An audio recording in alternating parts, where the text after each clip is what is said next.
and to assist all those who are seeking the path of success.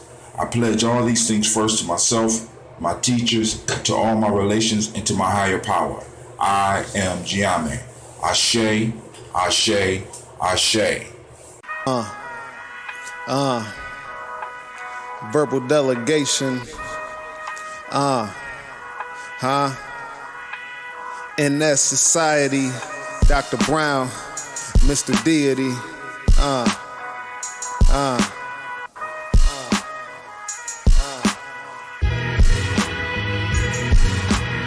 Politics, money, religion, they divide us. Let's bring it back together with some K's right beside us. Stars shine bright, sucker, how you gon' hide us? Higher than planes in Malaysia, you can't fly us. Politics, money, religion, they divide us. Let's bring it back together with some K's right beside us. Stars shine bright, sucker, how you gon' hide us? Higher than planes in Malaysia, can't fly us. Mr. Deity, where you been? In my corner of the ring, fighting life, trying not to get counted out or throw in the towel. On the ropes I'ma lean till my vision see clean, blood in my eye. This world is a bad dream. As long as money's king, I feel funny in my being. You can see it when I walk and you hear my shackles cling. IMAX, bigger picture, niggas still don't see a thing. It's 2014, still flag torching. Fucking inflation make it hard to cop groceries. So don't be surprised if someone run up with that sorcery. Levitate your wallet, give me the loot. Chris Wallace, capitalizing. Democracy at its rawest. Sucker, you the trees, I'm the forest. I'm the earth, you a Taurus. I'm Black Jesus, you don't know who a Saw is. Hannibal Vicarious, every bar's a battalion. Spirit of a panther with the Kevlar medallions. Politics, money, religion, they divide us. Let's bring it back together with some K's right beside us. Stars shine bright, sucker, how you gon' hide us? Higher than planes in Malaysia, you can't fly us. Politics, money, religion, they divide us. Let's bring it back together with some K's right beside us. Stars shine bright, sucker, how you gon' hide us? Higher than planes in Malaysia, can't fly us. They still got our children pledging allegiance to flags that spill red and blue blood to white out history we had. No Django 8 years ago, took my chains off. Bore Mansour, Hotep, and took James off. 80% of prisons overpopulated with colored brothers. 30% of our children aborted by mothers. Most of the gun violence is a brother on another. Most of the work on the street, we sell to one another.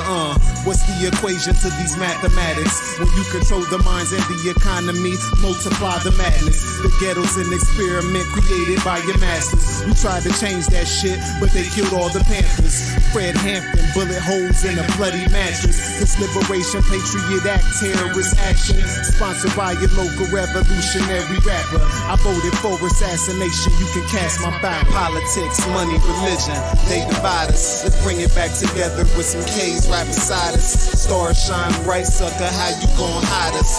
Higher than planes in Malaysia, you can't fly us. Politics, money, religion, they divide us. Let's bring it back together with some K's right beside us. Stars shine bright, sucker, how you gon' hide us? Higher than planes in Malaysia, can't fly us. Politics, money, religion, they divide us. Let's bring it back together with some K's right beside us. Stars shine bright, sucker, how you gon' hide us? Higher than planes in Malaysia, you can't fly us. Politics, money, religion, they divide us. Let's bring it back together with some K's right beside us. Stars shine bright, sucker, how you gon' hide us? Higher than planes in Malaysia, can't fly us. They divide us. K's right beside us. How you gon' hide us? Higher than planes in Malaysia, can't fly us. They divide us. K's right beside us. How you gon' hide us? Higher than planes in Malaysia, can't fly us.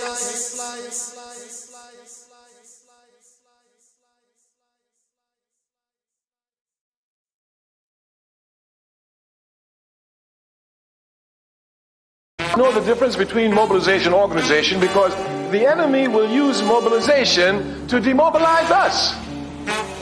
Mobilization is very easy. Very, very easy. Because since we're people who are instinctively ready to respond against acts of injustice, anytime there's one little act of injustice, we can blow it up and we'll find people who come and make some mass demonstration around it. Miss Sally lost her job. Let's rally. She'll get her job back. People will come and rally. So-and-so got kicked out of school because the teacher's unjust. The unjust, the people who come and rally, they will come to rally at issues. And this is what mobilization does. It mobilizes people around issues. Those of us who are revolutionary are not concerned with issues. We're concerned with the system. The difference must be properly understood. The difference must be properly understood. Mobilization usually leads to reform action, not to revolutionary action. If we would look scientifically at the October 16 million and more march, we would see clearly that this was a mobilized event, not an organized event. We must know clearly the difference between mobilization and organization. One of the characteristics of mobilization is that it is temporary. Organization is permanent and eternal. Clear differences must be made because the unconscious can usually be captured easily around one-issue items, around mobilization items, but it's hard to catch them around organization. But these unconscious must be brought to organization. We must transform mobilization to organization. We say the enemy will come and use mobilization to demobilize us. Many brothers and sisters who've been to the million and more march will say to you, I was there. But what are you doing today, my sister? I was there. There weren't too many sisters out there, but you know, with a million brothers together, you know where I had to be. I was there. And then, of course, you find brothers, yeah, I was there. I helped you. What are you doing today, brother? If we're not careful, we allow mobilization to become events. The struggle is never an event. It's a process, a continual, eternal process.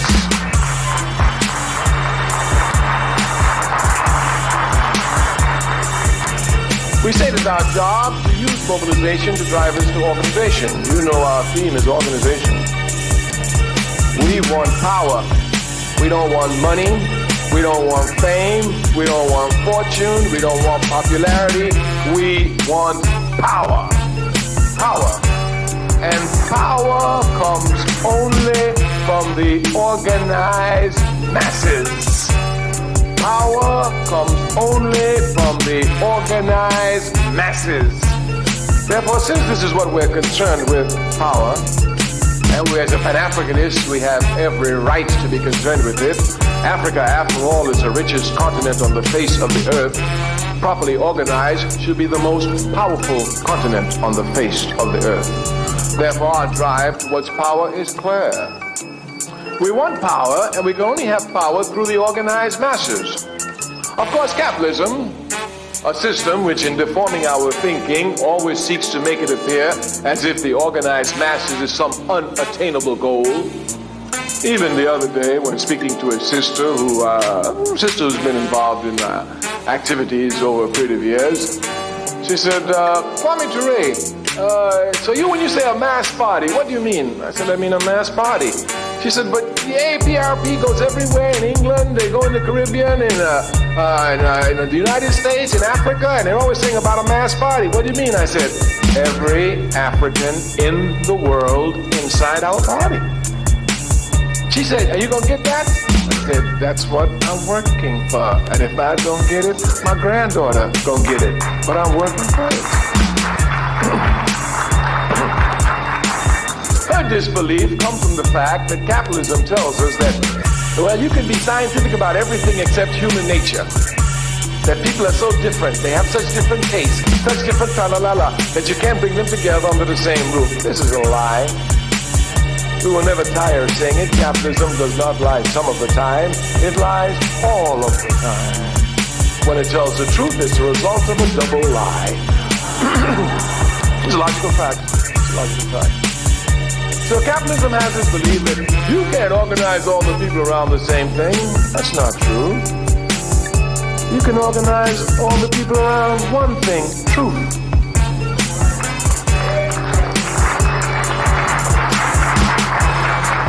Now, what capitalism will try to make it appear as if the truth is not one truth, but anybody can have the truth. This is stupidity. Nobody's born with the truth inside of them. If they were, they wouldn't need to live. We come to know the truth from outside of us. Some people think that they know the truth because they were born to know the truth. That's a lie. You know the truth from constant struggle against lies.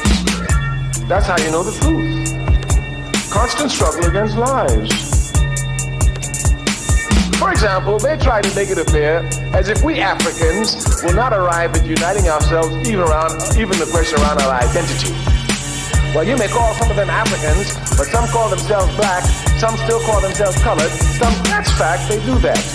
But this is because they've been miseducated by a system which seeks to keep us divided. And this is the truth.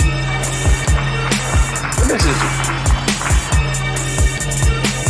Obviously, we cannot be, all of us, so many different things. We must be one thing. Of course, for our party, there's no question. As for the United African Movement, we're Africans. End of discussion. End of discussion. This struggle is not an easy struggle. The struggle to go from Negro to black was a difficult struggle. Capitalism did everything to roll it back. Even had us confused. I'm not black, look at me, I'm brown colored. Yes. I'm not black, I got Indian blood in me. What nonsense they didn't have us say just to run away from the truth. We told them then, it is more difficult to go from Negro to black than it is to go from black to African. Many people criticized us for our efforts. Oh, in the 1970s, we had our last press conference. We said, we're going to put the word Africans on the lip of every African in America, and we're not going to use the capitalist media press. And we have done it, and we have not used the capitalist media press.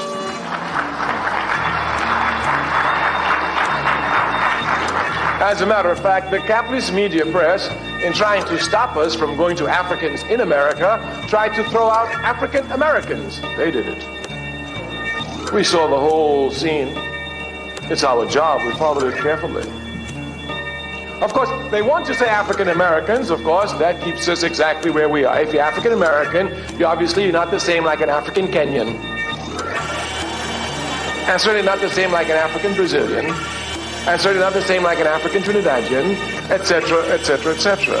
But once you're just African, ain't no question. Ain't no question. You African, yeah, where you were born? Trinidad. You African, yeah, where were you born? Uganda. You African, yeah, where were you born? Egypt. You African, yeah, all Africans. Once you have proper identity, one of your biggest problems is solved. Mr. Deity.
Word from the wise, never catch girls among swine. It's just a waste of time, cause they can't see you shine when you walk amongst the blind. Even when you reflect divine, divine. Word from the wise, never catch your girls among swine. It's just a waste of time, cause they can't see you shine when you walk amongst the blind. Even when you reflect divine. Say, the truth is what I'm about to bring. Listen to the message I sing. I want to shine like diamond ring for you, for you, for you. The truth is what I'm about to bring. Listen to the message I sing. I want to shine like diamond ring for you. I want to thank God for the gift that He granted to me, to break down things so you can see the truth, the light, with all my soul. From funk, jazz, and rock and roll, I say we can let rule what's overdue. A revolution you and I may come true. We all born sinner and we won't break free until we overcome hypocrisy. So stop, point finger, reach to the sky. Listen to the message, hold your head high. Say na na na na na. Hey. We need to stop speculating and move into action. The war isn't waiting, it's just getting disastrous. Time to change the way we think, what we say, what we do. Strategize, find the tools to build and execute.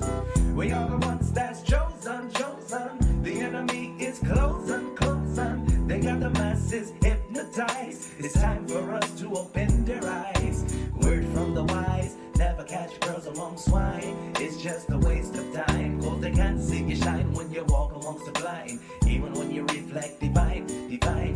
Word from the wise, never catch your girls among swine. It's just a waste of time, cause they can't see you shine when you walk amongst the blind. Even when you reflect divine, divine. Word from the wise, never catch your girls among swine. It's just a waste of time, cause they can't see you shine when you walk amongst the blind. Even when you reflect divine, divine.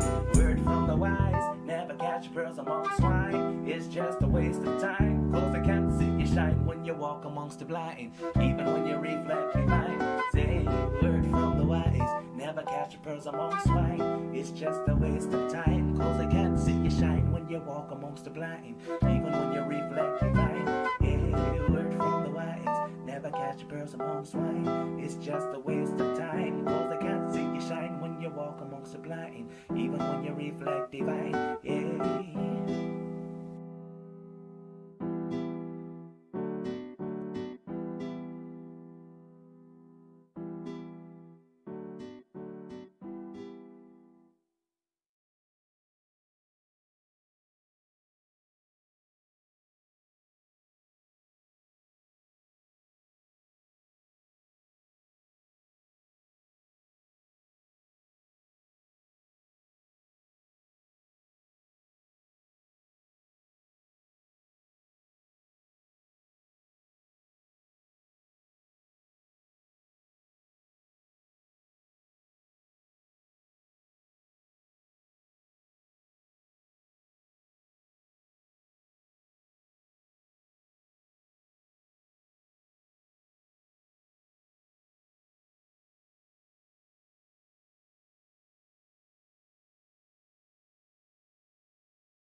own women, but the most important goddesses were black.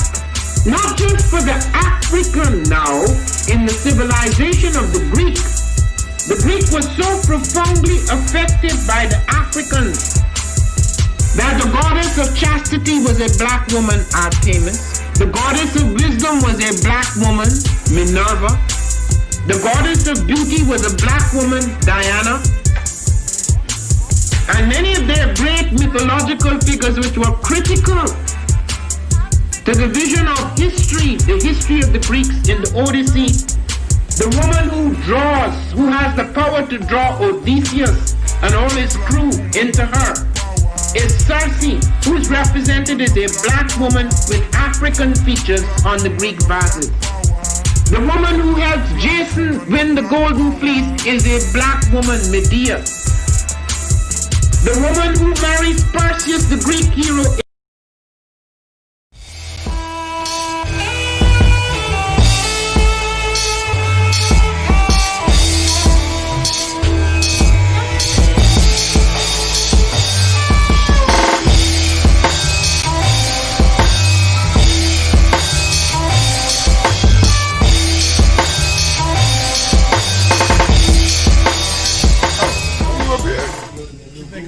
question too. It can be on the record, off the record. It can be on the record. I heard Bob Johnson said he's talking to the higher powers, I guess the government, about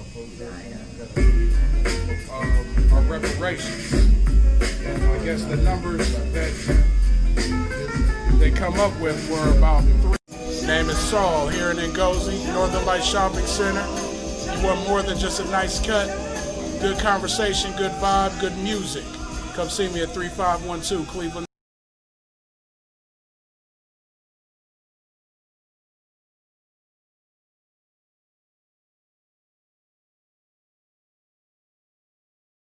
Ayimbobe is an acronym, Mind, Body, and Universal Balance Empowerment Institute.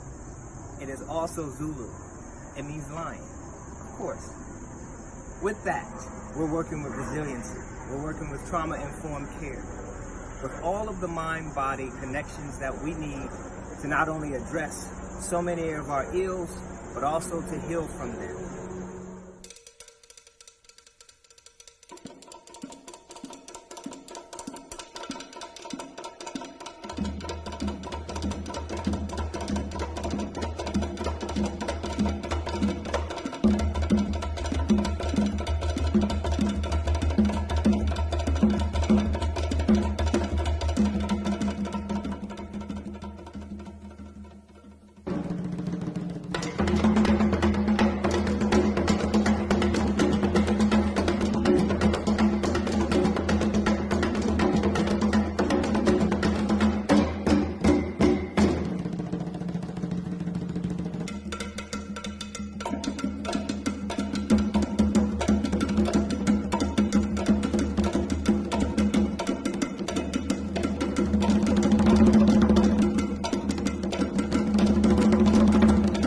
There's no one giant step that does it.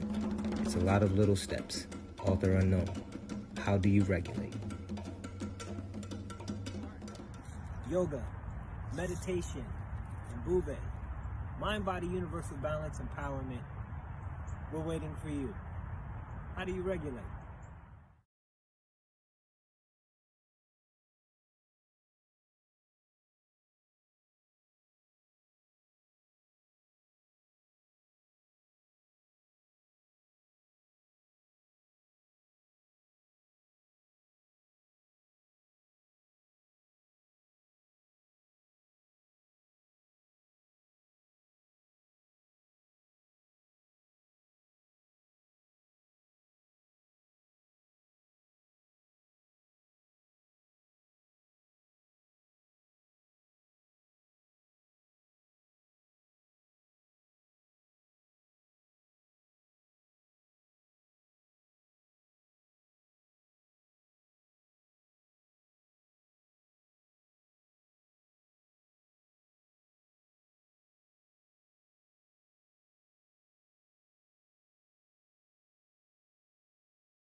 To have melanin embedded in our skin is a gift. Oh my gosh, when I say too black, you say too strong. Too black? Too strong? Yeah.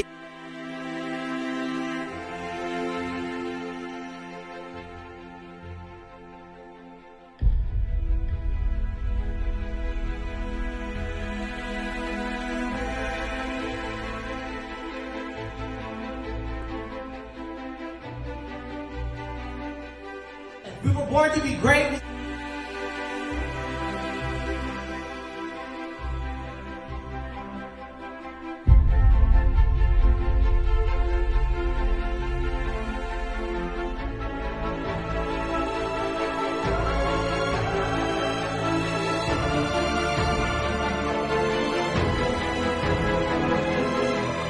Oh my gosh, when I say too black, you say too strong. Too black?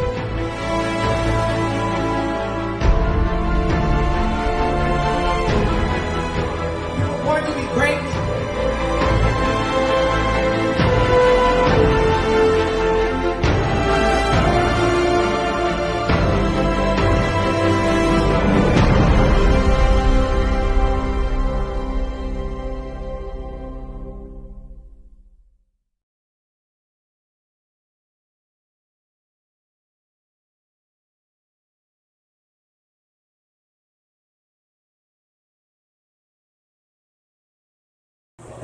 I am a Gye-Nyame man. I was born for greatness. My greatness comes from my potent center. I pledge to find and connect with my center. I pledge to build my spirit, mind, and body. I pledge to use my hands to build a better world for myself, my loved ones, and my community. I pledge to use my mind to think deeper, further, and higher to create a better reality for myself. I pledge to live my life and go beyond all my self-imposed limitations. I pledge to promote the principles of the Gye-Nyame warriors and to assist all those who are seeking the path to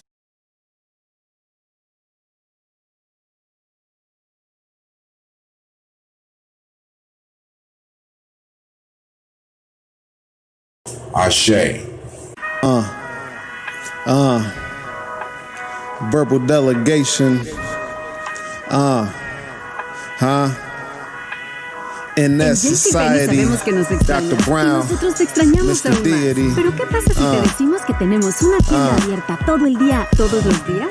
La tenemos en jcp.com o en el app de JCPenney. ¿Quieres un traje de baño? Lo tenemos. ¿Algo para estrenar este verano? También. ¿Marcas exclusivas y tus marcas nacionales favoritas? También. Visita nuestra página para los más recientes cupones y aprovecha envío estándar gratis en compras de $49 o más. JCPenney. Aplican exclusiones. Detalles en la tienda o jcp.com.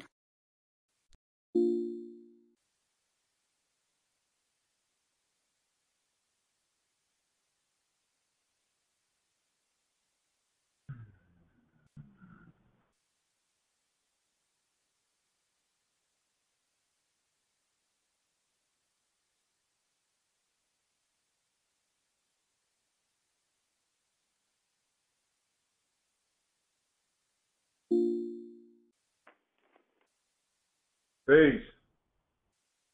Did you press record this time, sir? It's recording now. It's recording now. I still got to start my intro music on Spreaker. Give me a second. How you doing? I'm good. You said to me the other day you needed help with something. What were you talking about? I don't know. You told me you needed help organizing. You were talking about the oh my God. Let me look. See what you said. All right, hold on.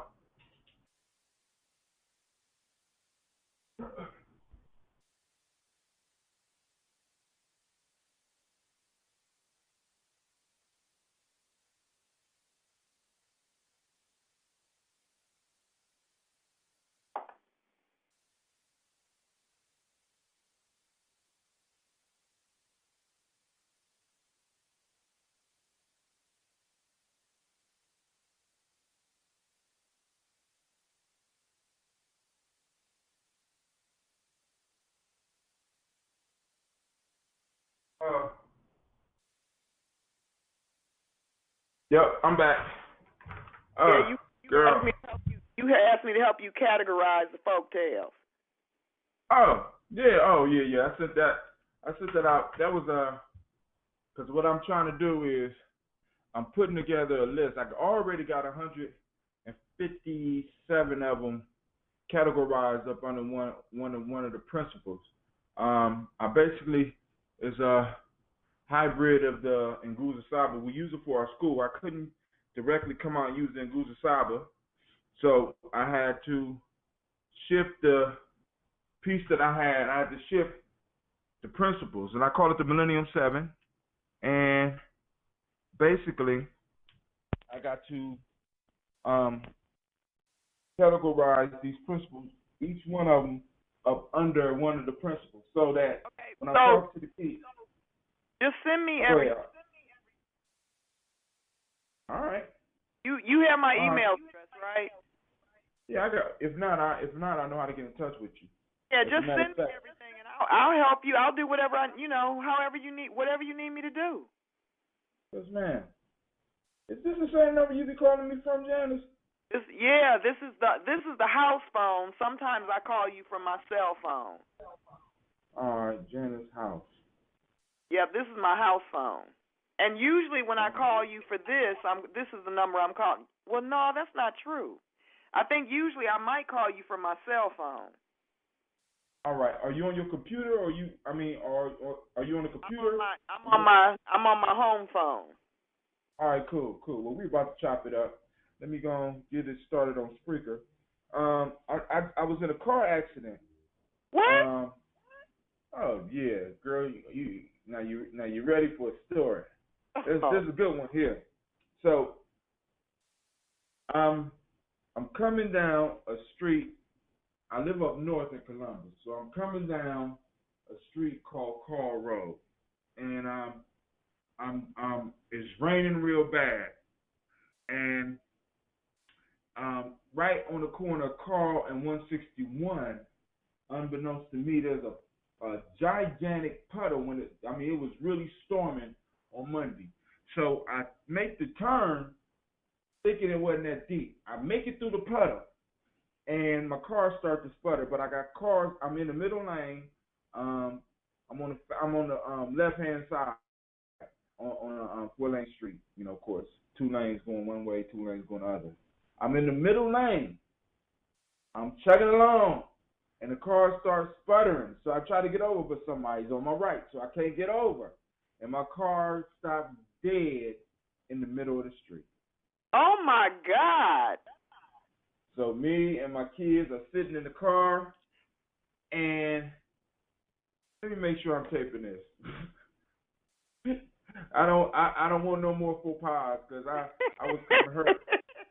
You know this is the wrong show, Janice. I just want you to know, Queen Janice, this is the wrong show. This is not the show that you usually call in on, baby. I'm just letting you know. Okay, so today your show is on Tuesday. You welcome anytime, but your favorite show happens on Tuesday. That is the folk tales. This one is going to be about the proverbs and quotes. All the same thing. It's all the same thing to me, Tim. All right, baby. I'm just letting you know because you told me what your favorite was. Well, and I was like, hey, you welcome on all of them. I'm just repeating what the Queen told me, right? So I was like, I had one myself anyway. My car stops dead in the middle of the street. So I turn on my flashes and I'm trying to start the car because I think what happened was that the water hit. I don't know. I won't even speculate. What I do know is that my car stopped. And it would not start back up. So I turned on the flashers, and all the other cars are seeing my flashes and going around me, but it's storming real bad. So the person, obviously, I don't know what was going on. This woman comes flying down, and before I know it, thank God my kids was in their seatbelts. She runs right into me. Going maybe about 30 miles an hour. Tear her car up. Now, and my car is in park, so I don't know whether let me put it this way. She tore the back of my bumper off, and and all that. And so wait, so you and the kids were inside the car when she hit you? We was inside the car when she hit us. Oh my God. Yeah. So I'm sitting up there like, oh my God. You know, flashes on. So it might take about 30 minutes for the police to get to me, right? Right. I'm sitting up here bugging. I'm like, man. So I'm glad I got insurance. You know what I'm saying? And I'm like, she just came up and she tore my car up. So, that was Monday. So Tuesday I wake up, I'm cool. Wednesday I wake up, I feel a little bit of something hurting. You know what I'm saying? But I'm trying to get ready. I'm trying to get ready for this. I want to run a marathon. Let me put it that way. And part of my prayer, part of my ritual, my meditation is running. So now it's becoming hard to run. So I'm sitting up here like, oh my God. So now I'm wondering if insurance if they was insured or whatever and stuff like this. You know what I'm saying? I got to get it fixed. But I'm just like, so 1 week I'm suspended. The next week I'm wrecked into. The only thing left to happen now is for me to hit the lottery. You know what I'm saying? Because I'm like, good grief, I'm ready to hit that lottery right now. But actually, I don't want to hit the lottery. I want to earn this money the old-fashioned way because Marcus Garvey could raise the dough, so can I.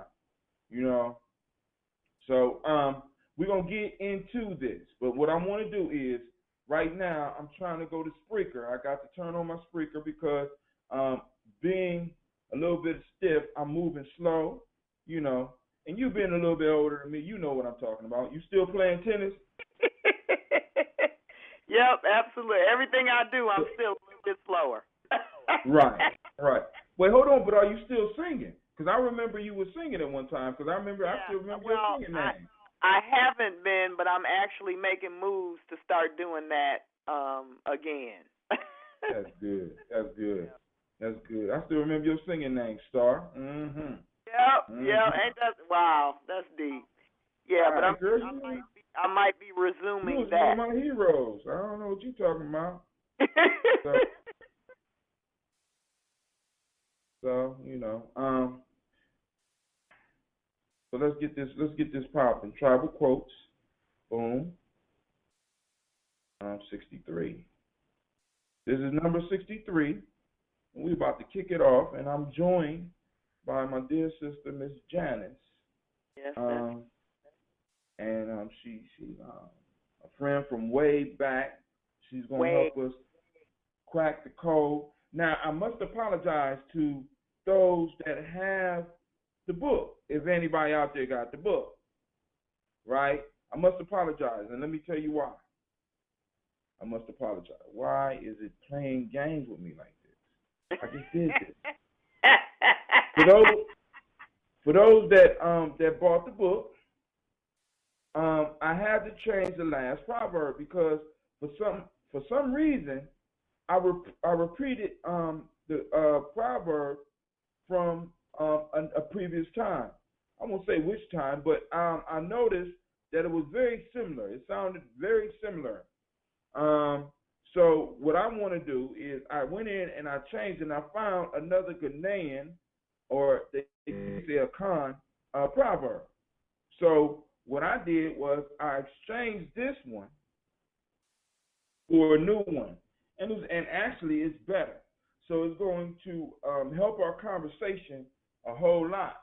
And first off, I want to thank everybody that do be tuning in and listening. But thanks to what I'm doing on Uber Conference, I haven't really been checking my stats as much as I used to because the conversations have been more valuable to me than the hits that I get. So I really don't, at this point in time, I don't even care about the hits because I got a call from a brother, Destiny, yesterday. He joined the call yesterday, and this was a young man that I used to work with, and he was still in high school, and he used to tell me constantly, I'm going to be a doctor, I'm going to be a doctor, I'm going to be a doctor. And he just happened to call in. I ain't seen him in years, and guess what? He's a doctor. He's a doctor. He's an emergency room doctor.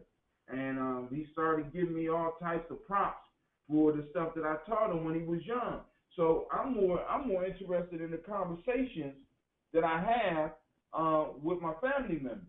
You know what I'm saying? Because that's more valuable. I mean, I used to be kind of fiend. I want more hits. But now it's at a point where I prefer the conversation. I prefer the conversations rather than hits, because one of the things that's really starting to happen for me is that more so than at any other time before, these quotes, these proverbs, these folk tales are coming alive. You know what I'm saying? Because the original reason I started writing down and start cataloging the quotes and the proverbs, I'm really starting to see how that works. Right. Those that on Spreaker, join us live, and by calling in at 556-614-556-4535. Once again, that's 614-556-4535. That's the line. Feel free to call at any time. Now it's on. You don't have to wait for me to answer. You can just call that line and just go off. Join us live. I'm trying to send out a message, but I can't type as fast as I can talk. 614-556-4535.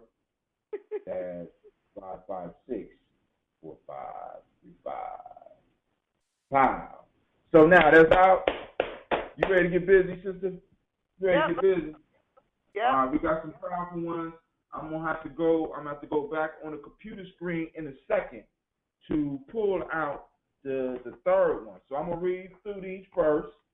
Then we're going to chop these up. We're gonna do some serious wisdom mining. Of course, with somebody as wise as yourself, I can't help but to hit pay dirt. So here we go. The first one is difficulties mastered are opportunities won. That's by Winston Churchill. The next one is difficulties mastered are opportunities won. Okay. Okay. All right. Now, the next one is patience and passage of time do more than strength and fury.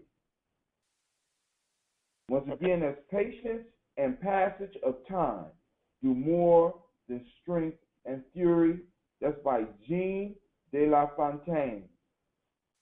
Now, the new one that I had to add today, hold on for a second, is the wise is spoken to in Proverbs, not plain language.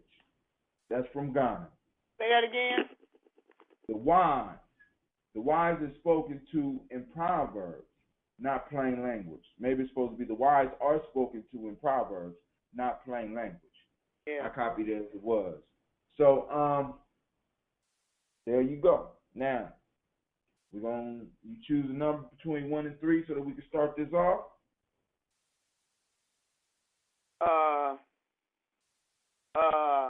So I'll pick 2. Cool. And I'll pick the second one because it really does speak to what I've come to know and understand as an older woman. Because as a younger woman, I didn't quite understand that. No, you didn't. So, and when I think about this in relation to other revolutionaries that manifest as women, this is deep for me because I can posit my wisdom and getting older with the better part, and my youth and my not knowing with that part that leaves you open to manipulation from others. This is really deep in this moment for me. That's deep. All right, those of you that's on Spreaker, you are missing some jewels. You need to get your butt over. Call 614-556-4535. Sister Janice is dropping it, especially because I know I got a few females that's listening a few young ladies listening, you need to tune in because she's dropping some. Oh my God! All right, because she's going up on this patience and passage of time to more than strength and fury. So hey, I'm sorry, I got excited. You know how I do. Go on, finish, girl, because I'm sitting up here. Go ahead. No, but that's a lot of not. stuff that you, go ahead. This is speaking.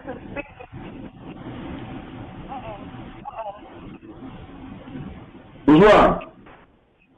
All right. You still there? Yeah, I'm here. Okay, this is speaking to me both in terms of,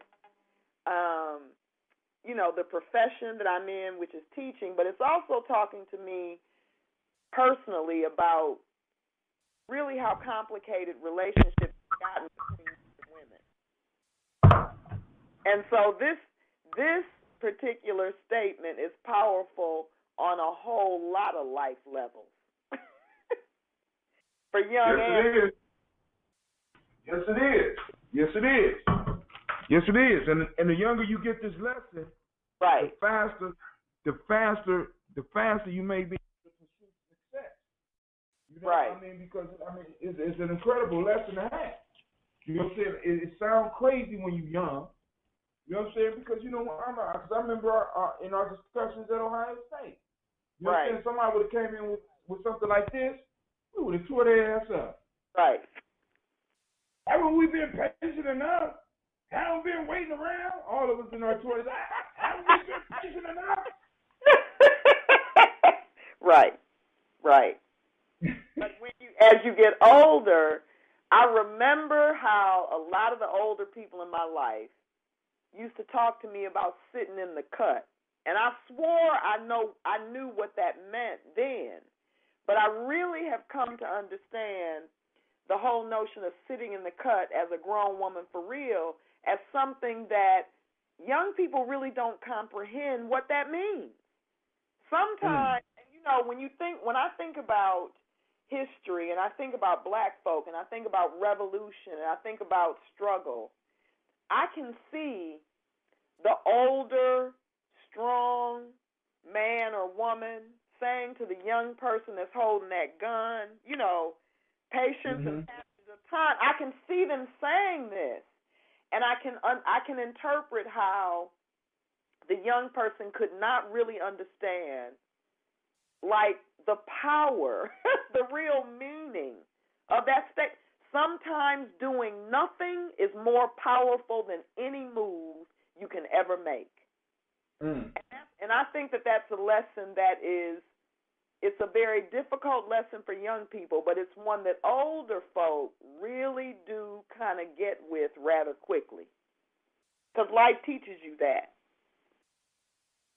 Yes, it does. Yes, it does. And hopefully, sometimes we're so impatient that we can't even hear the lessons that life is trying to give us, man. It's just too bad sometimes. Because we be so full of fire, you know what I'm saying? Which is a good thing, you know what I'm saying? Which can be a good thing. We full of fire that we miss what we need most. Right. We miss what we need most. You know what I'm saying? So I'm looking up this guy who I quoted, John de La Fontaine, was the most famous French fabulist and one of the most widely read French poets of the 17th century. So this is probably a poet said this, you know what I'm saying? So of course that would be a poet. He wasn't a revolutionary. But artists are the vanguard of the revolution. Yep. Yeah. So, but let's talk about that for a minute, because you brought up sitting in the cut. And as a young person, like, I thought I knew what that meant too. Right. You know what I'm saying? But now let me ask you this. Metaphorically, what is the cut? That the cut metaphorically is that place, that space where the answers are there, but they don't reveal themselves. You've got to know that you're in that place where answers exist, and then you can search for them. But it's also a place where the answers can be hovering above you, around you, and below you. And if you're not open to those answers, none of that gets in there. I think the cut is that quiet place where oftentimes when you're young, it's so quiet, it terrifies you.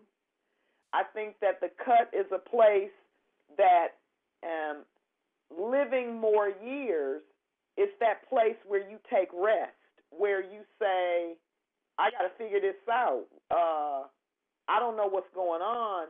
I think that the cut is a place that you come to know deeper the longer, the more life experience that you have. Because whoa, wait, time out, stop. Those of you that are on Spreaker, this is down the interdimensional meaning of what the cut is. If you have missed that, I might post this and charge money for this one. Y'all need to get on over because I'm about to cut this off so I can give total focus to this part of the show over here. So what I'm going to do is I'm going to play a song for y'all over there. But after the song goes off, you need to call in at 614-556-4535 and get some of this wisdom that we are mining. We are wisdom mining over here. If you ain't getting it, you know what I'm saying? It's on you. It's on you. So what I'm about to play, I'm going to play Rashawn Roland Kirk's portrait of those beautiful ladies. My favorite. What's one of my favorite tools? But anyway, so you saying the cut is a place. It's like because a cut is a split. Yep. Like we look at skin as a split in the skin.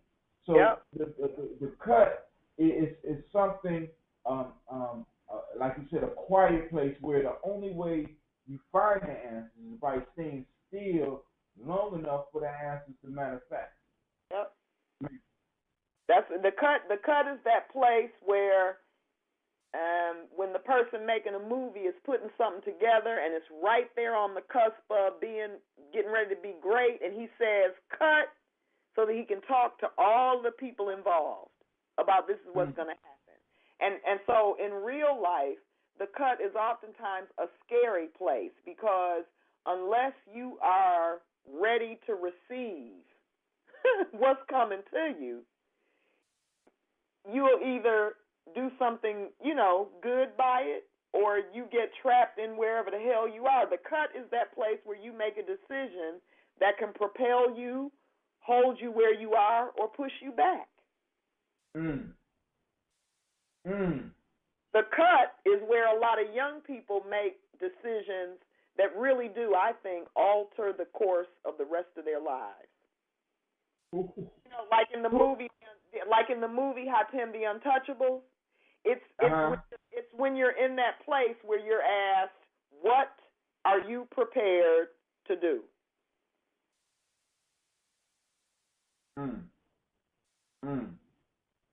What are you prepared to do? What are you prepared to do? Oh, man. Hey, that cut is deep, huh? Yeah. Yeah. Yeah. Hey, but and like you said, now, but like I said, it takes a certain amount of wisdom to stay in that cut and not be overwhelmed, because one of the things that you start to find out is as you start getting older, you start getting used to the noise that's going on in your head and start learning how to control it. But a lot of people can't do that. And being in any silent place, any place where immediate action or immediate gratification is not there, it's hard for them to adjust. You know what I'm saying? Because everything is supposed to happen right now, and that's what this culture is teaching them. You know what I'm saying? And I think that's to our detriment. Because our children, if you think about the majority of discoveries that were done in the ancient world, they were discovered because individuals were able to sit in the cut, right, and perceive cycles that if you did not sit still, you would not be noticed. You would not be able to know it. Right. You know what I'm saying? You can't be always in motion and get the exact position of certain stars and notice the subtle differences in the stars, or sometimes if you're full of action, you will have missed the change. You might notice the change, but you will have missed when the change took place. Right. You know what I'm saying?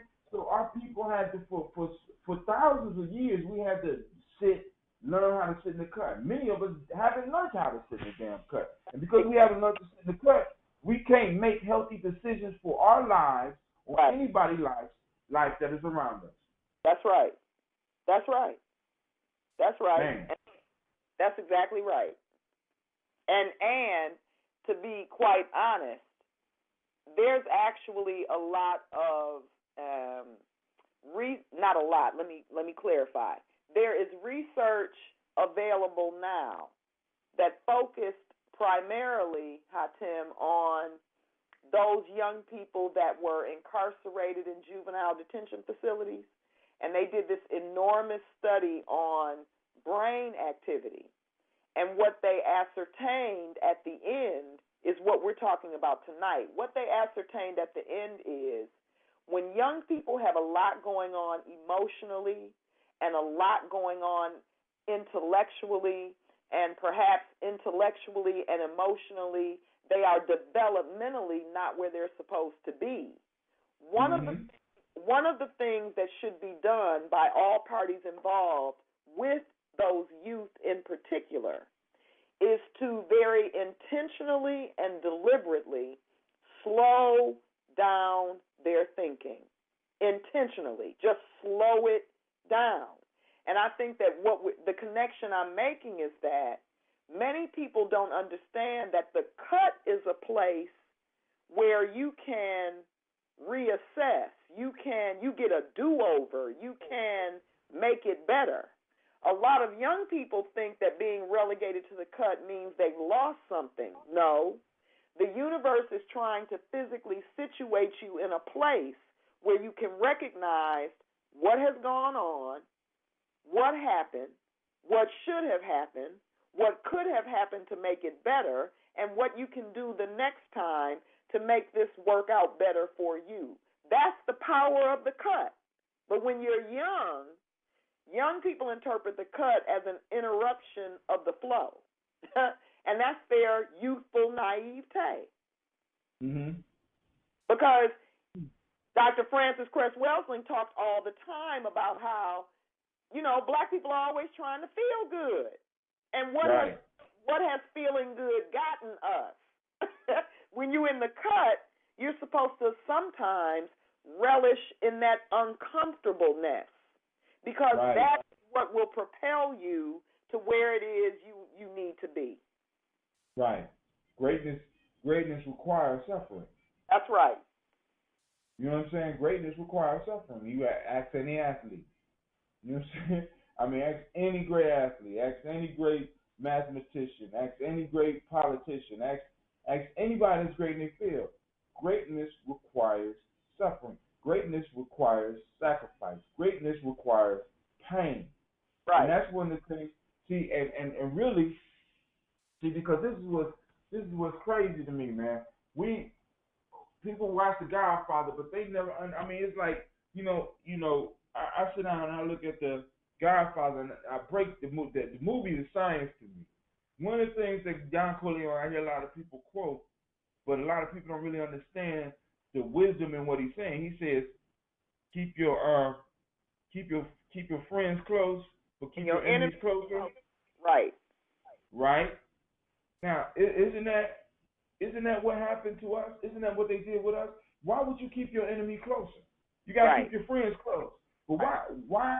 What happens to your enemies when you keep them closer? You disarm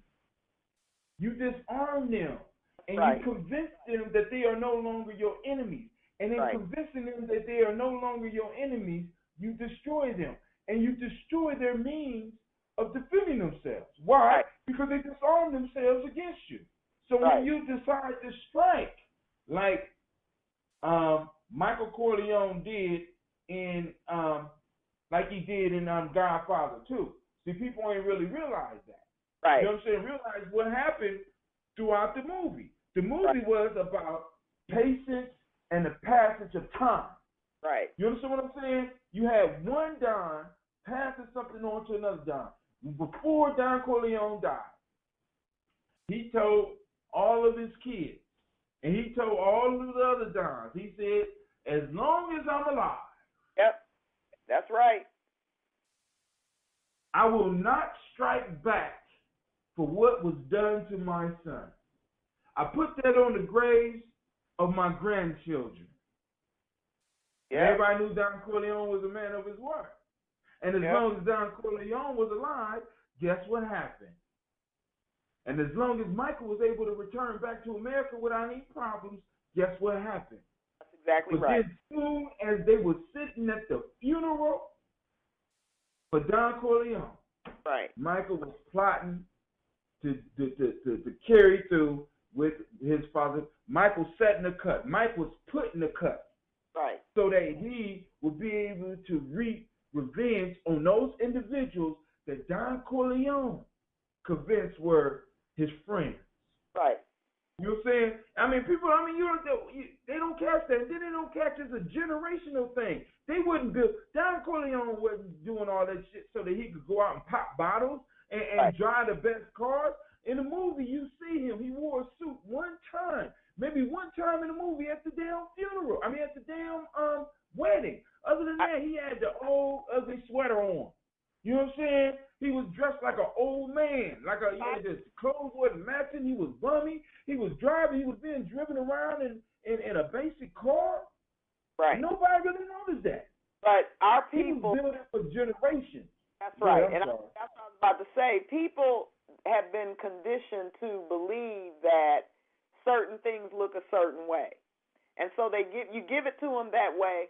The thing about The Godfather that always makes me laugh is that I am clear most people watch the movie with a preconceived notion of what a gangster is, of what the mob was, etc. And many times those visions that they have, those perceptions they have, are inaccurate. And so when they're watching The Godfather, for them, it's totally entertainment. They can't take anything away from it as any kind of real lesson because of what they don't know. They think they're just being entertained.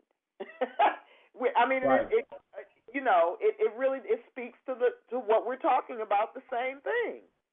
Long living and slow thinking is what provides one with a depth of knowledge. Wow. All that other stuff, all these bursts and spurts of information where there's no depth covered, you know a lot about a lot of nothing. Hold on for 1 second. For all those that's out there, join us at 614-556-4535. I'm about to end this transmission as far as the speaker. We're going to continue the conversation on the conference. So call into the conference call. Those that want to catch it later, I will upload this tomorrow. All right? So thank you for joining us. This is Brother High Tim. And as far as speaker, for a little while, I'm out. I will see you soon. All right, cool. So now we can get busy. We ain't got to worry about that part no more. All right. No, I'm serious. Because I started on speaker. I like to keep my word and stay on there, but I like the conversation, and I'm kind of upset that I can't mix them as of yet, and I don't even know if I want to mix them now. Right. Sitting in the cut has really taught me how to watch movies. Yeah. You know what I'm saying? Every opportunity, every time I'm doing something, for me is an opportunity to learn. Yep. You know what I'm saying? When I'm watching The Godfather, I'm learning. When I'm watching almost any movie, and if I can't get a lesson out of it, a lot of times I'm not wasting my time. You know what I'm saying? That's why a lot of people can't really deal with me. You know what I'm saying? It's like, I go to a movie, I'm trying to break it down. You just can't enjoy the movie? Hell no. You know, I'm at war. I'm sharpening my tools of war. God damn it! This is my mind. I'm looking for the messages that's in the movie, because one of the things that I learned while reading books, because I used to read books for answers. You know what I'm saying? Not just the answers to the premise on which the book was written on. Not just, I was looking for answers to life. Of course, right.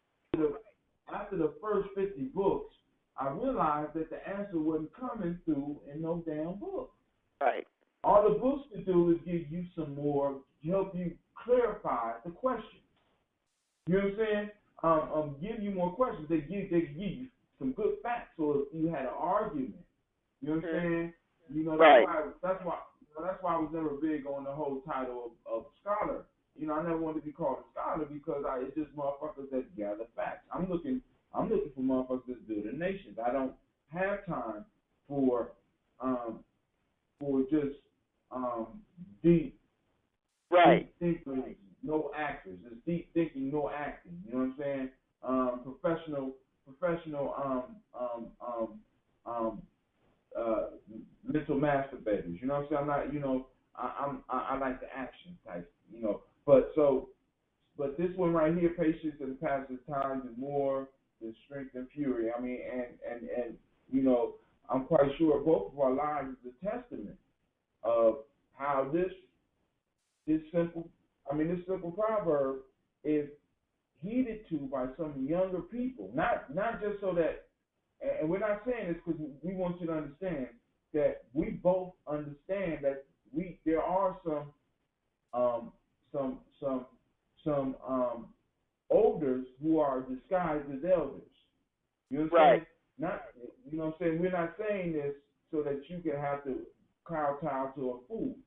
You know what I'm saying? Because they're using age to beat up on you. You know what I'm saying? But what we are saying is that there is some wisdom in learning about patience. Right. You know what I'm saying? You know, patience and being able to bide your time, as the elders used to say, bide your time. You know what I'm saying? I never understood that. You know what the hell you mean, bide your time? But that's one of those words that you really can't do. I mean, you probably get the definition for it, but you got to feel that definition. Right. You know what I'm saying? Because there's nothing better than biding your time and what you was waiting for manifest. I have seen it with my own eyes, and it's a beautiful thing. You know what I'm saying? And you know, Webster's can't define that for you. You know what I'm saying? They give you some good words to describe it, but when you bide your time and the thing that you were biding your time for manifest, it's a beautiful thing, right? So we done went as deep as we could on that one. Let's say the Ghanaian one for last. Let's go to Chubby Winston Churchill. Let me go and look him up.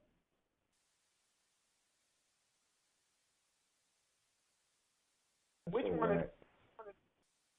Winston Churchill wants to say, difficulties mastered are opportunities won. Man. That's dope. That's dope. Difficulties mastered are opportunities won. What? Oh my God. See, that's whack, man. I just copied him. I just copied it, but it wouldn't let me paste. See? It's playing with you. Yeah, that's Google. They change, you know, they change little small things in their system, and it messes up everything. Here we go. So I'm clicking in with Winston Churchill, and white boy, born November 30th, 1874. You know, those of you that studied any world history, you ran across Winston Churchill. So, you know, actually, his name is Sir Winston Leonard Spencer / Churchill. I never understood why men had two last names. I don't understand that. But I mean, it really confuses me. You know what I'm saying? Why you got two last names? you're a man. You know what I'm saying? It ain't like you got married and had to change one of your names. Mm-hmm. But maybe he did. You know, I don't know. You know, maybe somebody out there could tell me why. And because I see a lot of kids, a lot of young boys with two last names. And I'm sitting up here like such and such slash such and such. And I'm like, what? You know, all right. I'm going to shut my mouth on that one.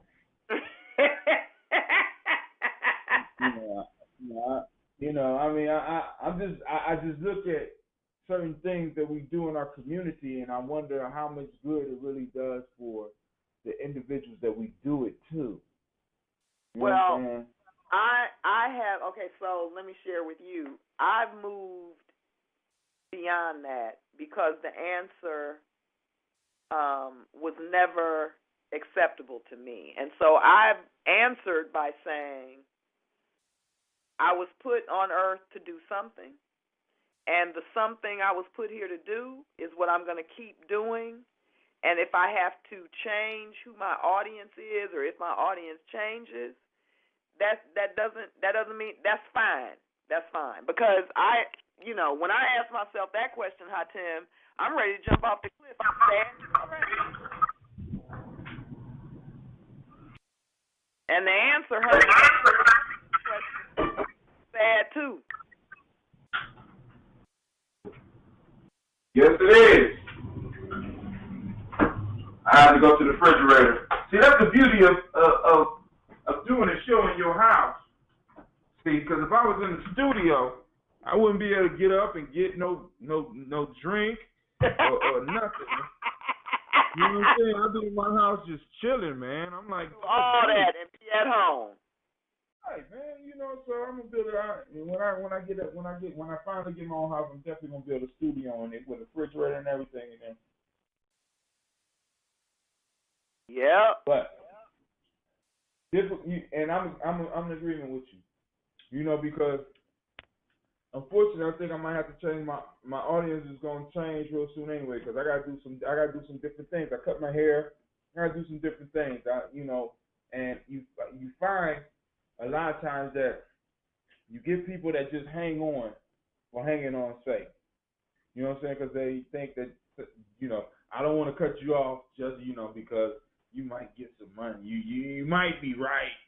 Right. You know what I'm saying? You know the war might happen, and I want somebody like you on my side, but just in case. You know what I'm saying?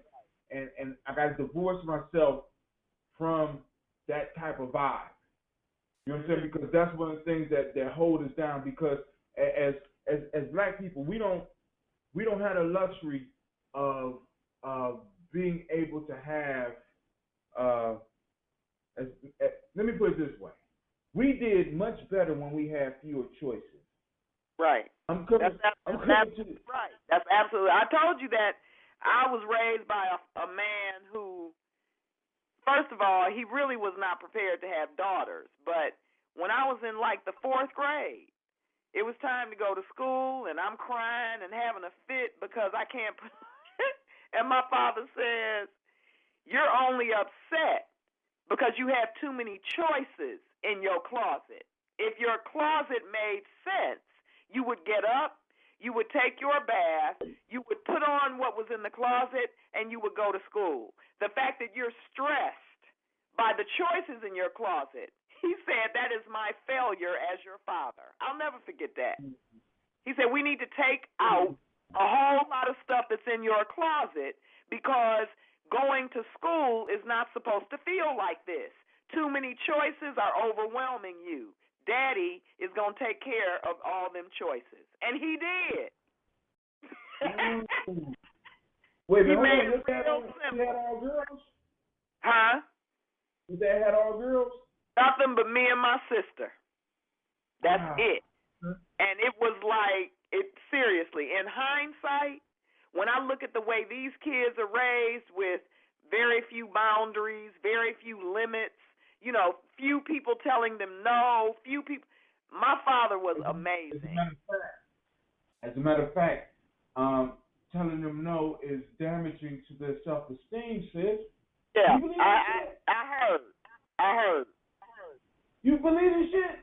I mean, No. This, they have totally.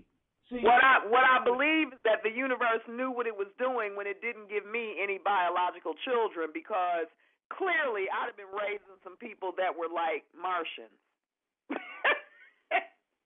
Listen, but they won. I mean, it's almost if not for us adopting people like us, because there's a whole bunch of us out here.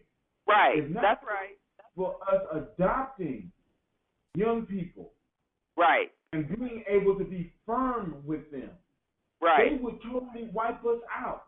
Right. Because a lot of these kids are growing up, I mean, they're oblivious to what's going on. Exactly. They're oblivious to be, I mean, it's like so many choices, so much stress. Right. So much creativity. It's almost like they're making, it's not robots that they're creating, it's androids. You know what I'm saying? You know what I'm saying? There's a difference between a robot and an android. An android is closer to being human-like. Right. You know what I'm saying? Robot is a machine. An android is a machine with thoughts and possibly consciousness. Yeah. You know what I'm saying? And that's what they're trying to turn us into. See, absolutely. We got choices, so we got so many choices that we don't build. We don't have no reason to build our own community. And like I said to a group of people the other day, I said we made much better choices when we had far fewer alternatives. I said that just the other day, and it's the truth. It's the truth. All these options got us all fucked up.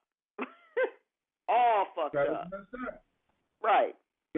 Got us all messed up. Right. That's the truth. We just all messed up because of all these options. See, now I just figured out what's going on here. Somehow my alarm got turned all the way down. So you didn't do it? No, it's on my phone.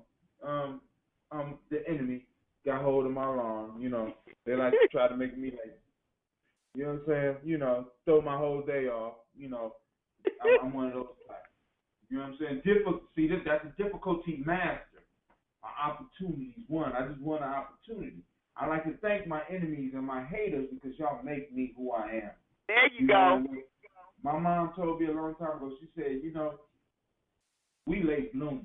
I'm late bloomer. You know what I'm saying? I'm so glad I'm a late bloomer. See, because I know that the amount of money and the rewards that I'm going to receive, if I would have received them in my teens and 20s and 30s, I would have blew it.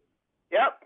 See, because what I did back then ain't going to be shit compared to what I'm about to do.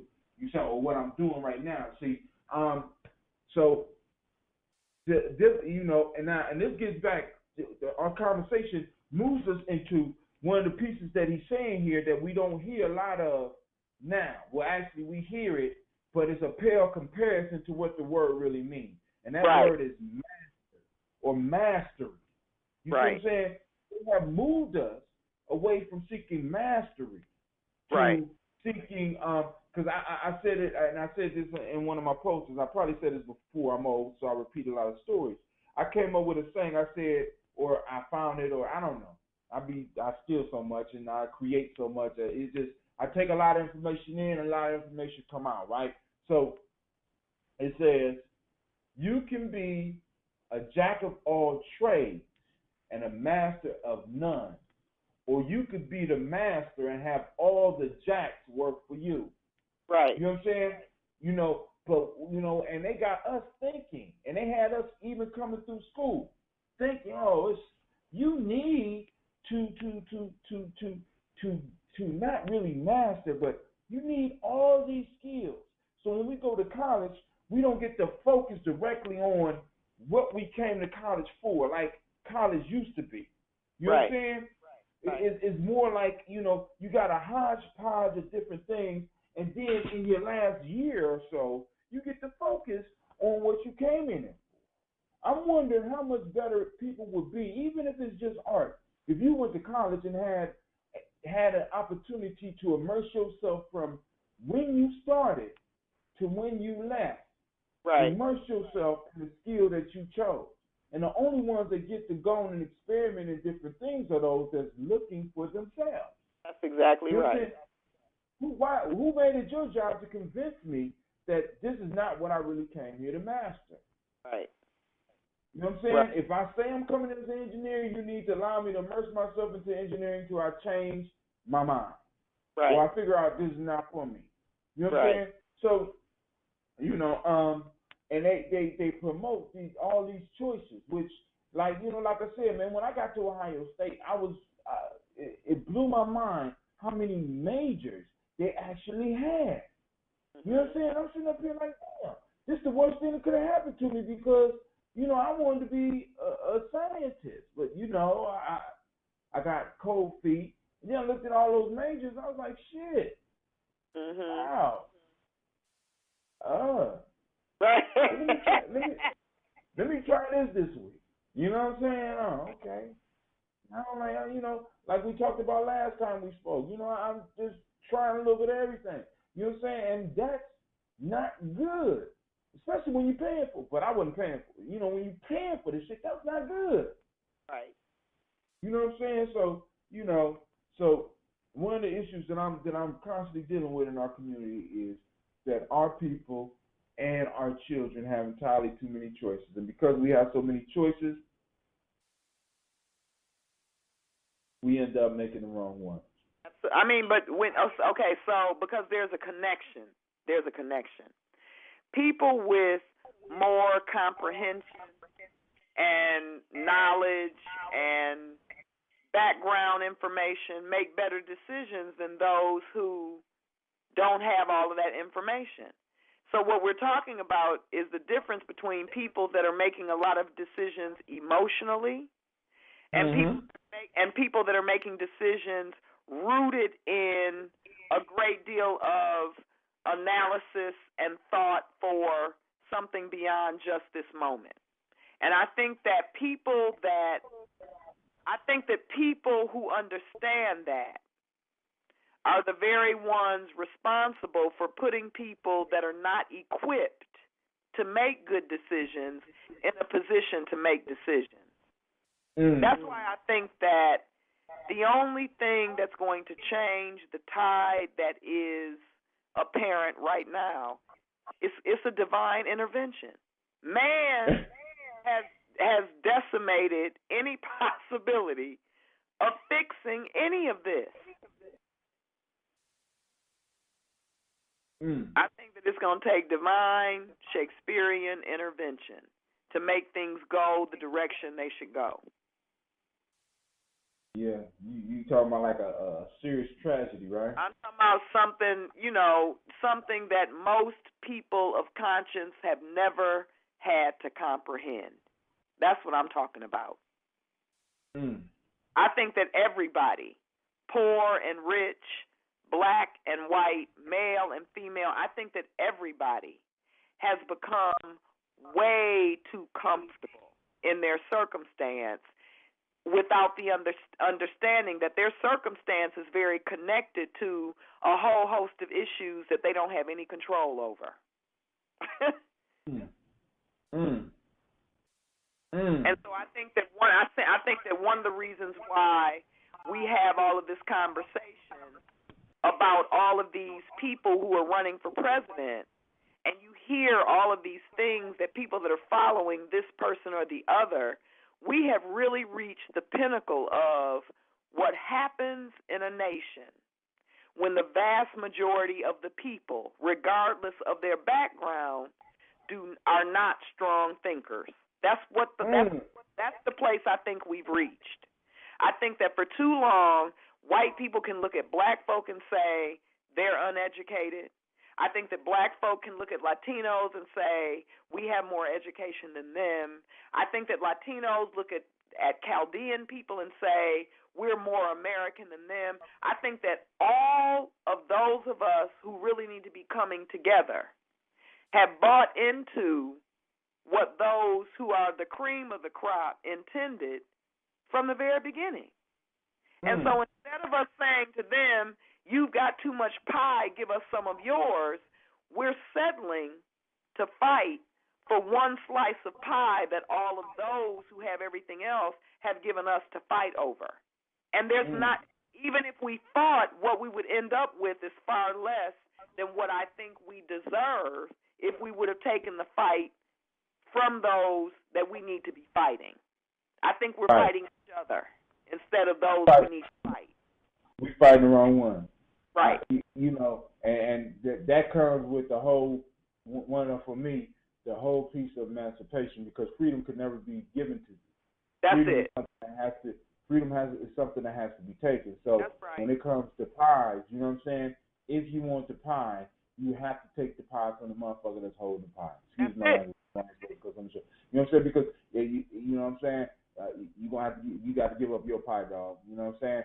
And just like each other in the hood. You know what I'm saying? When you always had that one kid that won't your shit. So either you was gonna walk away with your shit, or that kid was gonna walk away with your shit. And you had to make a critical decision. You know what I'm saying? White folks made a critical decision a long time ago that we're gonna end this game on top. Right. You know what I'm saying? And we haven't made that decision yet. You know what I'm saying? We still caught with the choices.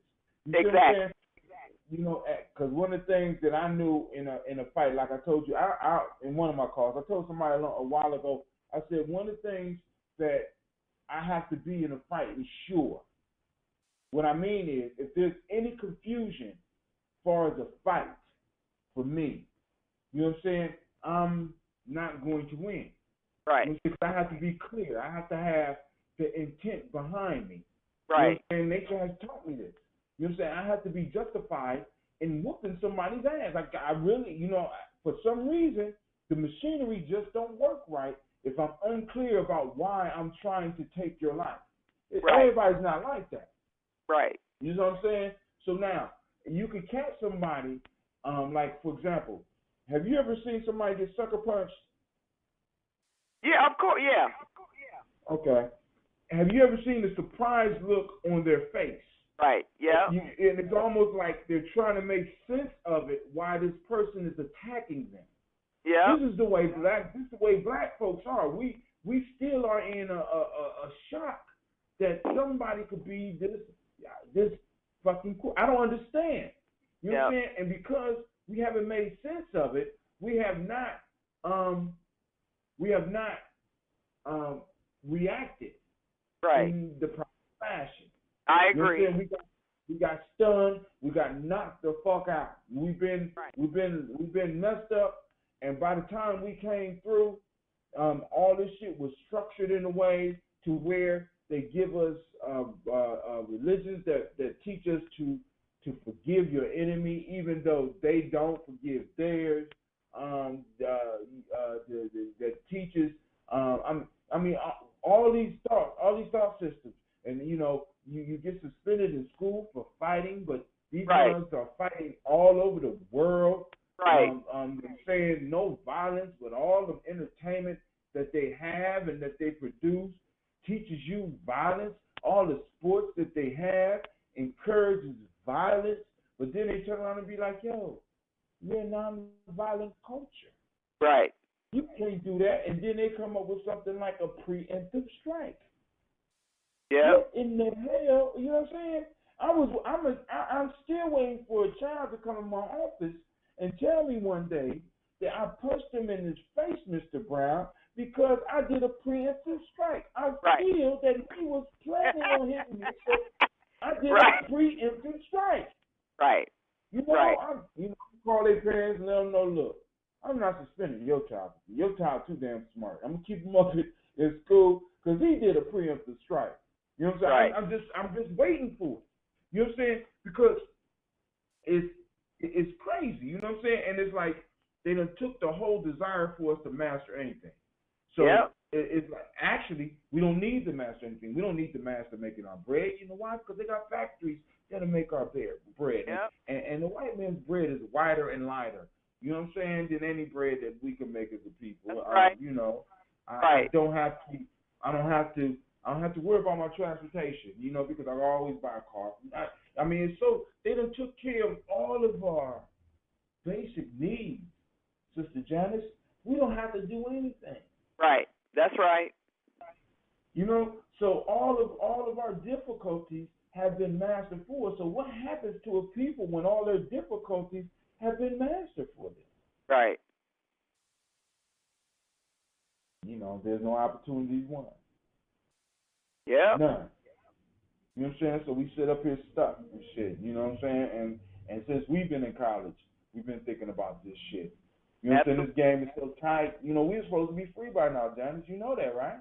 Yeah, but we a long time ago. But you know now I mean, and what's amazing to me, it really is amazing to me as a student of history. So I'm 50 years old, and I'm living during a time, literally, where Black Lives Matter. Now they're attempting to cast it as a terrorist organization. You know how, Tim, that is just like, you know, this shit is. It is. I love beyond, it.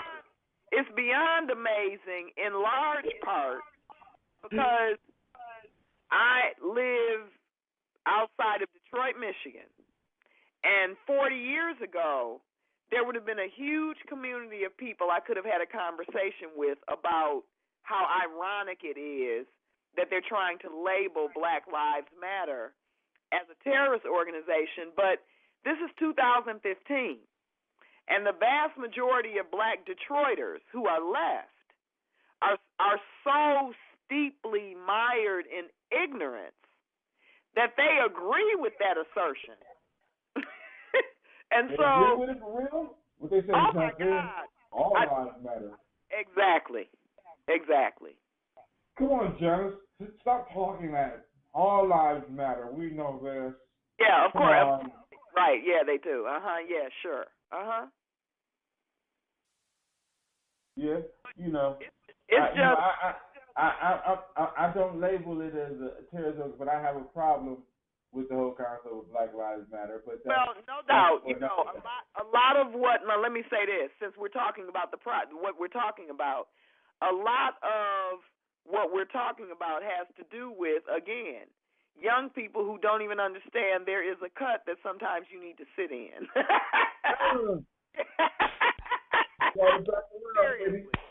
Back around, that's it. Seriously. Sometimes we don't think things through enough that we should be calling ourselves the leader. Sometimes. Hey, I mean, but you know, now one of the things we both know in history, sometimes the ones that are most qualified to be the leaders aren't the ones that are. You know what I'm saying? Right. You know, because the ones that are qualified to be the leaders have been sitting around waiting while somebody else who noticed that something was supposed to happen get up and do it. You know what I'm saying?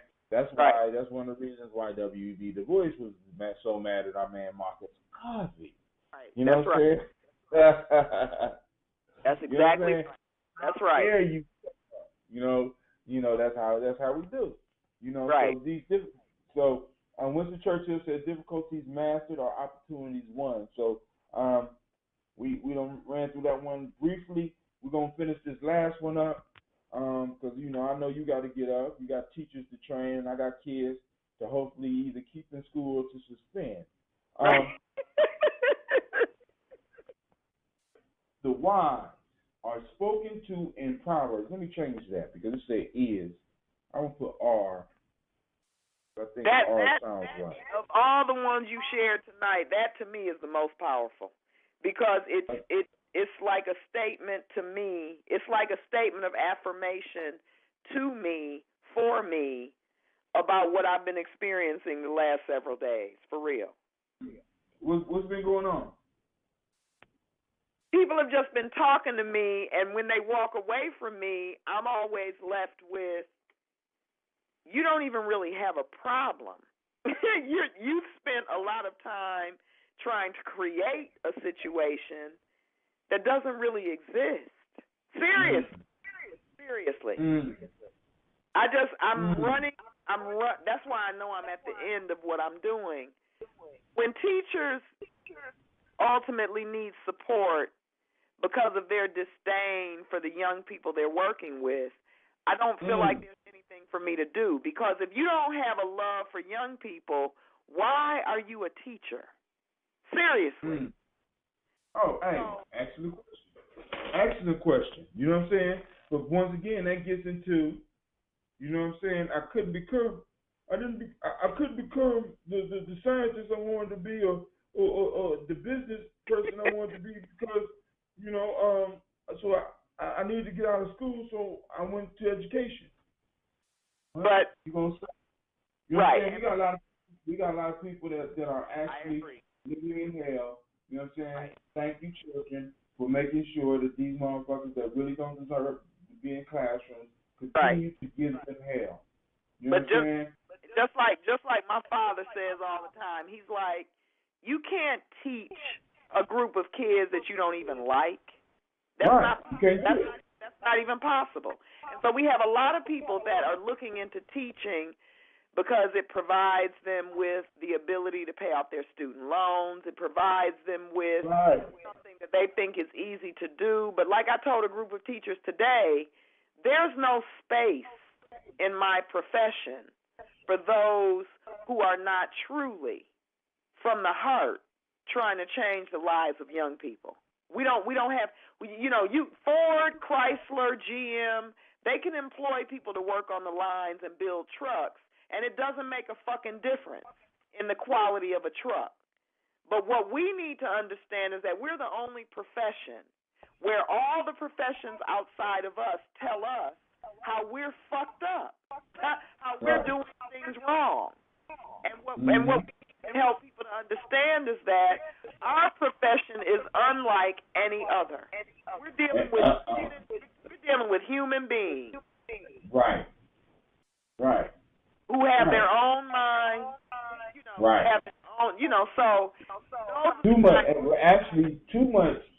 That's right. Too much in their mind with very little in it. You know what I'm saying? And like with high self-esteem, low test score. Right. Period. You know what I'm saying? This shit is just ridiculous. You know what I'm saying? And I mean, I'm so sick of this PBS and this. I'm so sick of the you know, you got to constantly build up the self-esteem, and when the children need a dose of reality, they need somebody to be honest with them. Right. You know what I'm saying? And that takes a real teacher. You don't have to be rude with it. You don't have to be disrespectful with it. Right. It doesn't have to come from a place of a genuine place.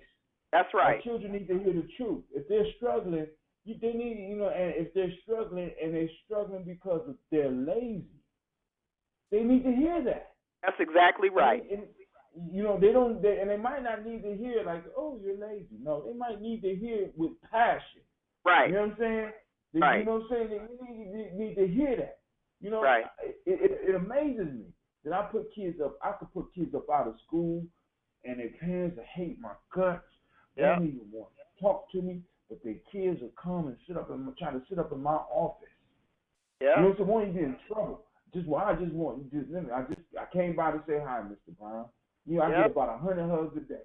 You know, I don't know too many other people that could say that about their job. I get 100 hugs a day from 8th grade all the way down to kindergarten every day from kids that realize that I'm doing what I'm doing because I have a passion for them and I want them to be successful. You know what I'm saying? Right. I'm trying to do everything I can to make sure you stay in school, baby. I didn't suspend you. You suspended yourself, your actions. I want you to take responsibility. You know what I'm saying? But hey, that is what it is.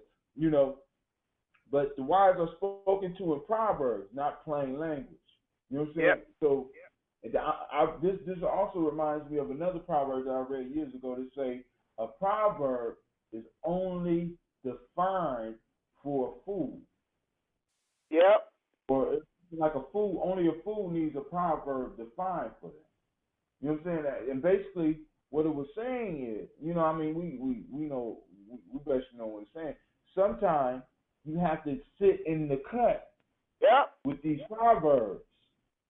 You know what I'm saying? These proverbs are cut openers. You know what I'm saying? And the cut, for me, is an interdimensional space that we sometimes have to go into. Yeah. You know what I'm saying? When we have to pull ourselves out of this dimension and move ourselves into another dimension, whether it's through meditation or whether it's through getting away for a little while so that we can have a different perspective.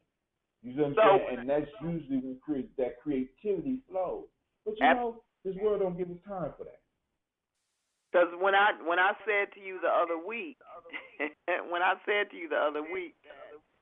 for me, one of the challenges I had on my job was that I recognized quite some time ago, you know, I was like the African that knew I could fly, but I was in a village full of people that didn't believe they could fly. I just, when you talk about this proverb, all I think about is how all the messages that come to me say something wholeheartedly different than what that same message says to other people that I work with. And I've been saying for years to people, you know, when you hear this or that message, you think about you and your specific circumstance. When I hear those messages, I think about what it's saying to kids and communities and families. And you know, you all are and so there's so much power personally to me, and that is scary because I really think that I said the other week to my father that I feel like people are talking to me in very complex, multifaceted, multi-layered ways. But when they talk to other people, they're just saying, like, you know, something really simple. It's hot outside. Whereas when they talk to me, they're saying a whole lot of stuff. So, and Daddy was like, you know, he said that people listen to the world in a variety of ways, just like people speak differently to the world. He said, you're right.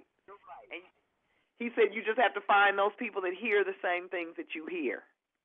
True, and I'm what I'm hearing or what I'm thinking is because you're in a like a maybe not a supervisory position, but you're more in a training position for people, right? So they're telling you what they think you want to hear, rather than what's really on your mind. And I know that shit gets irritating. Yeah, you know exactly.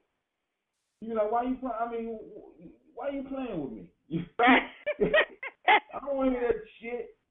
You know what I'm saying? And proverbs are simple. Right. You know what I'm saying? It's simple. It's using common everyday things to teach profound lessons. That's exactly right. And this is what I think a lot of us crave that. You know what I'm saying? We might not know it, but we kind of crave that. You know what I'm saying? Because our enemy has tried to make the world so complex. Right. When we know that it doesn't have to be that way. Right. Doesn't have to be deep like that. That's right. No. Or, you know, deep or super complex. Right. Better yet, I would prefer deep rather than complex. Right. You know what I'm saying? Because it's, you know, it gets stupid sometimes. I mean, it's like you just be like, you know, especially working in systems. These systems, you know what I'm saying, the complexity gets in the way of you being able to actually make connections with human beings. That's what teaching is really about.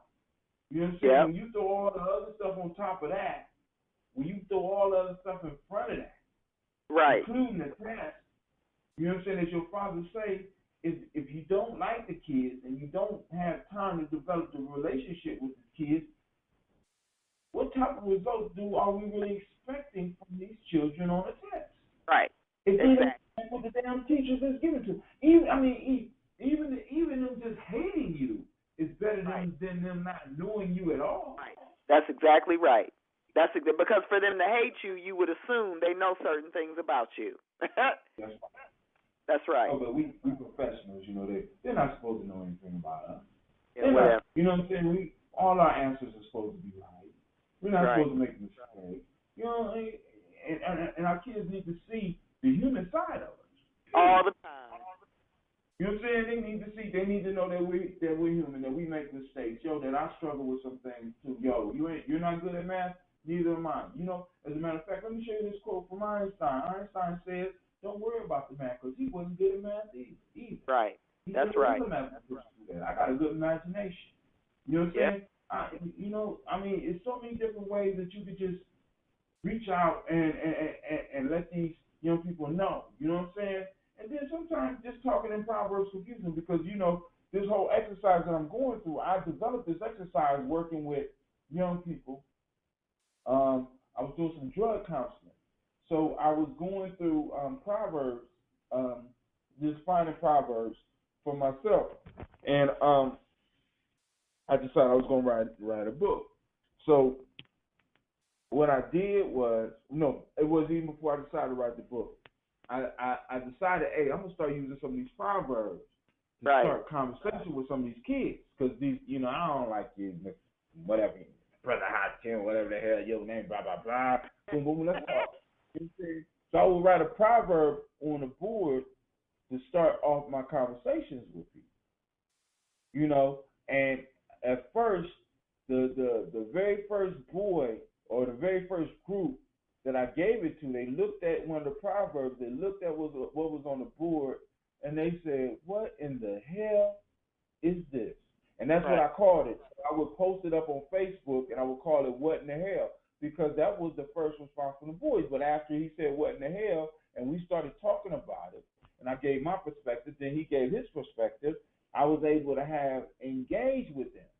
So I kept doing this for a couple of months, and I compiled a whole bunch of these proverbs, and I said, boom, let me put this book together. I bet you I can do the same thing with adults. You know what I'm saying? And I'll put it out. You know what I'm saying? Because it's like, these proverbs, you know what I'm saying? This is crystallized wisdom.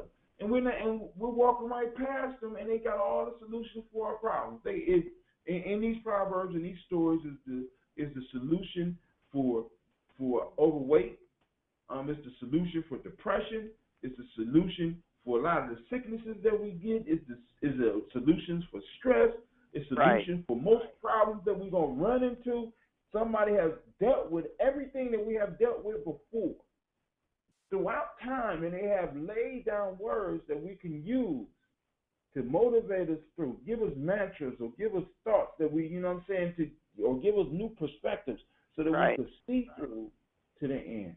But my dear, I want to thank you for checking me out once again. It was a pleasure talking with you. I wish more people would have came in for the conversation. Well, actually, I'm done. I kind of like. I was about to say, I'm never bothered by that at all. so, like I said, if there's something you want me to help you organize or whatever, just email it to me, Hatem, and I got you. Whatever you need. All right. So, I put it together, because it's kind of tedious though, because I gotta do it myself. So, but all right, I do that. I'm gonna call your bluff. So, hey, you're not calling my bluff. You stupid. You're not calling my bluff, dude. Just send it to me. Just send it to me, and you all good. So, but for those of you who are tuning into this as a podcast, always remember that you're welcome to join us on the show at 614-556-4535. That's right. Call the line. You call the line on Tuesdays and Thursdays at around 10 o'clock. Sometime I'm running late. At around 10 o'clock, we're doing on Tuesday folk tales for grown folks, and on Tuesday and on Wednesdays we have tribal quotes. I want to thank my co-host, Ms. Janice, Ms. Janice from Detroit, Queen Nandi herself, for stopping in and chatting it up with me and doing and helping do some of the hard and heavy lifting in this thought-provoking thing. We both sharpen our swords, so when it's time to go to war, we'll both be ready. So that's right. With that, I'm going to end the call, and I'm out. All right. Talk to you later. Bye. You take it easy. Hey.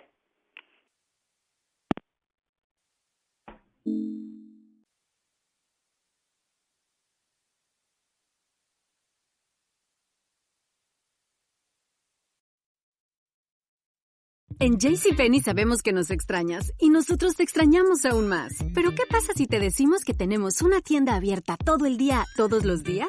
La tenemos en jcp.com o en el app de JCPenney. ¿Quieres un traje de baño? Lo tenemos. ¿Algo para estrenar este verano? También. ¿Marcas exclusivas y tus marcas nacionales favoritas? También. Visita nuestra página para los más recientes cupones y aprovecha envío estándar gratis en compras de $49 o más. JCPenney. Aplican exclusiones. Detalles en la tienda o jcp.com.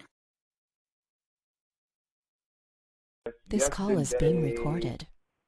Yesterday, we had the opportunity to go over a folktale, and the sister called in and she had some issues, so I had to get off the phone, get off the line live, and talk with her about the issue. So we got all that worked out. So now we are up and live again, and we are doing the Gye-Nyame journey.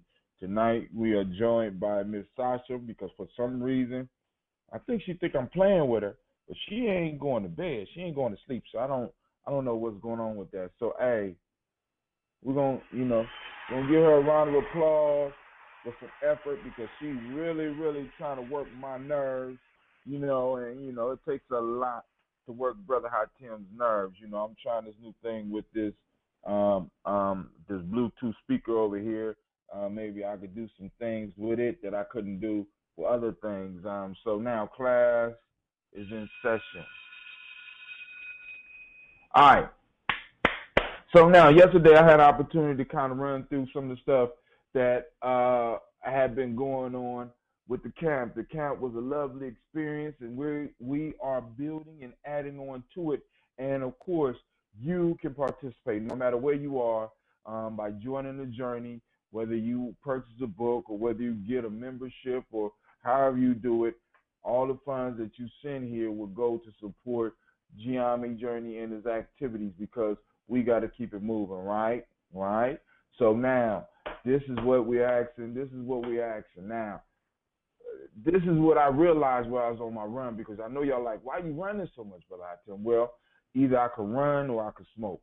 You see what I'm saying? So since my kids don't like me smoking all that much, and I like smoking, so I got to find something else to do. So what I have decided to do is smoke rather than I decided to run rather than just smoke. So we just been joined by somebody. Can I ask who just joined us? Okay. She was kind of shy, but that's all good. But anyway, so now what's going on is that in my run, a thought came up, and I constantly bring this up, and I'm gonna use this in the book. But my spiritual brother in Africa used to ask the question, "What is your major?" And I noticed that it's kind of been a shift since I started running, because this time I decided to find something to challenge myself. So, of course, I got into a race. It wasn't even a race. It was the African American male fit healthy walk. So I ran that, and then sit down. Then next, I just started running, and I started increasing my mileage, and it started getting a little bit easier, and I started looking into my diet, and I started kind of shifting a little bit, cutting down on the sugars. I started adding a lot of healthy fats to my diet, like coconut oil. I'm experimenting with coconut oil, some other type of oils, some nut butters and stuff like that, so that I can increase. I know I'm getting trying to get off the point. Well, anyway, I during the camping trip, like I said, good things happen during the camping trip. During the camping trip, I ran into this thing called Roots and Rocks. You know what I'm saying? There's something, there's an organization that's a trail running organization, because I happened to be out on one of the trails during the camp. I took the kids out. So I took the flyer, and I came home, I looked it up, and lo and behold, they got a race of 50K. Now, 50K is about 32 miles. Two of them, one in January and one in February.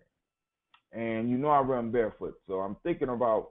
Well, actually, I'm not thinking about it. I got the money. I'm waiting for the money to get deposited in my account so that I can go and just go on and purchase both the races. I want to be in both the races. And at this point in time, I think I'm going to go for the 50 miler.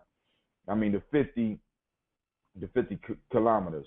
I think I'm going to mix this up with a fundraiser because the goal is to kind of pay for as many of these camps that I got coming up as possible to pay, raise some money for Gye-Nyame so that we could do some other activities, you know what I'm saying? Because we got some good ideas coming up. Some of the people are fired up.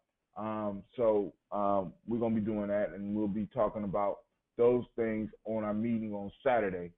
For those that are interested in coming out, hit me up. You can email me at Hatim, HA2TIM at Gye-Nyame-Journey.com, or you could drop me a note on here on my Google Plus, or even I guess call me on Uber Conference and leave me a message on Uber Conference.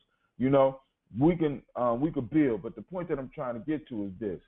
My dudes used to ask me, and I noticed him asking everybody around him, what's your major? And when I got a major in my running, it's easier for me to actually see myself running 50 kilometers now because I made it a major in my life. So now I'm able to get up and I'm able to do 7 miles, and it's nothing now. 8 miles is nothing now. I kind of tapped out at the 12 miler, you know what I'm saying? So I'm gonna have to challenge myself to go beyond 12 miles. Then I'm gonna challenge myself to go beyond that. Then I'm gonna challenge myself to go beyond that. And then it's gonna start getting cold. I'm gonna challenge myself to go in the cold beyond what I have already done. To eventually I'm gonna be able to challenge myself to hit the 32 miles. And by that time, many of you may be supporting me in my efforts, right? So hey, if I get out here and do it, you get out here and do it. That's one of the major reasons I want to do this because one of the statements in our pledge is I will push past all my self-imposed limitations. Now I want to show people that we have a lot of limitations that we have put on ourselves, right? You know what I'm saying? So in pushing past those limitations, what we do is we force ourselves to grow. So now what I'm saying is it's time to grow, y'all. It's time to get on the journey, and it's time to grow. It's time for us to move ourselves to another level. That's what these shows are about. So today we are on day 65. This means that we have done 65 of these shows up to date. We have done 65 of these shows. We've been pushing through them. We've been working through them. We've been doing the wisdom mining. Some of us been doing the work. Some of us got the book. If you don't have the book, I suggest you get the book. Gye-Nyame Journey Workbook, Tribal Quotes by Hatim Gye-Nyame. You can get it on Amazon. You can get it on Create Space. You can go to my site, Gye-Nyame-Journey.com, and get it. So, just look for it, if you really want it. You can hit me up. Hatim, HA2TIMGYENY. HA2TIM at Gye-Nyame-Journey.com. GYENYAME Journey.com. My daughter got mad and is going upstairs. She's so hilarious. So dramatic. So dramatic. Let's give her a round of applause. Yeah. I'm going to give her a round of applause. Drama. Hey. So, let's go and sit down.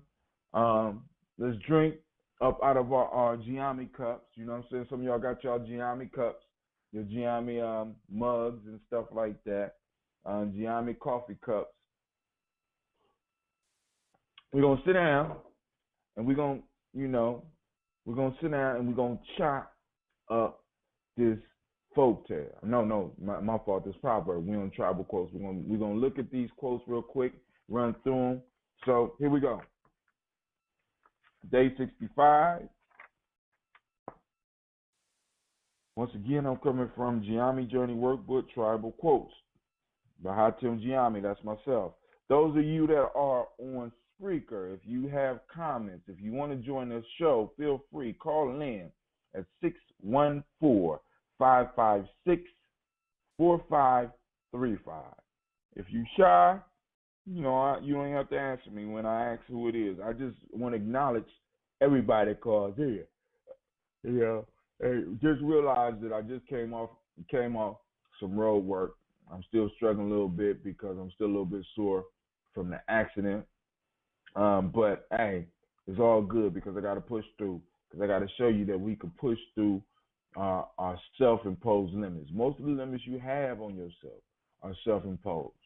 You know what I'm saying? And what you have to do is give yourself permission to move beyond the limits that you have set for yourself, or that you have allowed the world to say. Either you set the limit for yourself, or you allowed the world to convince you that's your limit.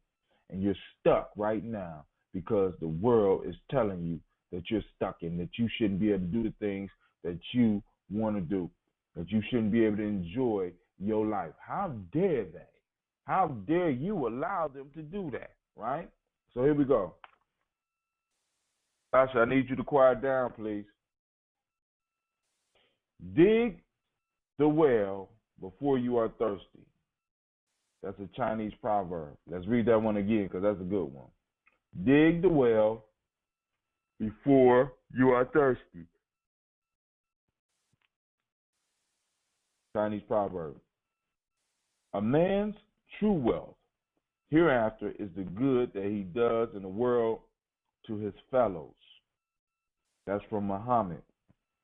A man's true wealth hereafter is the good that he does in this world to his fellows. Muhammad, once again. And last but not least, the child that is not crying has no need to be nursed. That's from Haiti. Once again, the child that is not crying has no need to be nursed. From Haiti. Now, those are some good proverbs. We're going to chop them up real quick. Somebody join the conversation, make it a little bit more interesting. But if not, I'm going to kick it anyway. So those of you that are on Spreaker that want to join the conversation, hit me up at 614-556-4535, or you can join us on the Google Hangout, because I got the Hangout up, and I also got my Uber conference at 614-556-4535. Feel free to join me. Feel free to sit in the back and just listen. Sasha, come here. I need you for a second.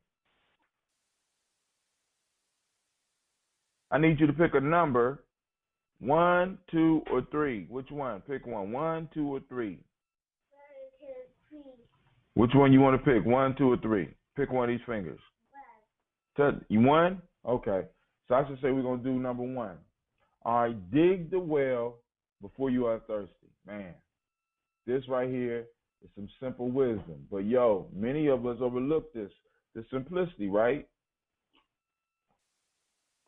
We live according to our wants, not our needs, right?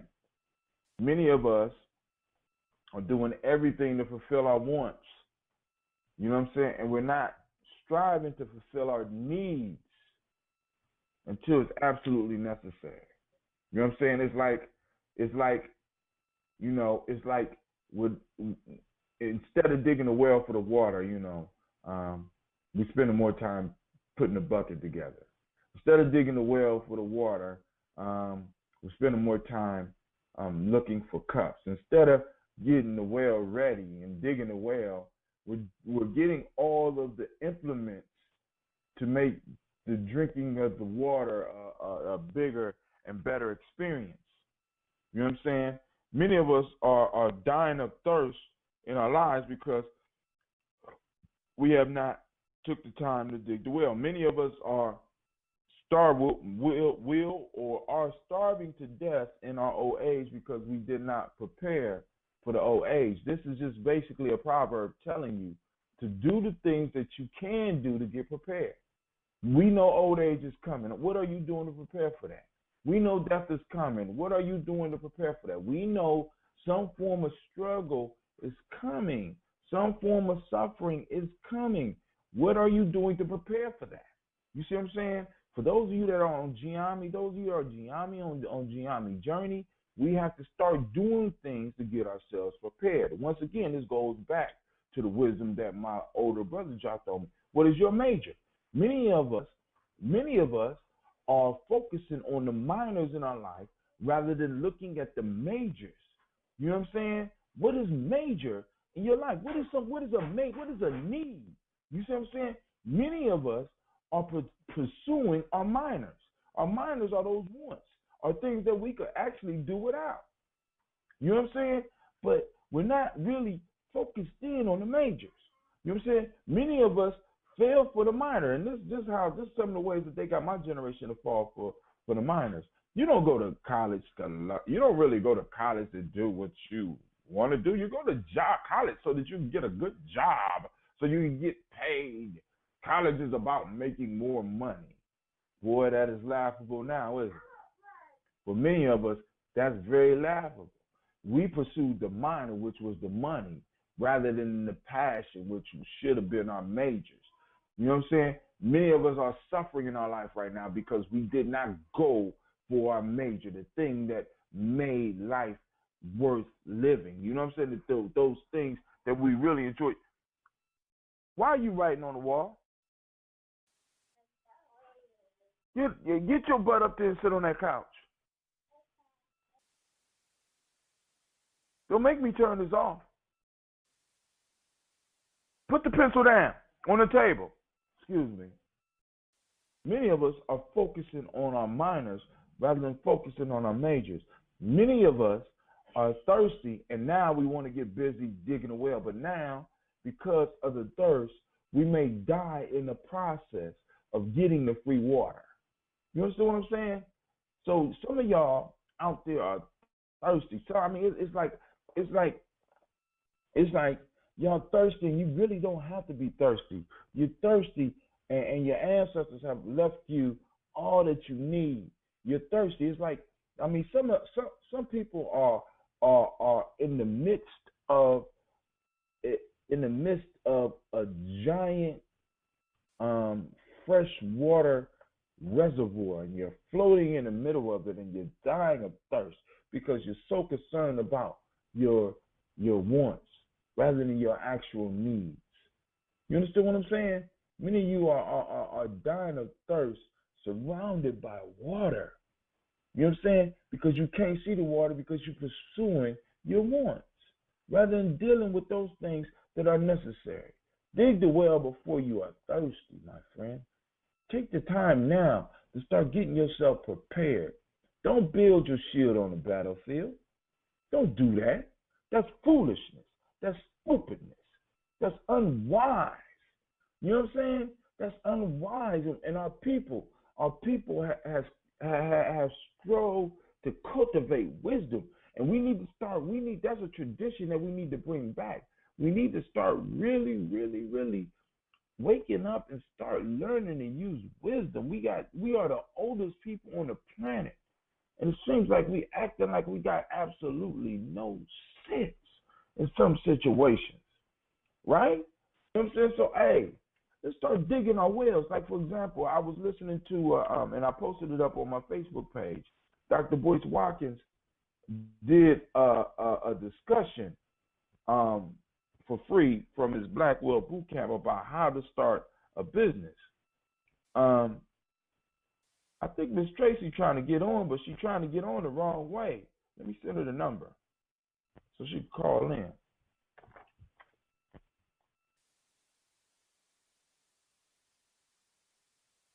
Those of you that are listening on Spreaker, the number is 614-556-4535.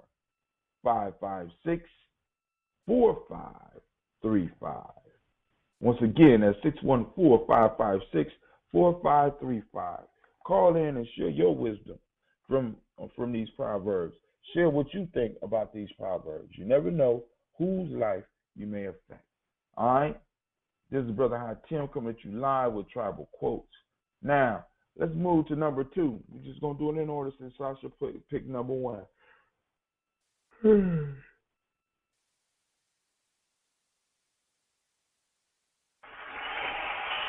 Give my girl a round of applause, even though she's tripping.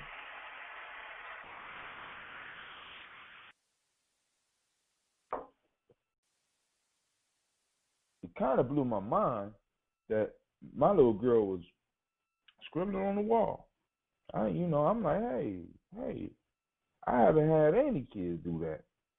I guess she really know that she the last one, right? So what I'm gonna do right now, I'm gonna put on some Rashawn Roland Kirk.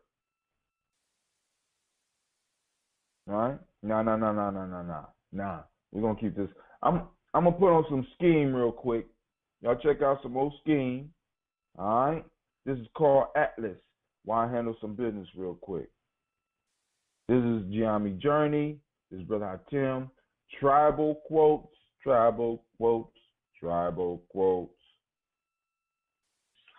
Don't work, you don't eat. If you don't work, you're not a man. On my own too, I got to stand. So lots of grams come out of pots and pans. Lots of money seen, lots of hands. Lots of scheming, lots of plans. I grew up with him, not a nigga snitching, no helping him. You're not my fan. Believe nobody was there for me, not a helping hand when I got a chance. Got it out the mud, man, I came from the dirt. Now I'm so fly, I don't got a land. Raised poor, but I love my mama. She taught me not to ask for no one help. Got discipline when I acted up. You know I hate I had to get the belt. Without no father, I was hard-headed. Always getting in the extra. Found out niggas wasn't real out here. These haters faker than a Pegasus. Yeah, I came from the ground up. My name etched in the sediment. You ain't getting it like me. Only get it in excrement. Oh God, I'm gifted and optimistic. My level rising on elevate. I'm so fly, I can levitate. He ain't real, I can tell he fake. Locked up with crooked thieves. I seen a nigga get his selling race, and I ain't trying to go back to that. This nigga wanted me to tell him, hey, the weight of the world on my shoulder, the weight of the world on my shoulder. That's why I'm standing out in the kitchen. Water whipping up over. The weight of the world on my shoulders. The weight of the world on my shoulders. My heart full blood is frozen. My heart can't get no colder. The weight of the world on my shoulders. The weight of the world on my shoulders. I do this shit for my life. Familiar had all my ballers. The weight of the world on my shoulders. The weight of the world on my shoulders. Damn, I can't get up. I was grinding till it's over. The weight of the world on my shoulders. My youth can call me Atlas. Mama's oldest, now the 5 and it's 5 stains on our mattress. Got ghosts swimming in the bathwater. Guess they want to take a bath too. And I ain't trying to go back to that. So I'ma do what I have to do. Bills coming, rent due. My little cousin had another baby. Loyalty is another statement. I'm too street, my heart beats the concrete. I mean the nigga calculating no food later. My power say so put the nigga don't fuck with me. You niggas stand in the way. Waiting niggas to see who I am. But are you niggas some type of gay? I don't trust near another nigga. I don't even like to share my plate. But I won't eat to feed my folks. Just as long as my paper straight. I go out my way for it. Think about them, even pray for it. If it get down or lay down, I'll get down or lay for it. My Kevin Jesus to my family. There's this I'm gonna pay for. For my sisters and all my cousins. Those I grind every day for. The weight of the world on my shoulders, the weight of the world on my shoulders. That's why I'm standing out in the kitchen. Water whipping up over. The weight of the world on my shoulders. The weight of the world on my shoulders. My heart full blood is frozen. My heart can't get no colder. The weight of the world on my shoulders. The weight of the world on my shoulders. I do this shit for my life. Familiar had all my ballers sold. The weight of the world on my shoulders. The weight of the world on my shoulders. But damn, I can't give up. I was grinding till it's over.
Class back in session. Give it up for old Scheme with Atlas. The weight of the world on my shoulders. The weight of the world on my shoulders, yo. Hey, that's Brother Old Scheme dropping it. You know what I'm saying? I got a couple people calling in, hanging up. I don't know, people playing on the lines and stuff like that. Yo, this is Gye-Nyame Journey. Make sure you join the journey. Check us out at tribe.gyenamejourney.com. Once again, that's tribe.gyenamejourney.com. We got the site up and running. You also can hit us up at gyenamejourney.com and just hit headquarters up on the top left-hand tab up there, yo. So, hey, so we into it. We doing that mining. We doing that wisdom mining. And we got Miss Tracy. Come on. I'm trying to get a pop off here. So now, listen. We're going to get it going.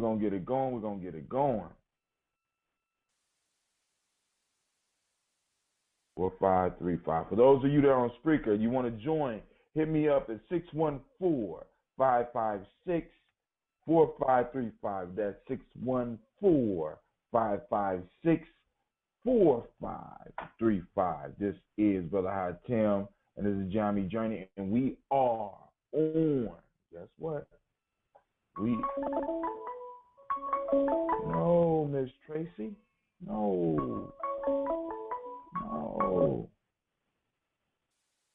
Don't get on that way. You gotta call that number. All right. She trying. Hey, we got a call coming in. So there we go. Hit it. Call that number.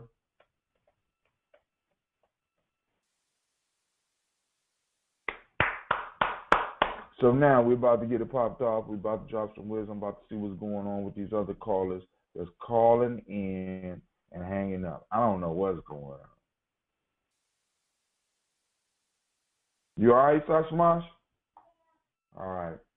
You're supposed to be in bed, though.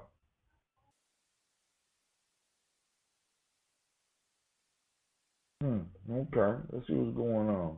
All right. I'm about to hit up this other hangout real quick. I got to hit up my family hangout, see what's going on here. All right.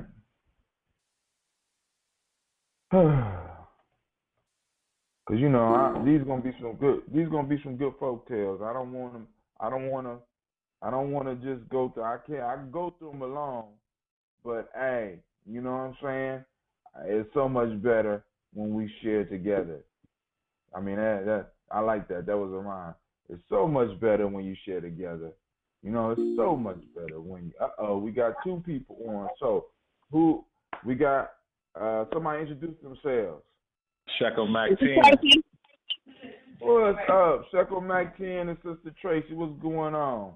What's cracking? What is going on? Hey, we got it popping off. So I gotta send another message to the group, see what's going on. Some of y'all about to call in. Some of y'all call in. Call in at 614-556-4535.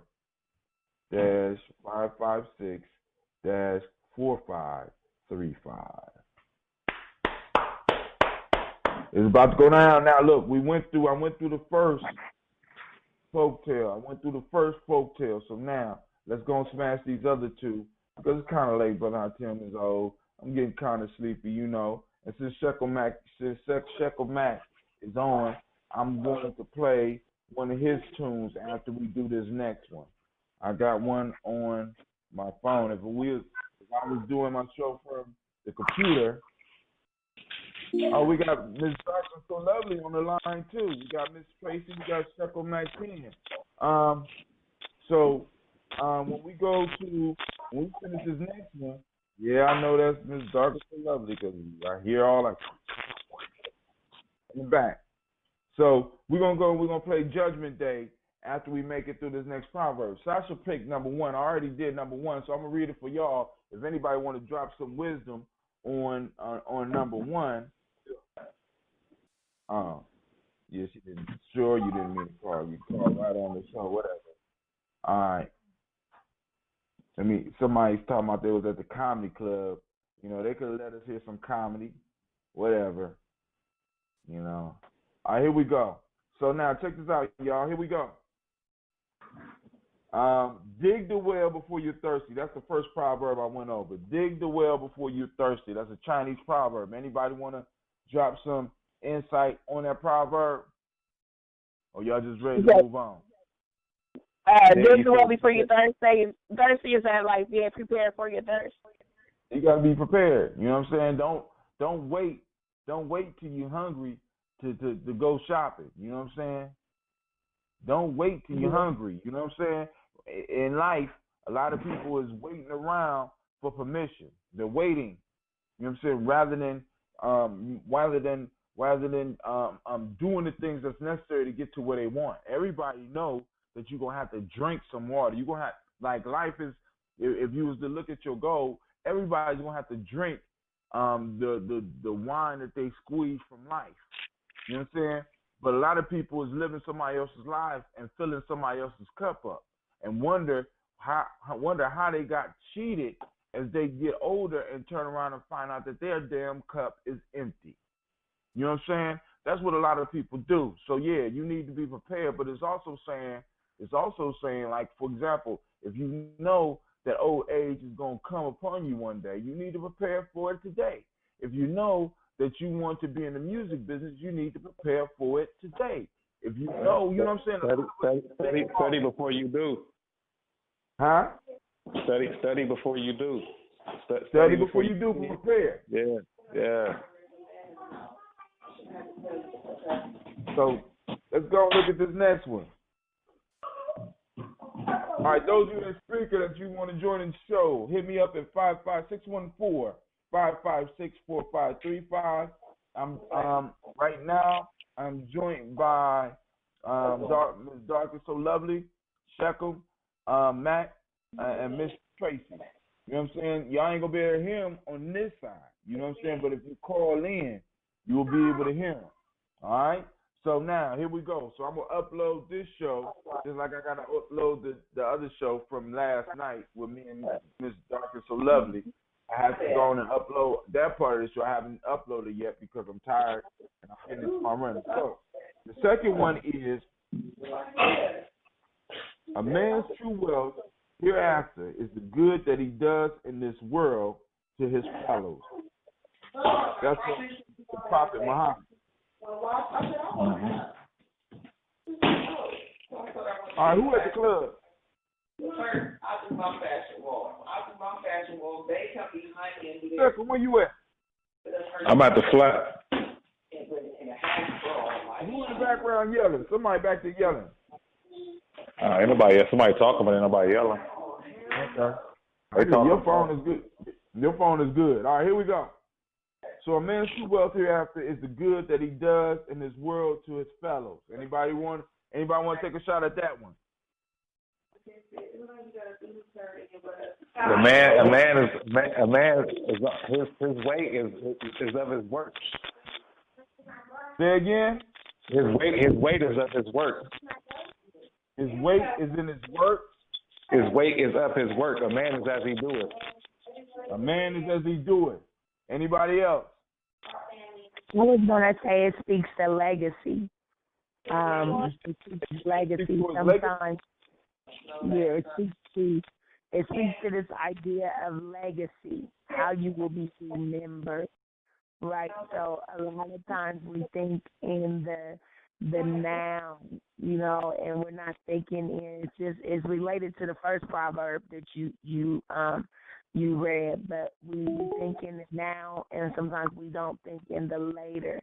And I think that if we thought more deeply about how we will be remembered or how we would like to be remembered and what we will leave here as an artifact to be remembered, then our decisions may look a little different.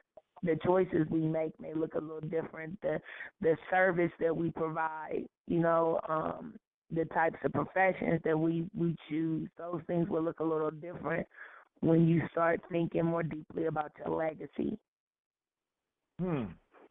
All right, we just been joined by the Traveler Brother D as well, so we want to welcome him to the show.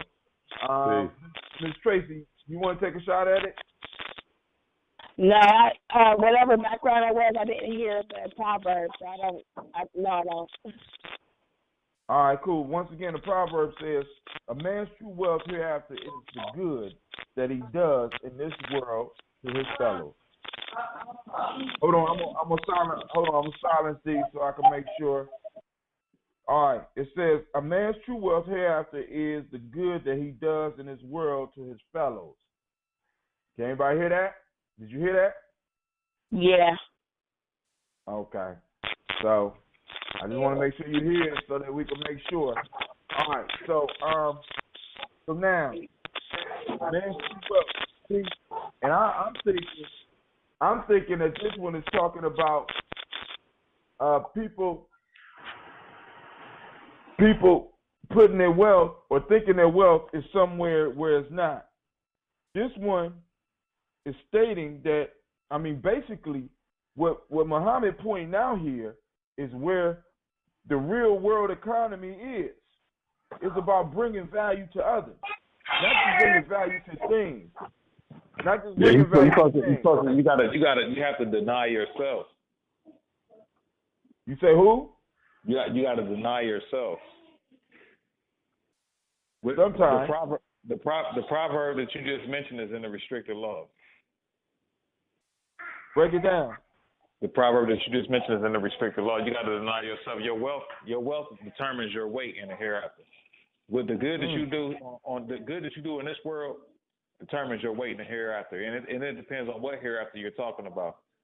If you're talking about the physical hereafter, then it's going to determine the treatment that you get in the hereafter. Okay. You know, so that's as we speak, that's being ushered in right now. All right. Anybody else? I think, well, it's something that I've come across before, but those maybe like religions or people's ways of life who believe in the reincarnation, where the way you act in this life or that life determines how you want to be in the next life.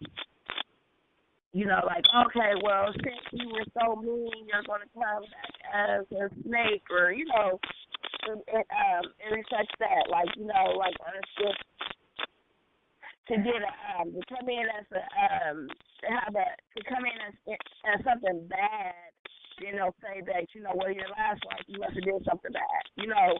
So it sounds like to me the benefits of the results of your character come in the hereafter, like it was just explained before, like in your afterlife.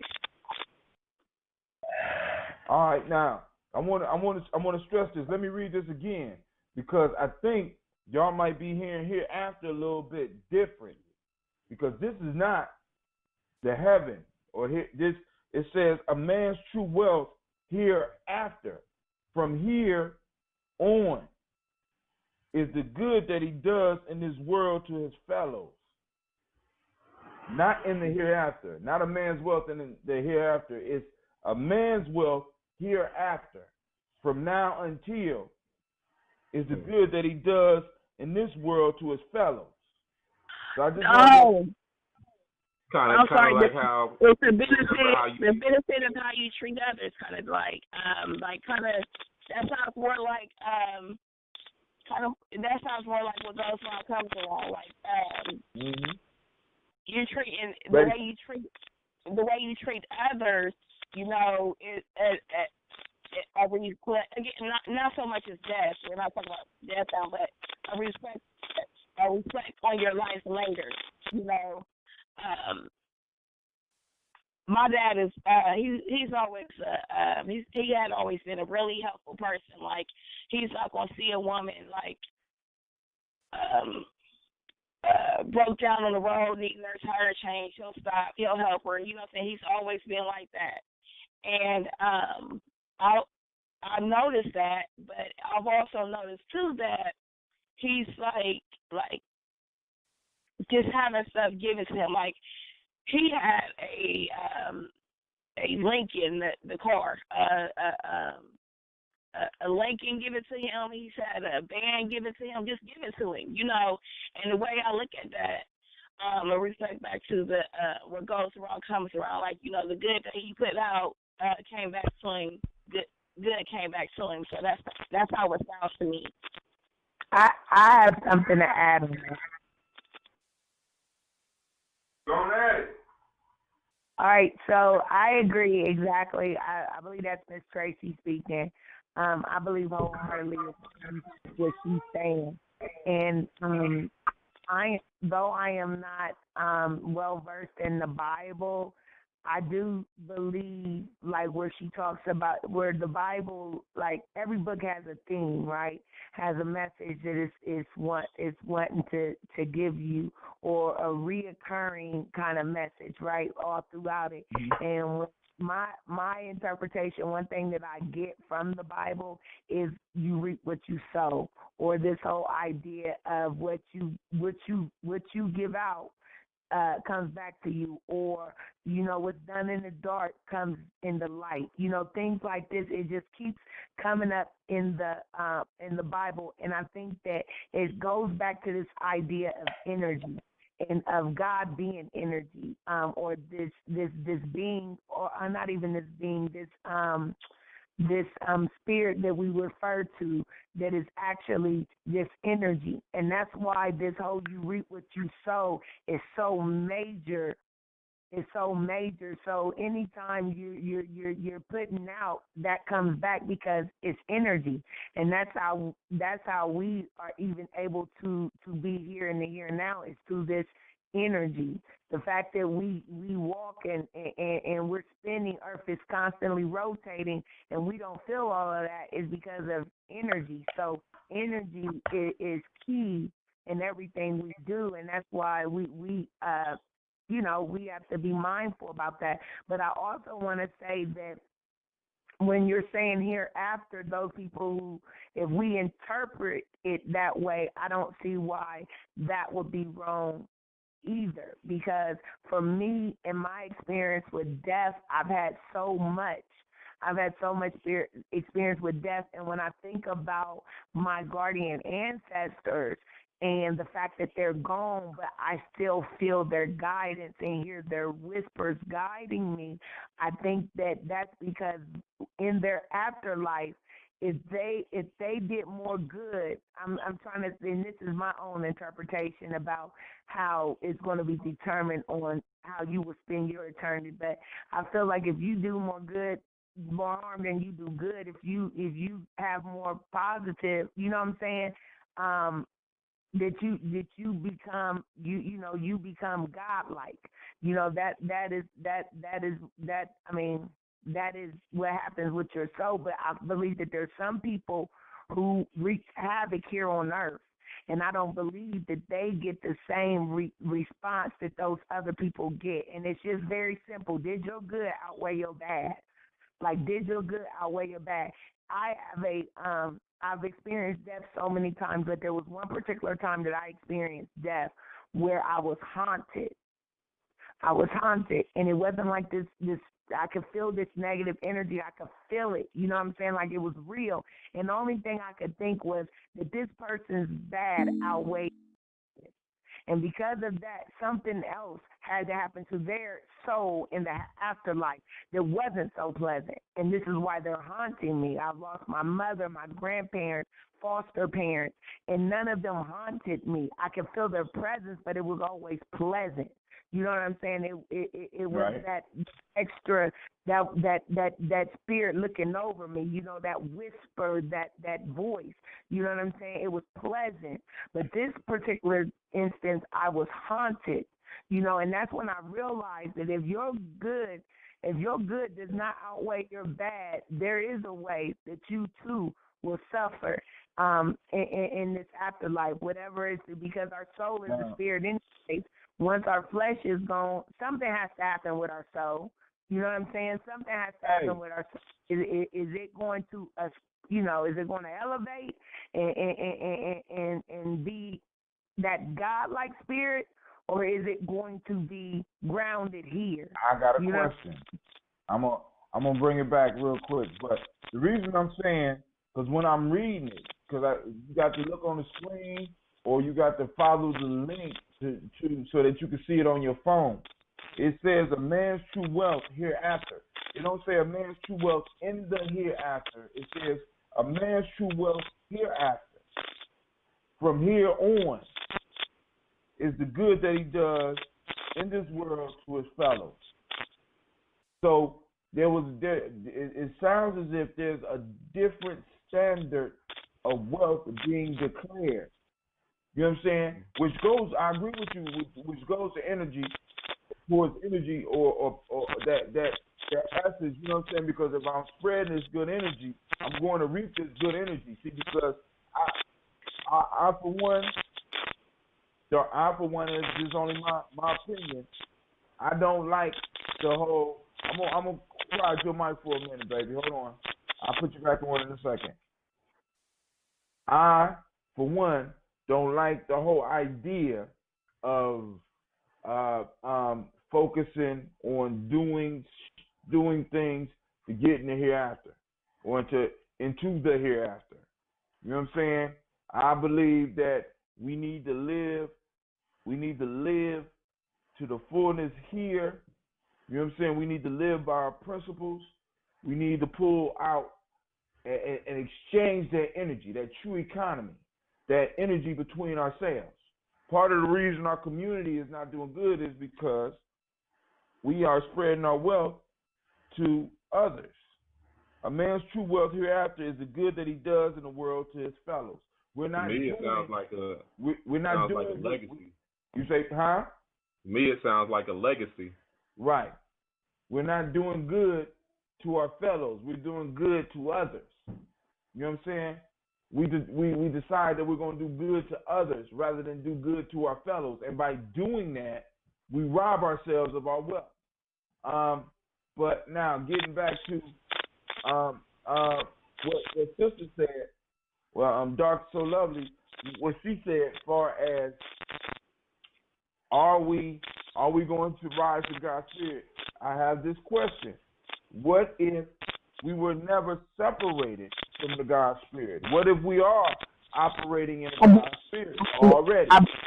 I believe, okay, so I've already told you my beliefs on this. I believe that because we are wrapped in this flesh, we are separated from the God that is within us. I do believe that we are God. We too create. We create with our words. We procreate by making babies. We have all of the qualities that are spoken of when we Stop. I'm talking to my daughter. Yeah, so we have all those qualities.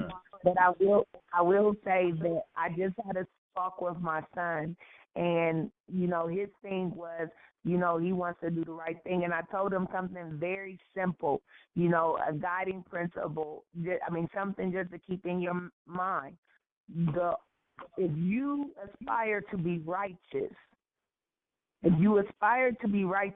all that other stuff will go by the wayside, and that righteousness in us, the peace in us to do the right thing by others and by ourselves, to really have that moral standing to protect and to advocate for others, your fellows, that is the God in us.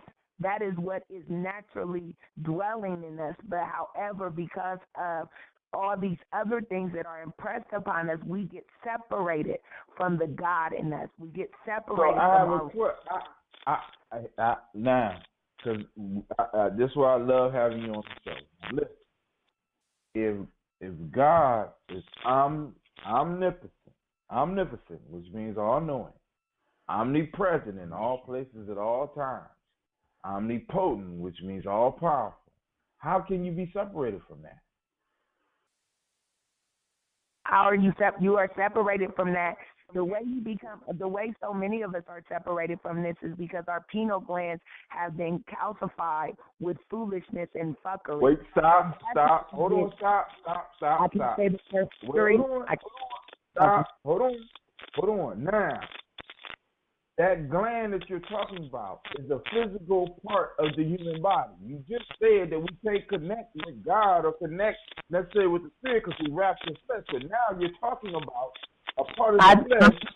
I'm telling you what is a bear.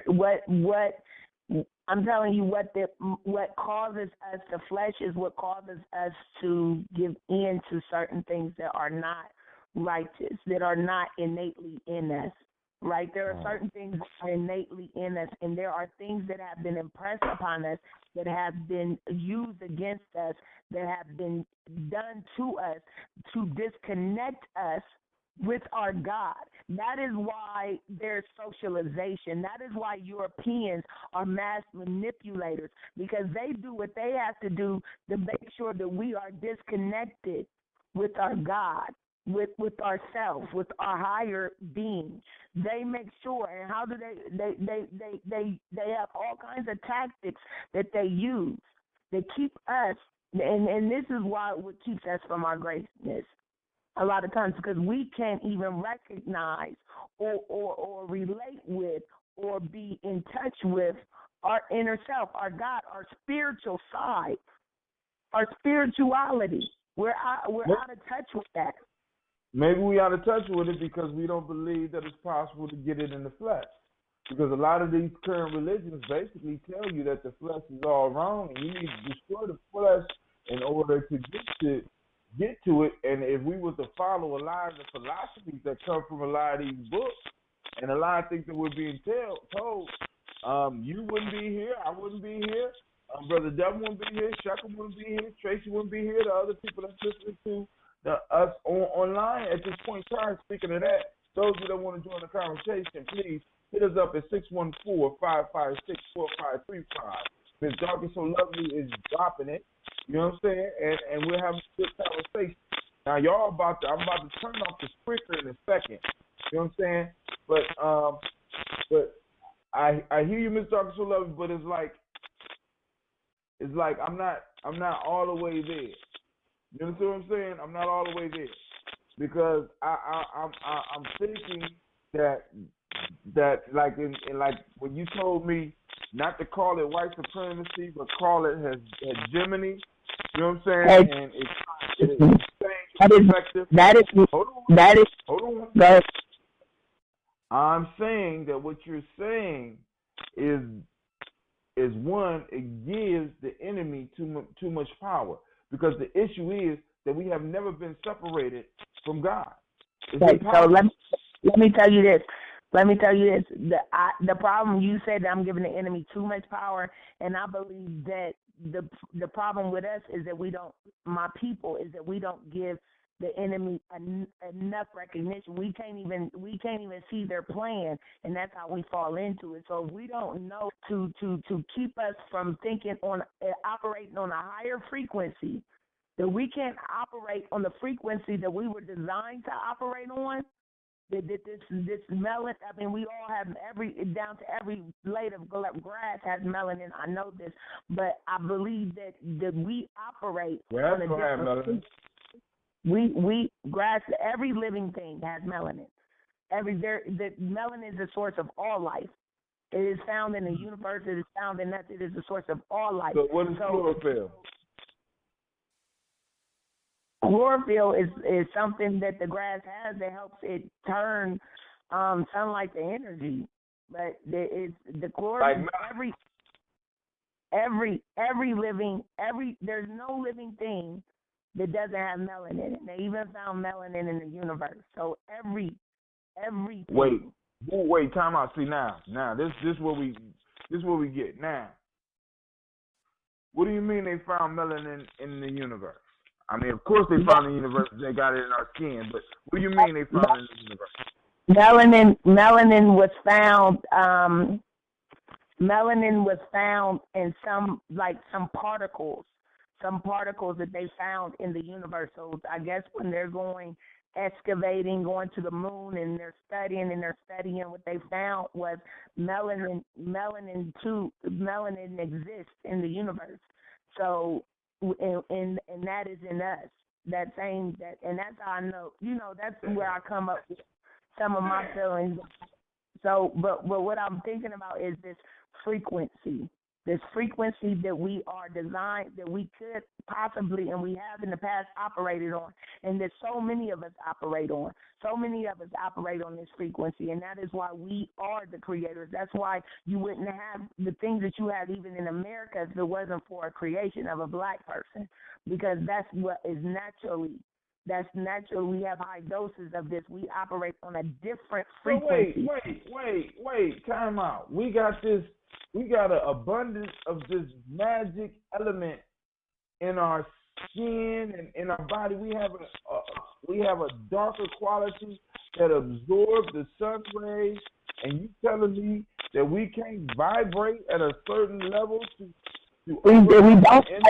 Who obviously, according to a lot of philosophy out here, is separate from God. How is that possible, baby? I mean, and then on top of that, it's possible to be separate from God. If God is the source of everything, even the devil, and the devil was created by God. If everything else in the universe is connected to the Creator, how are human beings separate from God?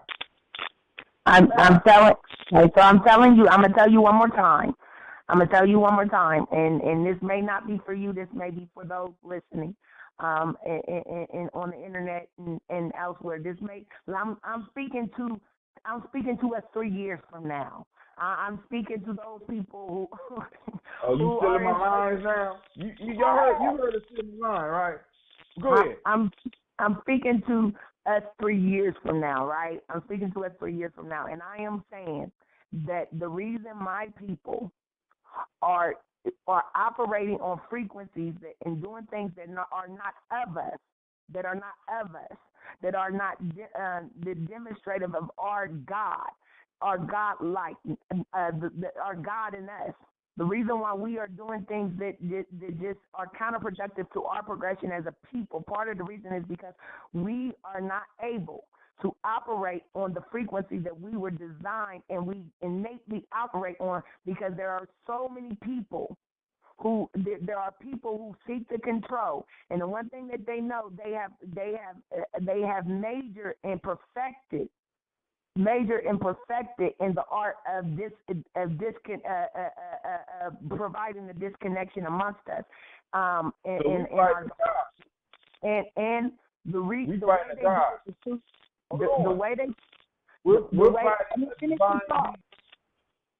Let me finish this talk because I'm speaking Our to enemies are divine beings. I'm speaking to the future, but they are deviant. I'm speaking to I'm the future. asking a question for the future. Are we fighting a divine being? What? Are we fighting a divine being? I mean, they can perfect. Do you know what perfected something means? Okay, so let me tell you this. Maybe, and so maybe they haven't perfected it because I didn't fall for it. But I will tell you this again. I believe this music, this television, the programming, the images, the propaganda, all of these things are to provide disconnection within us. That keeps us from operating on our frequency. Our kids are bombarded with negative energies. Our children are bombarded with negative ideas about them and the people that look like them constantly. There's a reason why you turn on TV to look at Africa and they show you people in the trees and in the huts, but they don't show you in Ghana these people living in mansions. They don't show you people. A lot of these countries look better than U.S. countries. You know what I'm saying? Or look just like them. You would go drop you off in Africa and you wouldn't even know you were there. They don't show those images. There's a reason why. Because this is how they program us. This is how they keep us from our great. It's through they socialize that. I hear you, right? I hear you. But you do know I went to Africa. I know you. I've been to Africa. I've been to Ghana. And my girlfriend goes to Ghana frequently. Right. My nephew lived in Ghana for 9 years. Okay, well, what I'm saying is I've been there in person. And it's a beautiful place, right? But when I lost my passport, right, I got to see just a couple of hours of the real. You understand what I'm saying? And see, I'm not into fantasy chasing. I'm not into. I like myths. I like folk tales. But I'm not for us to say that. I honestly believe that white people are luckier than they are smart. I honestly believe that Europeans are luckier than they are smart, because some of the times and places they have had their advantage in history was extremely bad luck time for us. You understand what I'm saying? So I'm not really looking at them as wise and as intelligent as I'm hearing people say. You know what I'm saying? Because it's almost like they set up a system that is running roughshod over them too. I said running roughshod over their masters. So these individuals. All right, but you know why it's running? Hold on. Let's do this. Because I want to get through these proverbs with me and you. Because you already know me and you go and you know what I'm saying? Because I'm on a fat burning diet. You know what I'm saying? And that means that my energy, I'll go. I need to be laying down because I got to get up in the morning. But hey, let me read the third proverb. Because all I was saying at the beginning was that this is not talking about the hereafter. You got into the hereafter and got into God and the frequency. And that's good. Use a Pisces to your heart. I love that. All right. So here we go. The last one. The child that is not crying has no need to be nursed. The child that is not crying has no need to be nursed. Anybody want to shoot at that one? No? I think everybody else fell asleep, girl. It's just me and you. But hold on. Hold on. I promised that I would play Shackle's tune called Judgment Day. So I'm gonna play that. And those of you on Spreaker, if you want to join the conversation, hit me up at 614-556-4535. We are chopping it up. We're doing some serious wisdom mining, and we're kind of running over. I'm gonna play this for Shekel because he's on the show. It's called Judgment Day.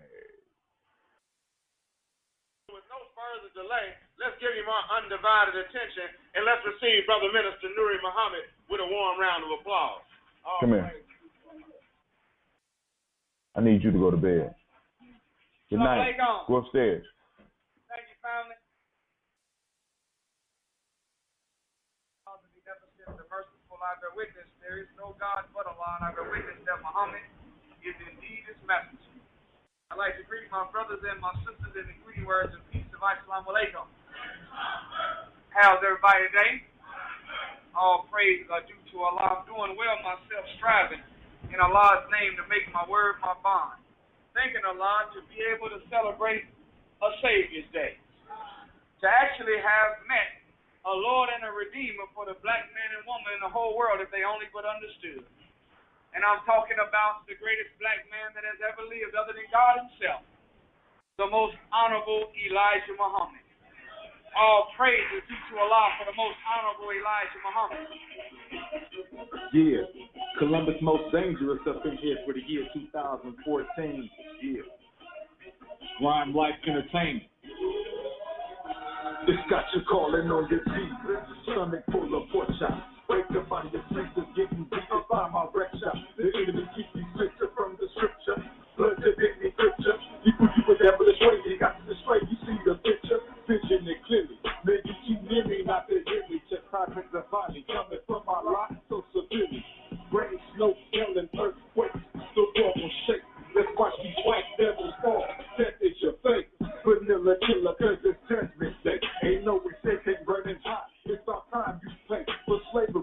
Look what you did to me and other black people. Made us to live in Syria. Treat us like we ain't equal. Tricked us with Christianity. Taught us about a Trinity. Plans to lead us to hell. Blind with no unity. If you with me wanna break these chains, united we stand tall. Let's go, you and Elijah's final call. We must follow his teachings. Let's make it through judgment day. Black woman, black man, unite, white folks gon' pay. For the way she did a black slave, sent the Lord. Their race look be the front page. A lot of devils, filling up the grave. Vanilla killer, it's the judgment day. Ain't no hiding, ain't no running, ain't no getting away. Nope. Vanilla killer, it's the judgment day. Ain't no hiding, ain't no running, ain't no getting away. See what's wrong with the way we living? Crazy spending and fornicating with crazy women. Crazy ignorant, you programmed to make me ignorant. Just sit down, have a seat, homie, and pay attention. VT wants you to see the cars, clothes, and bling. That's what they show you to program you just to want these things. To make it worse, they even show you how to go and cheat. Get you a pot and some water, jump on the stove and whip it. Cause you don't understand the reason why you wear a chain. Cause you still enslaved, it's different, yet it's still the same. They blowing up our pills, they poisoning our food. They poisoning our mind, we thinking we ain't got the flu. But you don't got a clue. Cause you addicted to Jerry Springer and Dr. Who and whatever they got for you. We're killing each other, thinking it's what we gotta do. The end is near, and it's coming soon. We got to choose. Let's make it through judgment day. Black woman, black man, unite, white folks gon' pay. For the way she did a black slave, sent the Lord. Their race look be the front page. A lot of devils filling up the grave. Vanilla killer, it's the judgment day. Ain't no hiding, ain't no running, ain't no getting away. Nope. Vanilla killer, it's the judgment day. Ain't no hiding, ain't no running, ain't no getting away. In these last days, they still don't wanna give us reparations, and they still don't wanna offer us the land to build the black nation, so we can show that we started civilization, the first created on earth. Take it for what it's worth. This is God's pussy. Give it, we take it. We use the fault. The real hurt. If I don't begin, or else it gets worse. Hearts will burst. You even got the nerve to want to integrate. Who does that? Sleep with the enemy. That's a food state. Take heed to the lessons taught by Elijah Muhammad. Drop your Christian faith and care Allah. Become Islamic. Believe in his prophet. Believe in the oneness of the Almighty. He's present with the the wicked and slimy. Why can't he find me? The time's up. You try 6,000 years. No more love. You can't stop. The disaster was struck. Y'all should give up. So keep your false preaching. Save us all from your grief, the final call. Listen, Muhammad speak. We don't follow his teachings. Let's make it through judgment day. Black woman, black man, unite, white folk gon' pay. For the way she did a black slave, sent the Lord. Their rage look be the front page. A lot of devils filling up the grave. Vanilla killer, it's the judgment day. Ain't no hiding, ain't no running, ain't no getting away. Go put those down. Whoop you and go. All right, cool. Go on. Ain't no hiding, ain't no running, ain't no getting away.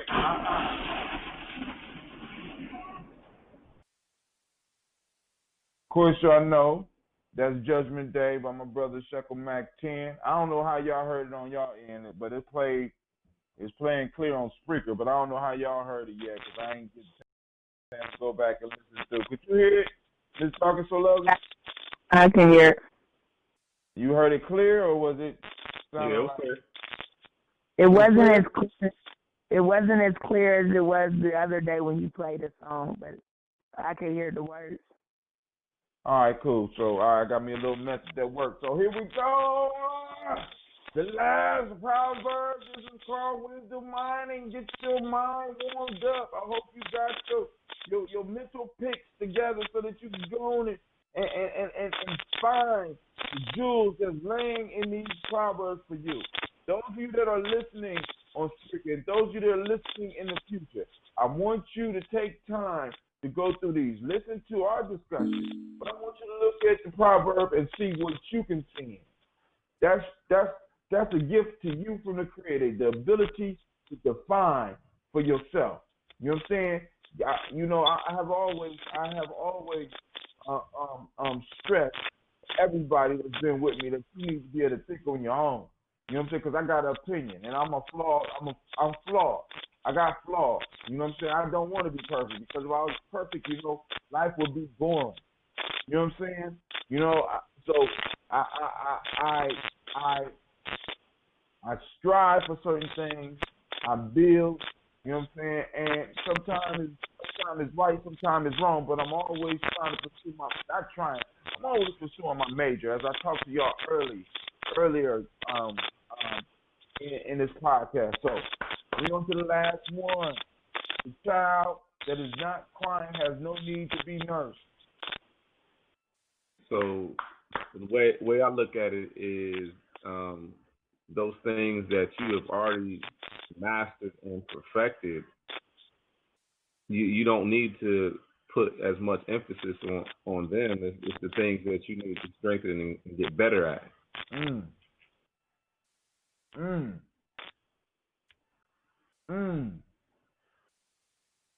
so if I already know that I'm a strong speaker, and so I don't have to work on speaking. If my listening skills are lacking, that's the child or that within myself that I need to work on. Because it's crying for help. All right, so wow, I gotta think about this one. How about you, Miss Dark and So Lovely? I think that I know I've heard this, and it was actually being used.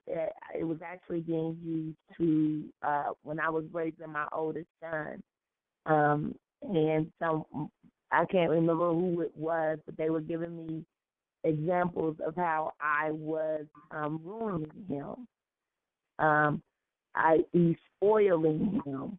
And this was the proverb that they shared. And so I guess when you read it, I go back to, thinking about how do we raise our boys? How do we raise our men?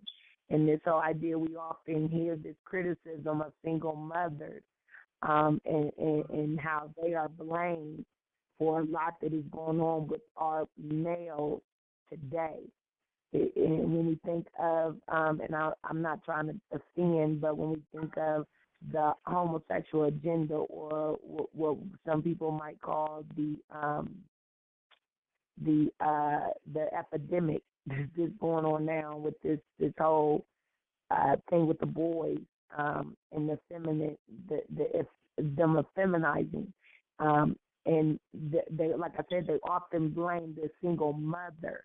And I think that a lot of times we are willing to cater to our children. We are willing to try and protect them and do all these things. But sometimes we just got to let them live. We've got to let them experience, because, life is the best teacher. And if we don't let them have those experiences, then we ruin them. And so it kind of goes to, if your child is experiencing life and it's not killing them, sometimes you got to let them experience it.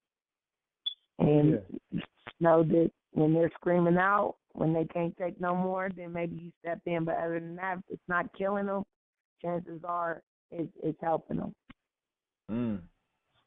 So I'm going to just say this. That's enough said on that one.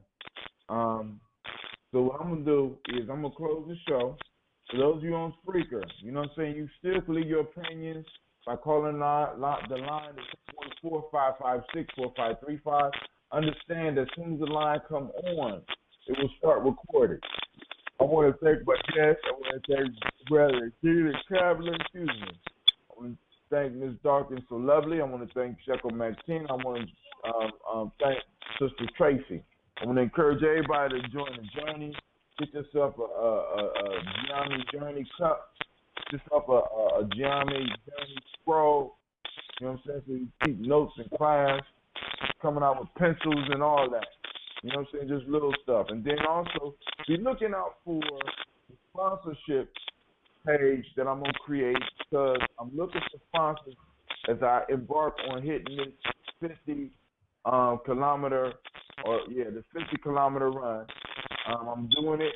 I want to focus on raising funds for Gye-Nyame so that we can do some camp trips that we got coming up. We also want to do a lecture series as well, so we can bring speakers here. So be on the lookout for that. So this is Brother Hatim. I'm out. Anybody else got any final words? Start where you at. Start where you at. All right. Keep mining for that wisdom. Keep mining for that wisdom. All right. So I'm gonna load this and do it tomorrow because I'm sleepy. But y'all have a great night, and I'll see y'all tomorrow.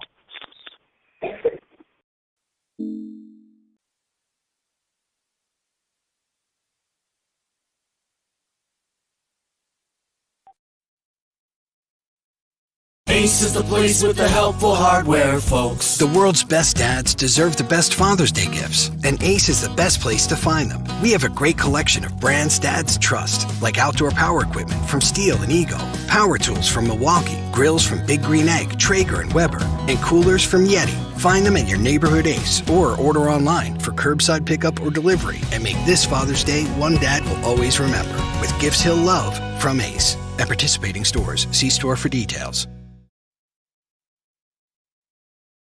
This call is being recorded. That I did not have a recording on. I am so pissed. I done missed y'all wisdom. But hey, it ain't too late. We got this last one because this last one is cold-blooded. And I think the creator wanted this last one to be, that's usually what a brother do to kind of protect his mistakes. He called on the creator. I think the creator wanted us to miss all that other stuff that was said, right? So that we can go and beat up this last one, right? But yeah, man, it's sort of like the society praises the potential. You know what I'm saying? And I think in our culture, we need to get rid of that. We need to stop praising the potential, because you know what I'm saying.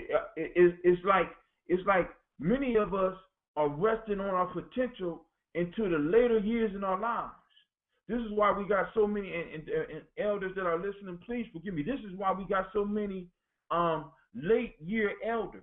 You know what I'm saying? These are elders who come into consciousness at 55 and 60 years old. You know what I'm saying? Because their potential was kind of, they rested on their potential and they got a job. You see what I'm saying? And it's like, man, we're robbing our culture, we're robbing our children, because we're setting a horrible example, because we are not soaring. You know what I'm saying? We had the wings, like the bird in the story. The bird, like I said, the bird does not have to soar to get up higher in the tree, and to get up higher in the tree, that provides the bird with more security. If the bird got more security, he's able to build up more confidence. If he's able to build up more confidence, he may be able to fly higher. He don't even have to soar. But the damn bird is satisfied with the low branches. If this is not a description of where our people are in their mind state, I don't know what is. You know what I'm saying? And this is a Turkish proverb. You know what I'm saying? It's that gravity, man. To me. Huh? It's that gravity. That gravity. That gravity is Go ahead, the thing. explain. It's that gravity thing, the low branches. Can you overcome that lower elevation where the gravity is strongest? As you get higher, gravity gets weaker and you elevate and go to higher planes. But all that stuff that you mentioned is all related to, to me it's the whole concept of gravity holding us back, and can you get to that escape velocity? You know what I'm saying? Wow.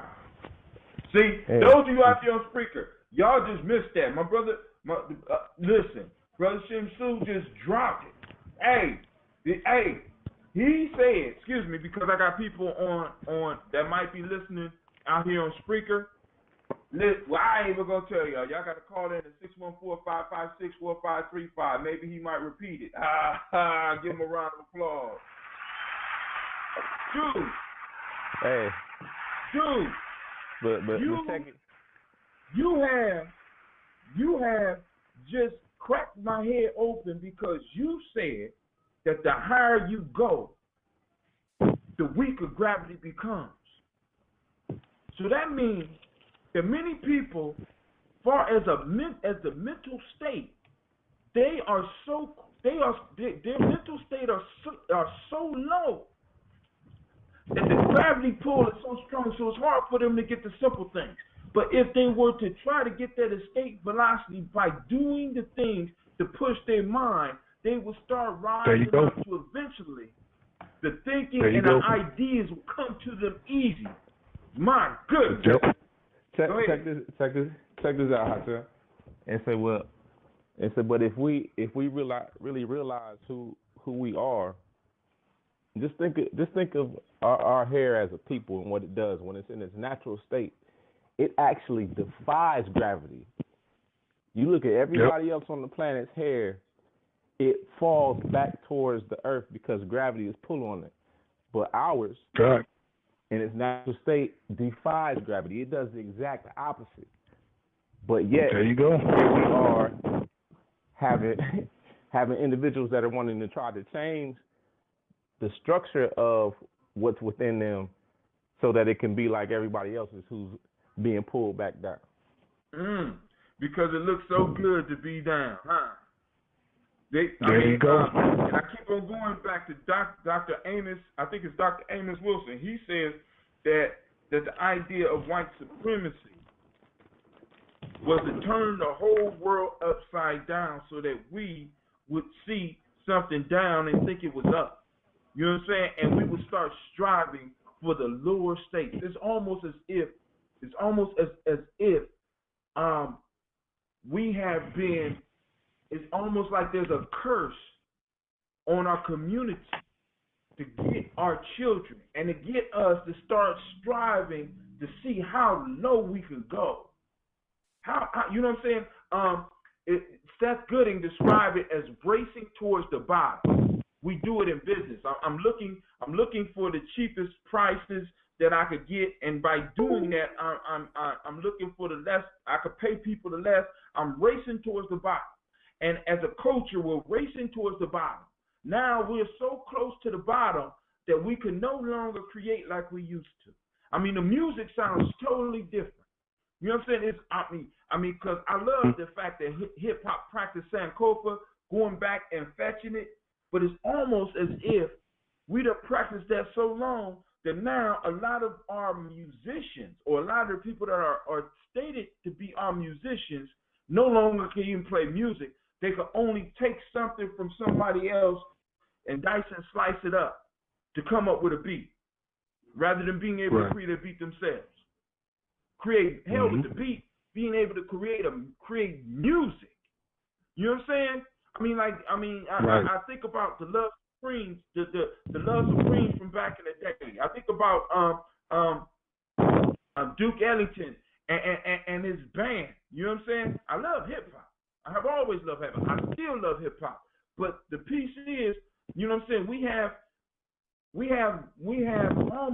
it's almost like a Mad Max movie where you got those people that's going around scavenging. You know what I'm saying? Our culture has fallen into a state of where we have accepted scavenging as a natural way of being. We'll take any job you give us. We don't want to create our own jobs. You know what I'm saying? We'll scavenge. You know what I'm saying? We'll take other people's music and scavenge. Y'all better stop waiting. Y'all better come up. Hey, come on. Anybody else? You on point, man. You on point.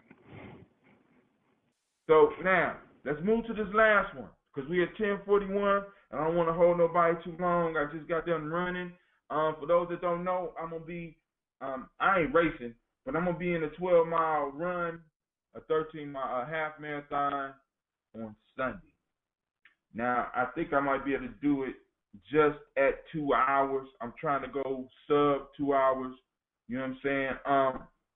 But it is what it is. I'm 47, so what I do is what I do. I'm going to finish the run. You know what I'm saying? But I'm getting ready for that 50K coming up in January and February. You know what I'm saying? And maybe by February I might have the courage to get out there in that cold and run that 50 miler, because they got a 50K and they got a 50 miler. Maybe I might get out there and do that 50 miler. I don't know. But hey, we'll see. Now, y'all ready for that last one? This last one is so full of jewels. We about to go wisdom mining. This last one right here, I think this last one is going to be a key to freeing our people. That's how dope this one is. So here we go. The house does not rest upon the ground, but upon a woman. The house does not rest upon the ground, but upon a woman. Is that my baby? No, my baby. Who is that? Is it you, Kevin? Stay in the bed. Do not get out.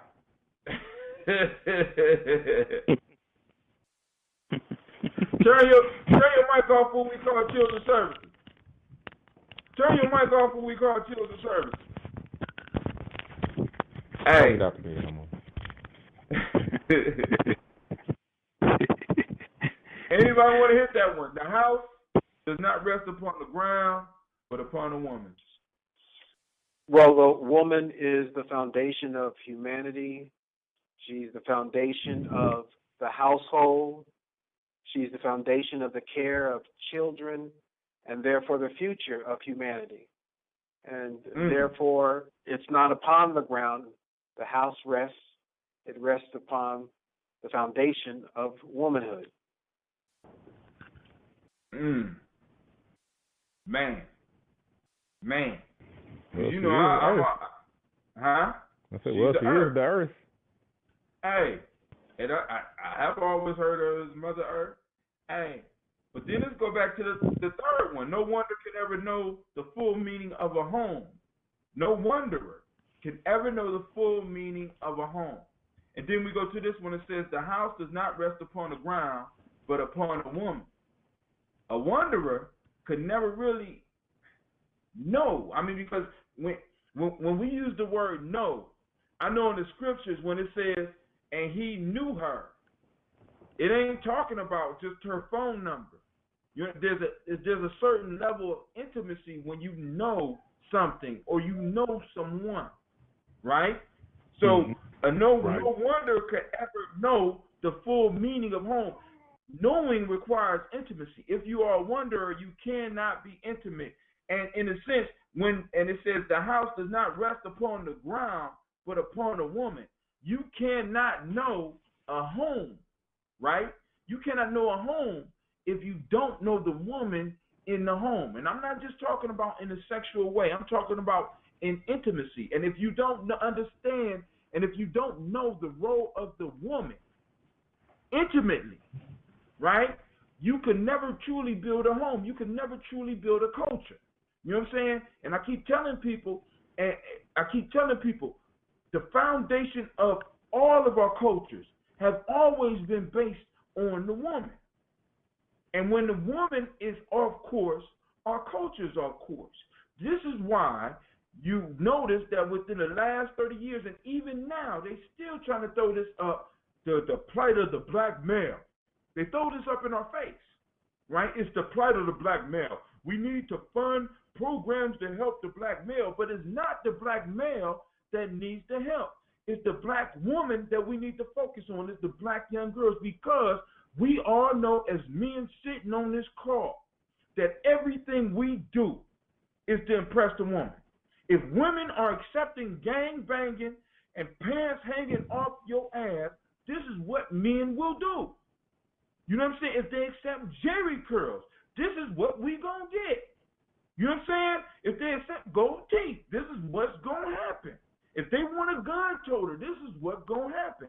But if they want scholars, you know what I'm saying? If they want scholars, this is what men will become. If they want warriors and protectors of the village, this is what men are going to become. If they don't accept disrespect, this is what men are going to become. The women not only shape and mold us out of the womb, right? They are our first teachers, but they are also our aspiration. Because even when we try to get a home, even when we want to buy a home, we usually are trying to buy a home and we're trying to buy things for them. You know what I'm saying? Mm-hmm. This is why we have to look at our culture and understand the respect that they have for women. You know what I'm saying? It wasn't the fact that she had to be a queen. You know what I'm saying? It's the fact that she is the foundation of the culture. From her womb comes the culture. From her comes the culture. She holds the culture together. You know what I'm saying? She holds the culture together. And when she goes around, when she starts doing crazy things, when she starts going crazy, and if you don't believe me, let's look out here right now. You know what I'm saying? We can look right out here right now. I was watching a video today of a young lady's birthday party, and I know that the family probably listening to me now, probably mad as hell. And the way that these young girls are dancing on these boys, and the way these girls are accepting, and the way that the families are accepting the way these girls dance, is letting you know where our culture is. The mothers are accepting it. They was doing everything. They did everything but took off their clothes, yo. Mm-hmm. You know what I'm saying? And we accept this. Mm-hmm. Then we wonder why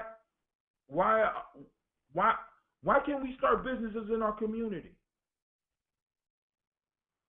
Why don't our children respect us? Why are our children acting crazy in these schools and in these institutions? Because they see that the women are going crazy. The women are going crazy. Not putting all of this on, but the piece that we have to understand is by them trying to get us to focus on men, they are taking the focus off the true culture bearer. Our role is to protect that culture bearer. Right. I'm sorry. Y'all better say so, something.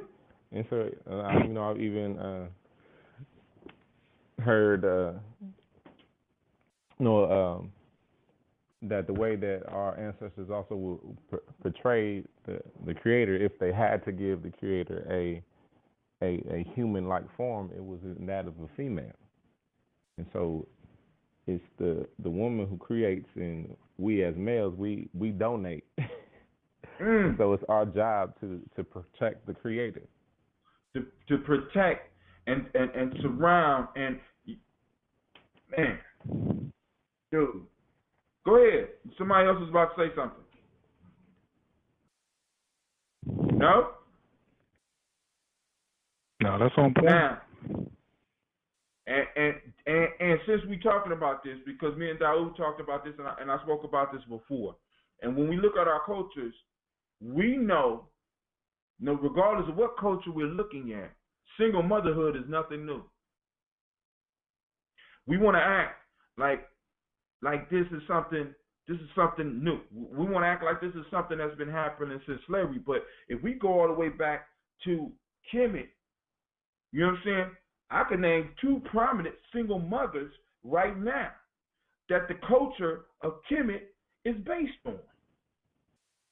We can start with the first mother, Nut, who was a single mother who was separated from her husband by her son, Ra. You know what I'm saying? That they was permanently pushed apart, and she had to deal with her kids on her own. She even had to find a way to have the children because Ra decided that he did not want her to have the children. And she still made it through that hardship. And she gave birth to Asar, Set,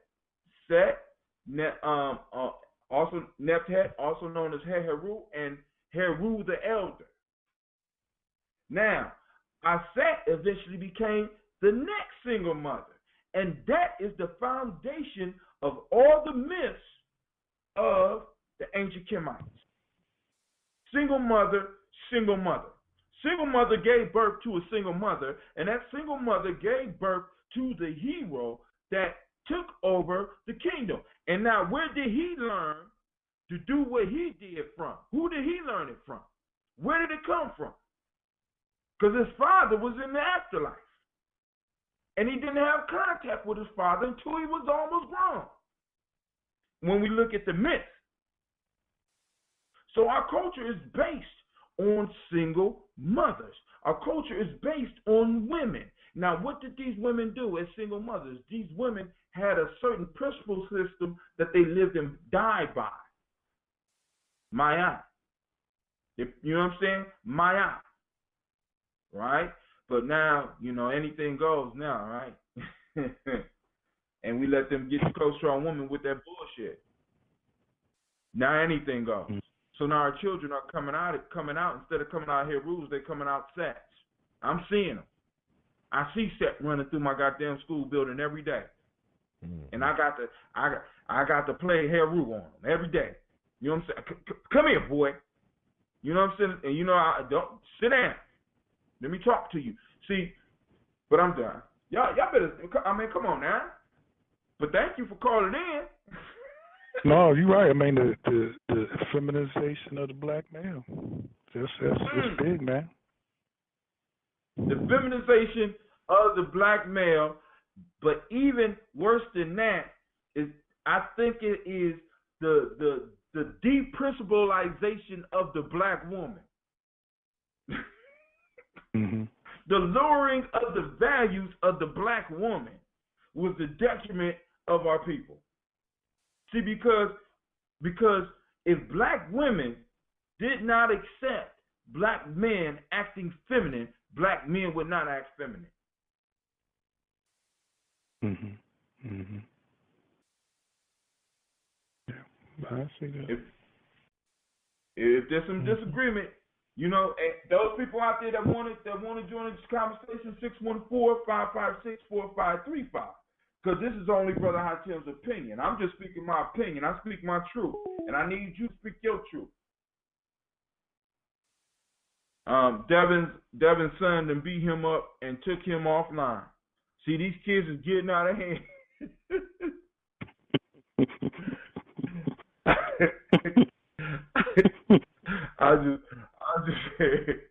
I'm just playing. But hey, if nobody else got anything on that one, well, I could go on that one. I don't entirely agree. I think there's multiple factors there, but I have to admit, though, I was a witness to what you're talking about. I had a foster sister who became so obsessed with revenge against her former husband that she literally emasculated the male child because that male child looked exactly like him. And everybody knew it's like this child was basically spit out from his father, and the second child looked exactly like her, and everyone would say she spit him out. And it's, lo and behold, the one who matured and believed himself to be homosexual was the one that looked exactly like the father. And I warned her that that's what she was doing to him. And, not having an issue with that per se, but the issue is, why is it tolerated? And ultimately, in this case, it was to pacify that male child because he looked like the father who did not respond to her aggression the way she wanted. He did not submit.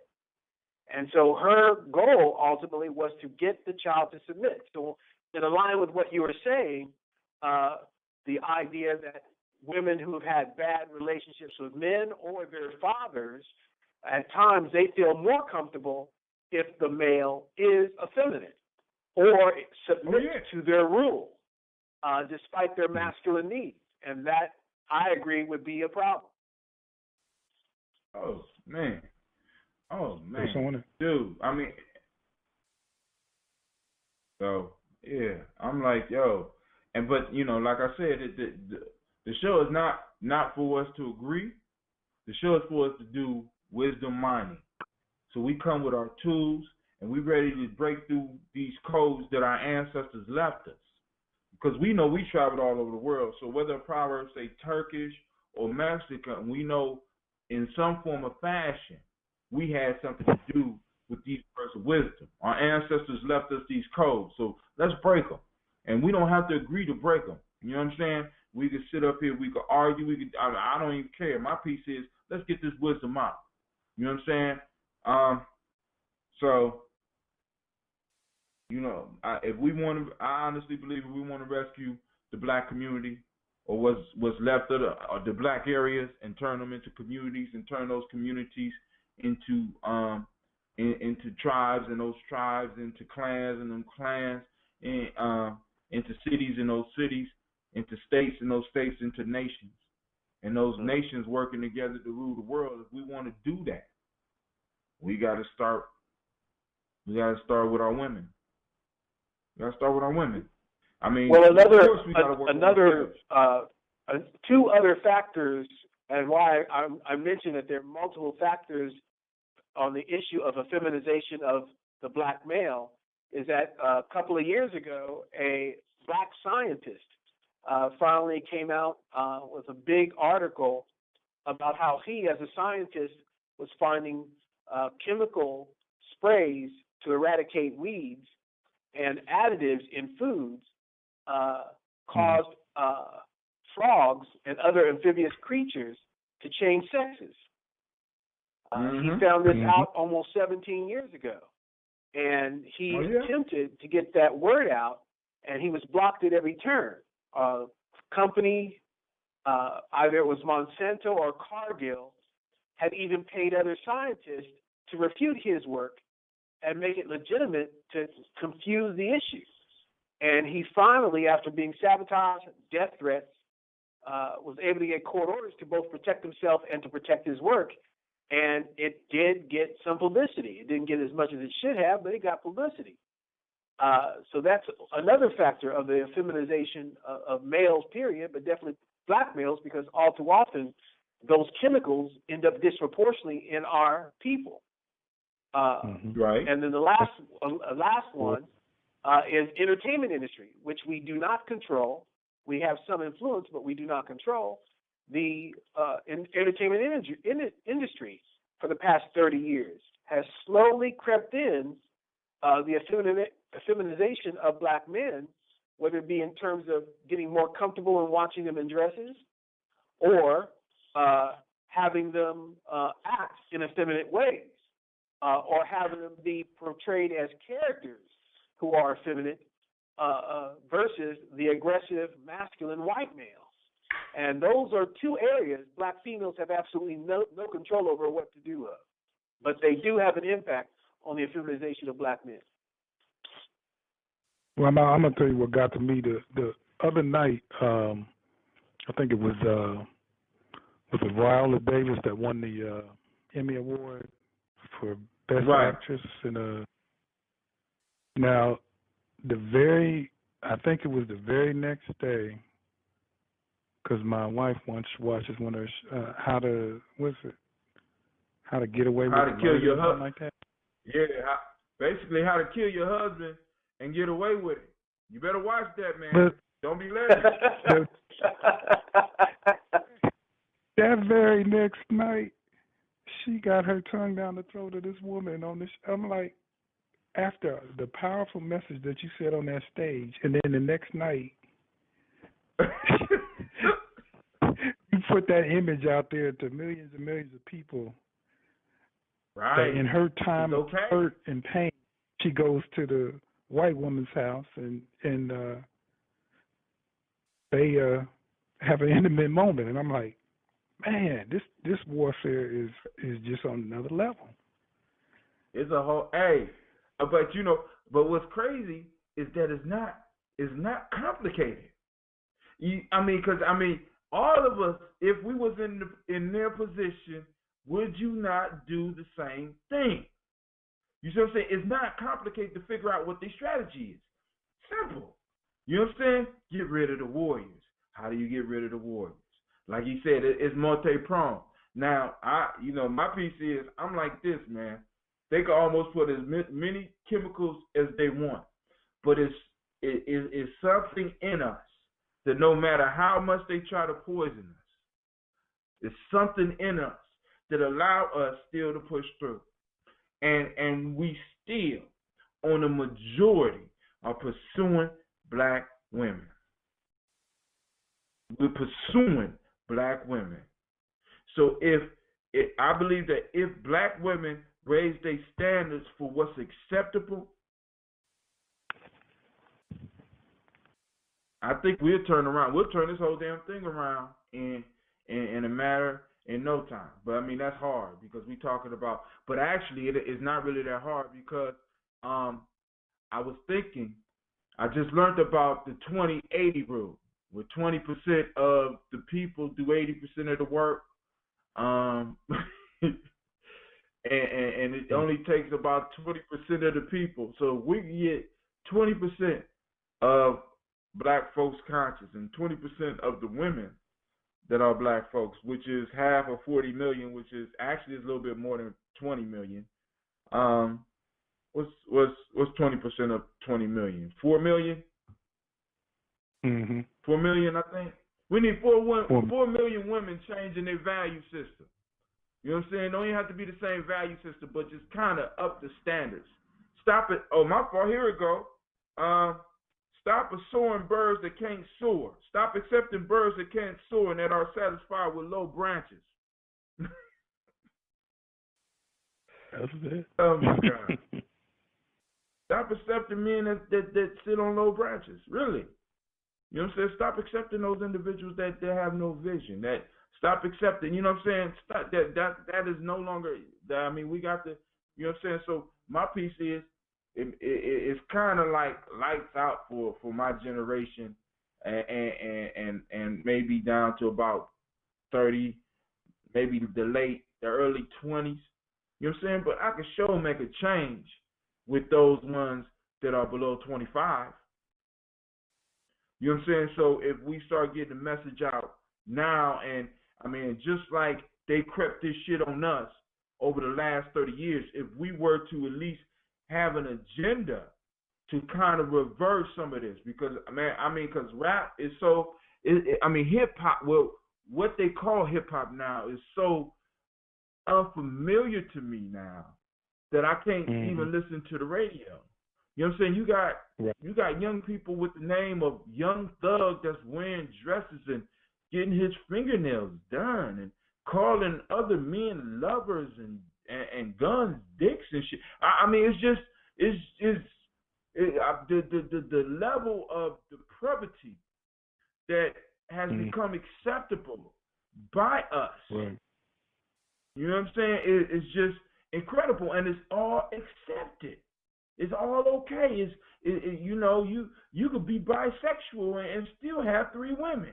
But then we got these young dudes who will sit in the library to study the culture that won't even take, you know what I'm saying, got to struggle to get a wife. I want a wife. Oh, nah, you're my friend. I remember those days. Oh, no, you my friend. Okay. I'm sorry, I didn't mean to reminisce, man. I'm still licking my wounds from back in the day. But hey, I really enjoy both of y'all calling in. I appreciate Brother Devin and all those people out there on Spreaker that was listening. What I'm gonna do is I'm going to upload this conversation that I did catch on Uber. So that you can hear the whole conversation. I'm also gonna find some montages to put up with it on video. I just got to figure out and find the time to do that. So, both of y'all gonna introduce yourselves once again, so I can make sure that people get your name right. If you want them to be able to find you on social network, go and put that out there too. But go ahead, introduce yourselves and say if you got a final word, go and hit them with it. This is Brother Daoud from Dayton, Ohio. I'm on Facebook, BAUDGE, capital A, Z as in zebra, AN. Yeah, this is Brother Saad. That's SAA. And last name Shemsu, SHEMSU. Also on the south side of Dayton. Feel free to stay in touch. All right. And this is Brother Hatem. You can reach me on Facebook. Look at Gye-Nyame Journey. On Google Plus, Gye-Nyame Journey. On Twitter at Gye-Nyame Radio. Also, you can check us out at GyeNyameJourney.com. That's the blog. Or you come and register with us at tribe.GyeNyameJourney.com. We got a fish fry coming up on October 16th. We're trying to raise this money for the summer camp that we're trying to put on, and also to make are still able to feed our kids during our study sessions. We got a study session coming up this Saturday. We got some business that we got to handle. So those of you that's coming out that want to support us, bring your bills out so we can see about, I think, hooking up with, is it ACN? Exactly. We one of our members, one of our family members has a deal with ACN where a portion of all the money we save on the bills will be donated back to us so that we can use it to continue some of the programming that we're doing. We got our study session coming up this week. Sister Tracy's going to work on some more Vedic math. We're going to keep on exploring Black Dot's The Matrix of Hip Hop. We're going to finish the old one, and then we're going to move into Gye-Nyame Journey. I'm still working on trying to get the Capoeira teacher back, so if you out there listening to me, you need to come on back. I would hate to have to get on there and try to do some Capoeira myself. Waiting for the brother to come back for the yoga. But, if not, then I have to do all that. Brother Hatem hates doing all that. We will not be practicing knife throwing on the Saturday session. That will be during the camping trips and stuff like that. You know what I'm saying? We got to set something up with that somewhere else. But, hey, this is Brother Hatem. I want to thank everybody for checking us out. Be on the lookout for my latest video. It's called The Breakthrough. It will be airing tonight. Right after I get off of this, I'm going to upload it to YouTube and send it out over my network. So be on the lookout for it. I want to thank everybody for tuning in. And with that, I say peace. That's it.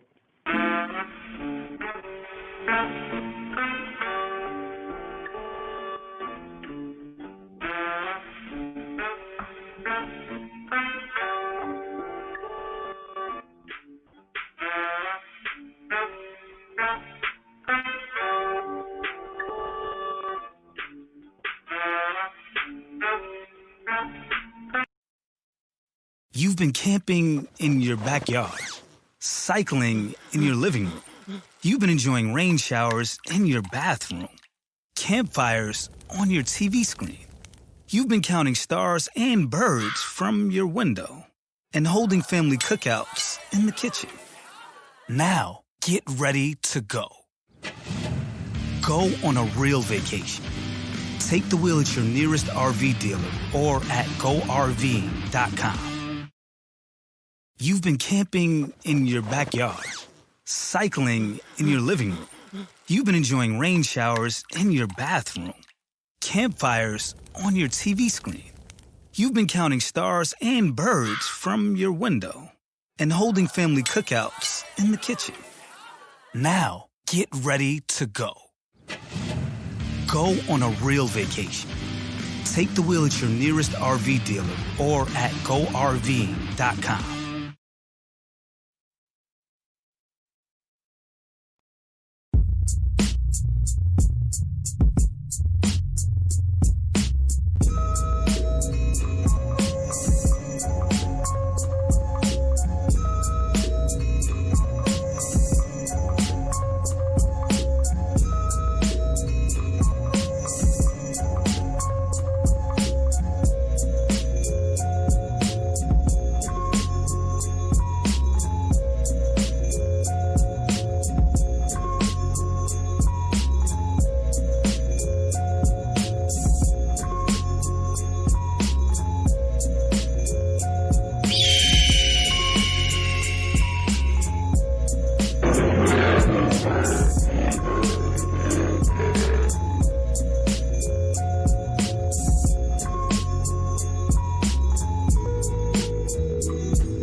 right. Enough of the music. Oh, we up and live now. This is the problem, right?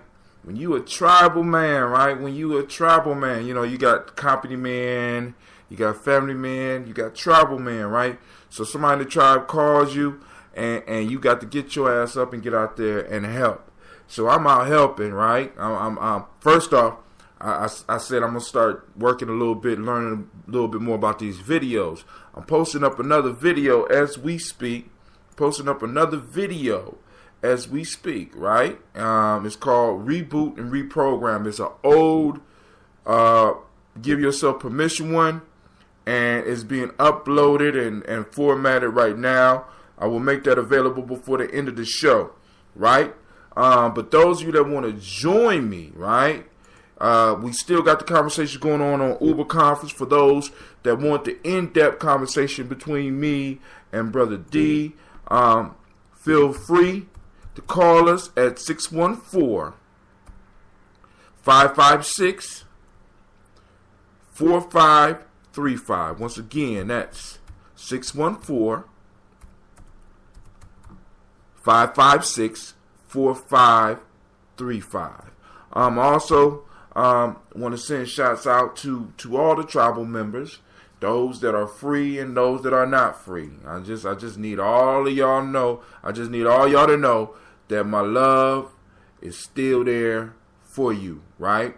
And so let me go on, because I got the Uber conference going, I got the Spreaker station going, and things are popping up. So this video will be available. So what I'm doing now, I'm experimenting with some with some methods of making videos without necessarily using images. I'm using a lot of GIFs or GIFs, however you say it, to bring the video to life, because you know I just do these talks, right? So I needed some images behind it rather than just it being a blank screen, so I could try to hold some of the views. So, you know, I appreciate it if you make comments, give me some ideas when you see the videos. Let me know how I can improve. Let me know what I might need to take away, because right now a lot of them going to be heavy with content, because I'm trying to find my niche in doing this, and I'm hoping that you will subscribe and help support everything that we're doing, because everything you do, when you support us on Spreaker, boom. When you support us on YouTube, boom. All of it comes back. When you support us on Ambit, boom. It all comes back. And speaking of Ambit, here we go.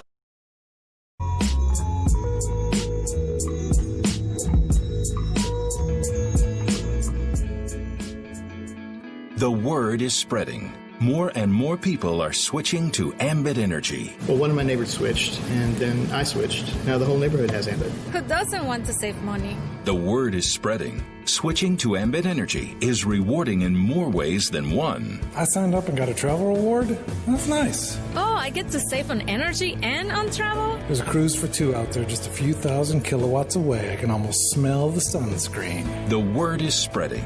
Ambit Energy even lets you earn free energy. When I get 15 friends to switch, I get free energy. I have 15 friends. At least I think I do. Hey, I'd be telling people to switch to Ambit anyway. If you'd like to switch to Ambit Energy, listen to the following contact information closely. Then spread the word.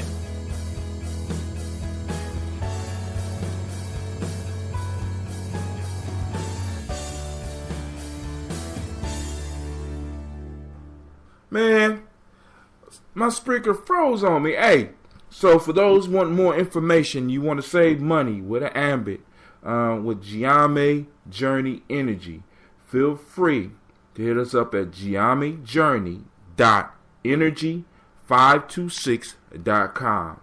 When you sign up with us, it benefits the group directly. You save money as well as save a life. You save money as well as save a stomach. You save money as well as save a mind. You know what I'm saying? Because we doing quality work. Then on top of that, I don't see why anybody would be opposed to saving money. But then on top of that, getting a free energy bill. I mean, getting 15 people to sign up with you, you get your bill for free. As a matter of fact, why don't 15 of y'all sign up all together, sign up under one person, and y'all just make the deal, right? That y'all just every month somebody get free electricity. right? And y'all could you could just exchange it within the group. And everybody every month will save just a little bit of money. But that group, y'all working together, right? That's how we start building, right? That's how we build tribes, right? But a lot of people ain't into that, right? But I want to welcome you. First off, I want to welcome you to Gye-Nyame Journey Radio.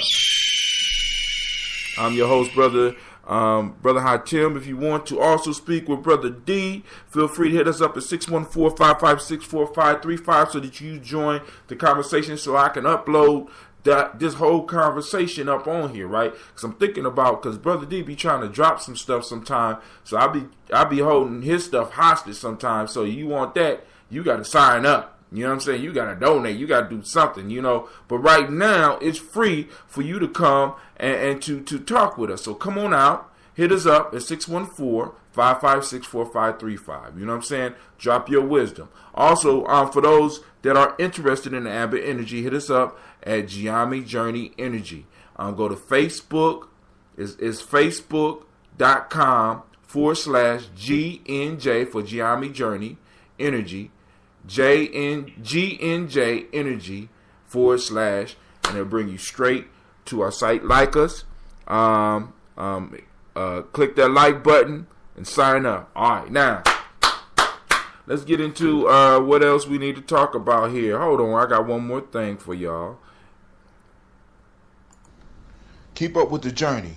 Check out what we have done in the past. Go to journeyarchives.com. All right, check out our archives, right? You know, somebody did that for us.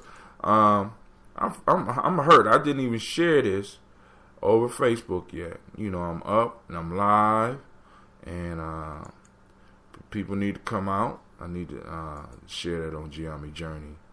Let me see if I can do that. They'll let me do that. Boom, share on page. Bow. I don't want it on Gye-Nyame Energy. I want it on Gye-Nyame Journey, where we got the people that support us. All right, so we about to kick it off. We on day 79, man. Can you believe it, Brother D? 79. I did this shit 79 times. Excuse my language. I did this 79 times. And I'm like, man, just to be able to do it, man, I feel blessed, right? I feel blessed. So, for those, see, Brother D, if you don't say something quick, you don't get your chance, man. You got something you want to share with us?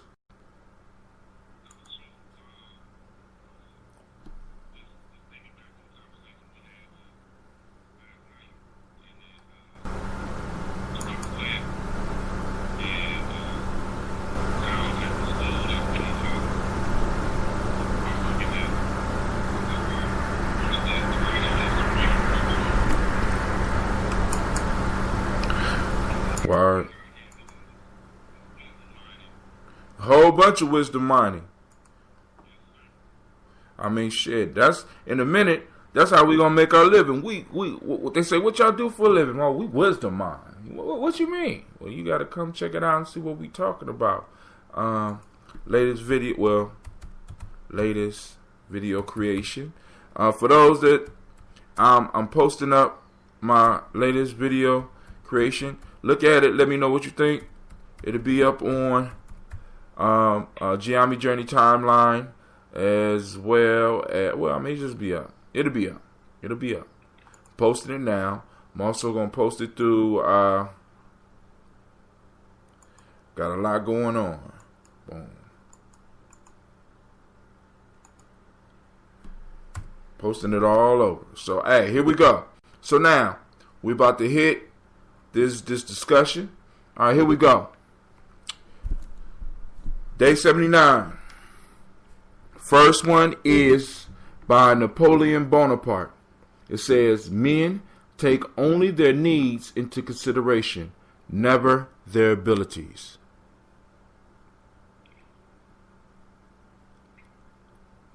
All right, I'm gonna let that one simmer for a minute. I need a frying pan. I need a sizzling sound for this, man. Let me find a sizzling sound real quick, because that was a good one. That was a good one. Sizzling, frying bacon. I need a sizzling sound. Sizzling. So, hey, oh, ain't no sizzling sound. Bacon, cooking. So I can start building up my sound library. This is whack, man. I came back just to get the sound effects. I can't get it. But let me read it again. Napoleon Bonaparte. Men take only their needs into consideration, never their abilities. Powerful statement. I want y'all to feast on that one right there. That one right there. Deserves a show on its own. The next one we got is by Balthasar Gracian.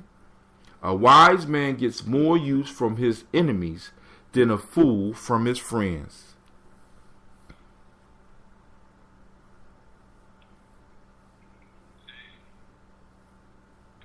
I can't do nothing but grab my head on that one. I mean, look, that one gets the phoenix and a lion roar. Wow. You know, I'm sitting up here like, good grief. You know? I'm like, good grief. What? All right, last one. Lack of money is lack of friends. If you have money at your disposal, every dog and goat will claim to be related to you. Nigeria, Togo, Yoruba. So, Nigeria, my fault, Benin, Nigeria, Togo, Yoruba. Yoruba people. Once again, let's read that one. Lack of money is lack of friends. If you have money at your disposal, every dog and goat will claim to be related to you. Good discussion on that one too. So let's start with Balthasar Gracian. A wise man gets more use from his enemies than a fool from his friends. Lord have mercy. I can't do nothing but this. For those of you that's hearing me, if you over here on the, you couldn't hear that. That's that alarm sound. It's just ridiculous. You know what I'm saying? You got that one right there, man. Now, but check this out. Those that want to join the conversation, 614-556-4535. Once again, that's 614-556-4535. I know some of y'all wonder, Brother Hatim, why are you reading it so slow? I'm reading it slow because I want to erase all excuses for you not tuning in, for not joining the discussion. Now you get the wisdom, but you know what I'm saying. But it's only gonna come from me. Now, you know, I'm not the, you know what I'm saying. We got some stuff going over here with Brother D that I'm gonna upload later. But hey, you know, like I said, all right. So Balthasar Gracian, a wise man gets more use from his enemies than a fool from his friends. This means that a wise person basically uses his enemies better than the unwise, or in most cases, the normal people. He uses his enemies better than they do their friends. You know what I'm saying? A wise man is able to look at his enemies and get the lessons of life from them, rather than just being consumed in anger and hate for his enemies. He also recognizes the role of the enemy as the teacher. You understand?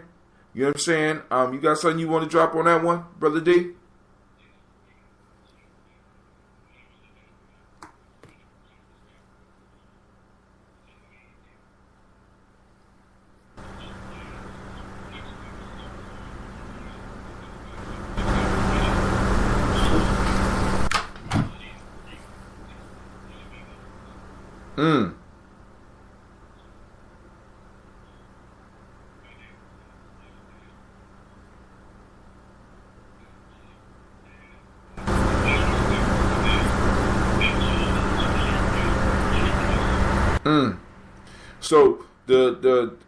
So the enemy is in a sense, because check this out.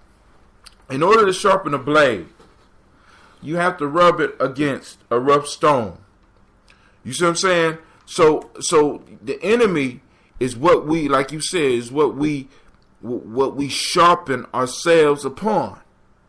You know what I'm saying? And a wise man knows this. So in knowing this, the wise man is able to extract the full use of an enemy. Just hating somebody is a waste. Not just because it's a sin to hate, not just because hate will consume you. No, it's just stupid to hate somebody so much that you are blinded from the wisdom that they could present you. You know what I'm saying? And a lot of us get caught up in that foolishness. A lot of us cut people off out of our lives because of little differences, when in fact these individuals could benefit us in some form or fashion just from the lessons that they could leave us. You know, I'm guilty of that. So, but go ahead.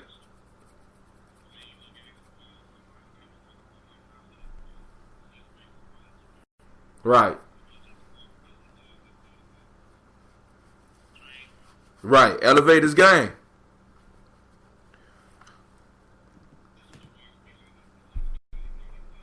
That's right.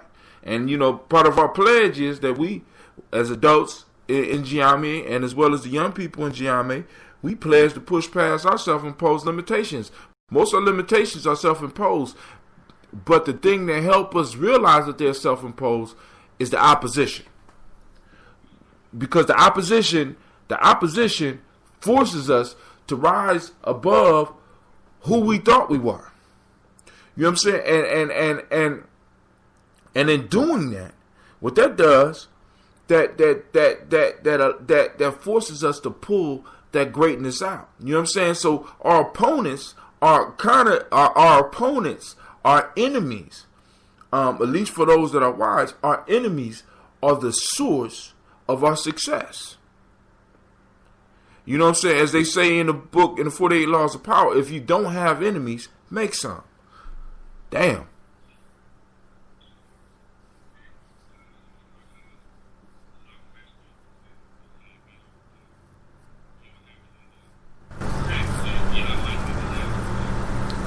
If you don't have any critics, you're unlikely to have what? Success. Okay. Hey, I could dig that. Let's move on. So, we're going to go to, because we're going to say that Napoleon Bonaparte one for last. I know y'all not used to me doing that type of stuff, but that quote right there, that's a meal. All right, lack of money is lack of friends. If you have money at your disposal, every dog and goat will claim to be related to you. Now, the first thing that I want to stress about this one is that I want those that's listening to understand that we will have to go back and translate this proverb, because I'm having a problem with how this proverb looks at money. Because one of the things I'm trying to do with myself as well as with those in the tribe is to get us to understand that, you know, because, you know, people like cash rules everything around me. Money makes the world go round. You know what I'm saying? When in fact it's not money.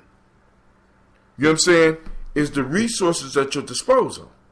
You know what I'm saying? Because according to this, say a lack of money is a lack of friends. You know what I'm saying? And it's like, you know, and I don't want the thought going out from at least Gye-Nyame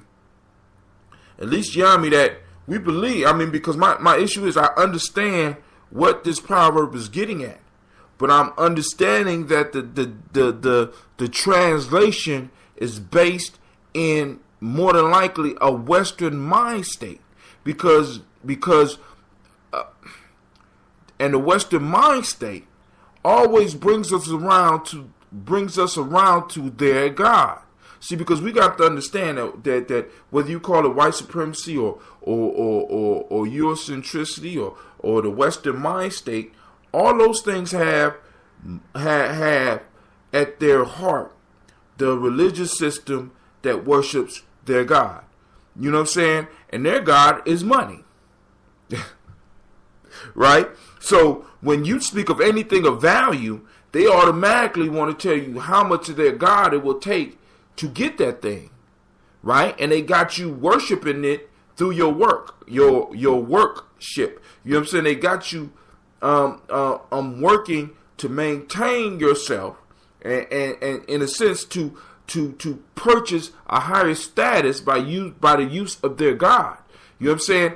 And when people look at other languages, unfortunately, they can't take off in many cases, they are not even aware of the blinders that the culture that they're coming from, the blinders or that the culture that they're coming from has put on them. So when they look at things, they can only, in a lot of cases, look at it from their standpoint as a culture, right? So when I'm looking at something and it talks about anything of value, I automatically put money in there.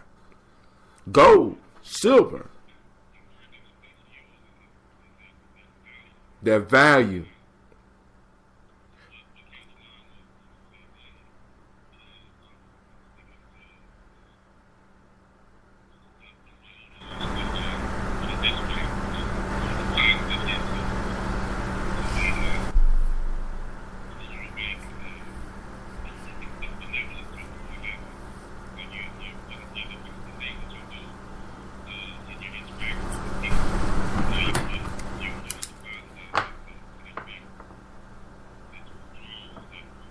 So let's read this a little bit different. I got lack of value is lack of friends. If you have value at your disposal, every dog and goat will claim to be related to you. And then also let's go with resources. Lack of resource is lack of friends. If you have resources at your disposal, every dog and goat will claim to be related to you. It works. It works. So, but let's go to the value. Lack of value, right? Lack of, in a sense, ashe. Lack of the life energy is like, see, because it's like if you don't have nothing, if you don't bring value to other people, if you don't recognize the value in yourself, you can't bring value to other people. If you don't bring value to other people, you'll have no friends. Nobody wants to be around somebody that either makes them feel valueless or doesn't add anything to their life. You know what I'm saying? I know many of us want to feel that's the way we should be, but in fact, I mean, that's kind of foolish to exist in a place where you are only donating, where nothing is actually being donated to you, which in a sense is the way that a lot of us in our community live. Excuse me, my alarm going off because I haven't changed my 10 o'clock time on my phone because my phone still think I go on air at 10.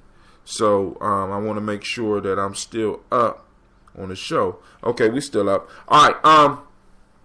So, you know what I'm saying? So a lack of value, a lack of values, which is something that we really have to start in a sense talking to our kids about. What value do you bring to the world? You know what I'm saying? What value do you bring to the world? Because if they bring no value, if they have no value or values, you know what I'm saying? The things, you know what I'm saying? No real value, no true values. They have no friends. They don't have people that will try to use them. You know what I'm saying? Because according to this, lack of money is lack of friends. And it's like if you don't have money, right? This means, according to this, if you don't have money, you lack friends. You know what I'm saying? It's like, so the only time you can have friends is when you have an external resource, because money is external to you. Value that you bring to others is something that you carry within you. You know what I'm saying? Which is, I think, a more holistic and a healthier way of looking at relationships, because relationships is just based on external resources and external circumstances. Then do you really have a relationship? This means at any given time, somebody could come in and destroy your stuff, which in a sense is how this world wants you to set up your relationships. They want you to set up your relationships according to how this proverb was translated. Because when you live your life like this, your life can be broken. Right? See, because the key to the system is to get you, because I read a quote somewhere that says you don't destroy a culture until you destroy its God. Right? Now, and once you destroy its God, you have that culture start to accept your God and how you worship that God. Right? So, Western mind state, white supremacy, Eurocentric ideas, Eurocentric mind states want to suck us in and get us to start believing in their deity, which is this money, which is this external resource that they have total control of. They could print it. They could say, all right, gold is no longer as valuable as it was. We doing cowrie shells right now. Rocks. Goddamn, we're gonna do a special type of rock. You know what I'm saying? And with the right advertisement, people will start to look at these rocks differently. Right? So we want to take the power away from the system. So we have to start learning to bring value. We got to start learning to carry our values within us and be able to bring that value and bring value into people's life and exchange values. When we get together, Brother D, we exchange value. You know what I'm saying? We've been chilling a long time because we exchange values. We're able to have conversations where I'm able to be fed when I sit down and talk with you, and vice versa. You know what I'm saying? And we got. Go ahead. I'm sorry. Right. Which is valuable, right? Because if we would have stayed stuck, what would we be? You know what I'm saying? I mean,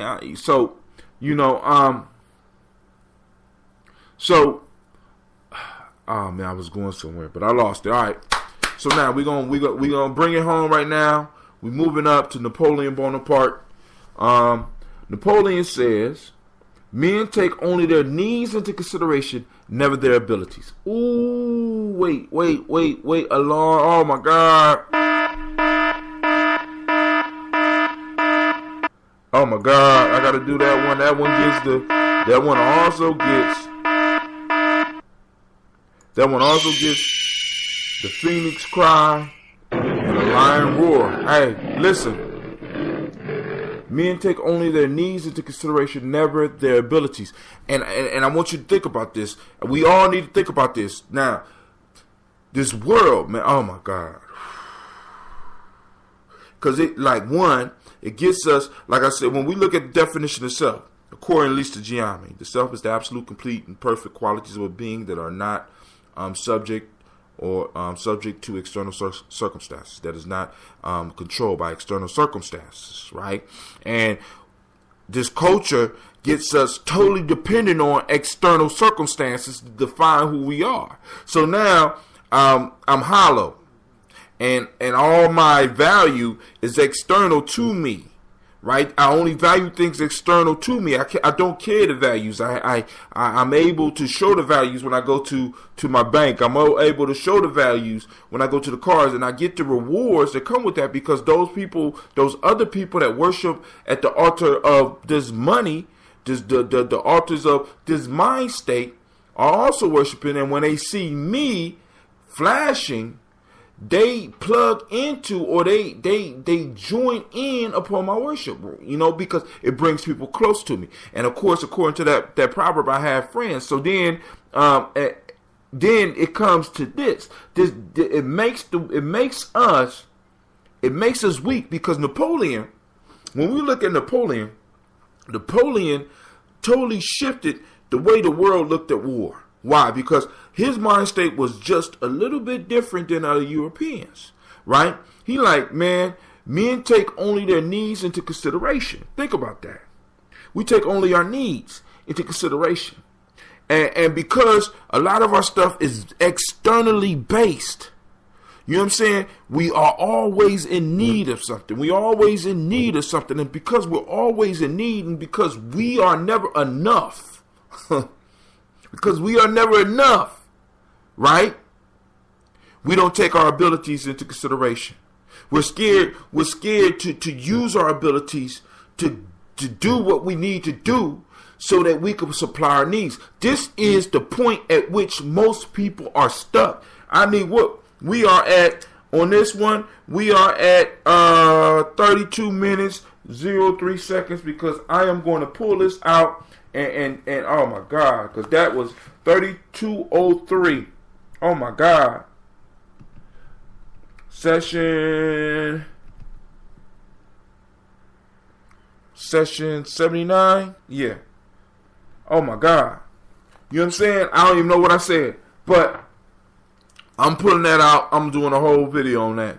You know, a lot of people are stuck at only considering their needs. And because their needs are provided by external circumstances, because their need is provided by external things, because their needs are broadcasted to them by external people, they never take in their abilities, so they stay stuck. You know what I'm saying? This is the mind state. What he's describing is the mind state of poverty and the mind state of a loser.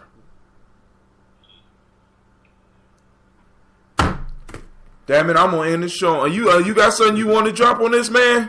I'm sorry. I'm at the.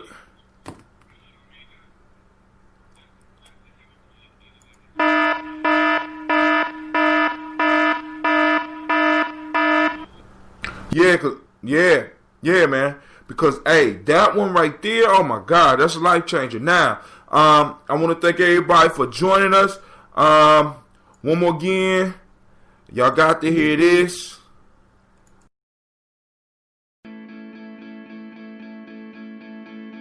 The word is spreading. More and more people are switching to Ambit Energy. Well, one of my neighbors switched, and then I switched. Now the whole neighborhood has Ambit. Who doesn't want to save money? The word is spreading. Switching to Ambit Energy is rewarding in more ways than one. I signed up and got a travel reward. That's nice. Oh, I get to save on energy and on travel? There's a cruise for two out there just a few thousand kilowatts away. I can almost smell the sunscreen. The word is spreading. Ambit Energy even lets you earn free energy. When I get 15 friends to switch, I get free energy. I have 15 friends. At least I think I do. Hey, I'd be telling people to switch to Ambit anyway. If you'd like to switch to Ambit Energy, listen to the following contact information closely. Then spread the word.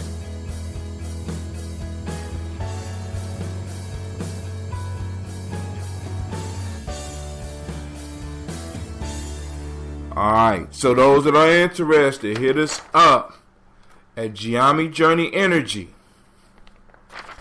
on Facebook. Gye-Nyame Journey Energy on Facebook, or you go to facebook.com/GNJ Energy /boom. Or just go to Gye-Nyame Journey Energy. Once you get in Facebook, it'll bring you straight to our site. Go to the sign up button, click that sign up button.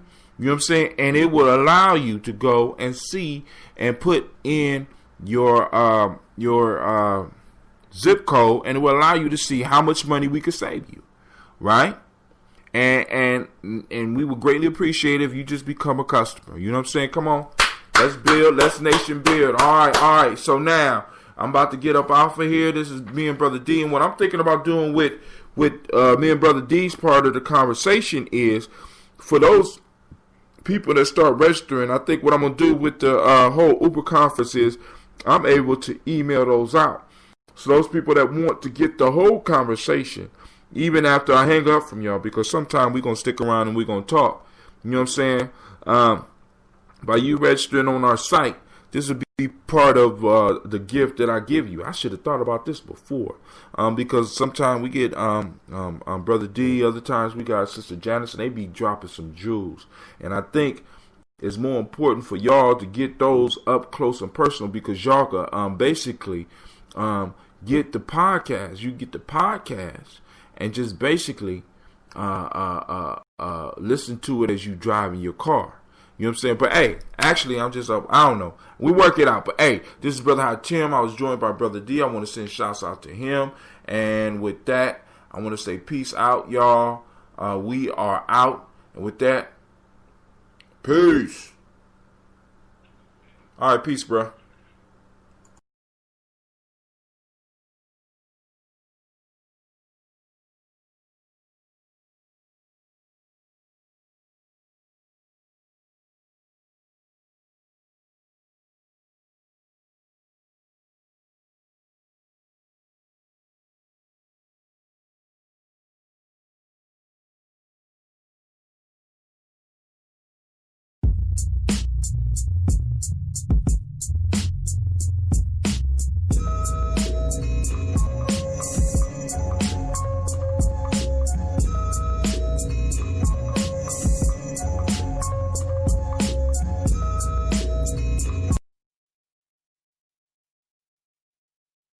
Hey Cleveland, Dunkin' is here to get you ready to start running again with $2 medium iced coffee for DD Perks members. Pair your iced coffee with a sweet black pepper bacon sandwich to keep you running all day long. So DD Perks members, come get your $2 medium iced coffee today. Not a DD Perks member but still really want $2 iced coffee? Join on the Dunkin' app today for an easy contactless way to order and pay. Pick up in-store or at the drive-thru. America runs on Dunkin'. Participation may vary, limited time offer, exclusions apply.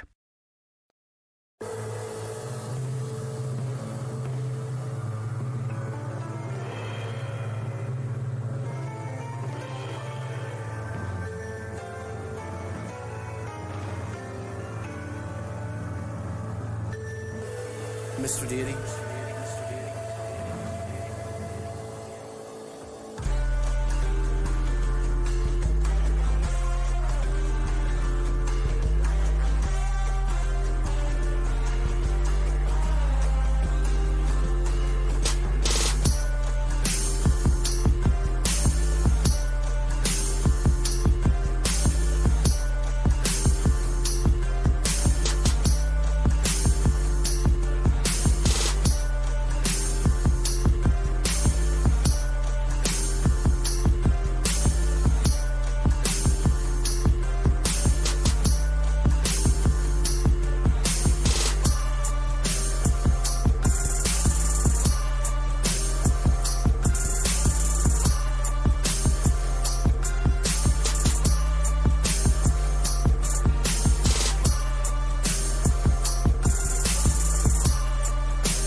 Check one, check one, check one, check two. Check one, check two, check two, check one. This is Brother Hot Tim. Brother Hot Tim coming at you live and direct. Man, I'm hyped. Listen, man, I am feeling good. I'm excited. Thank God that I was able to make it. You know what I'm saying? So, hey, all right, before we even get into Tribal Quotes, let's go and look at some of the news. Now, you heard about the Oregon piece, right? Somebody got shot. And I know some people going to be real upset about that, you know, because, you know, hey, but we already know. And the truth of the matter is, this was a group of brothers taking over an abandoned building. You know what I'm saying?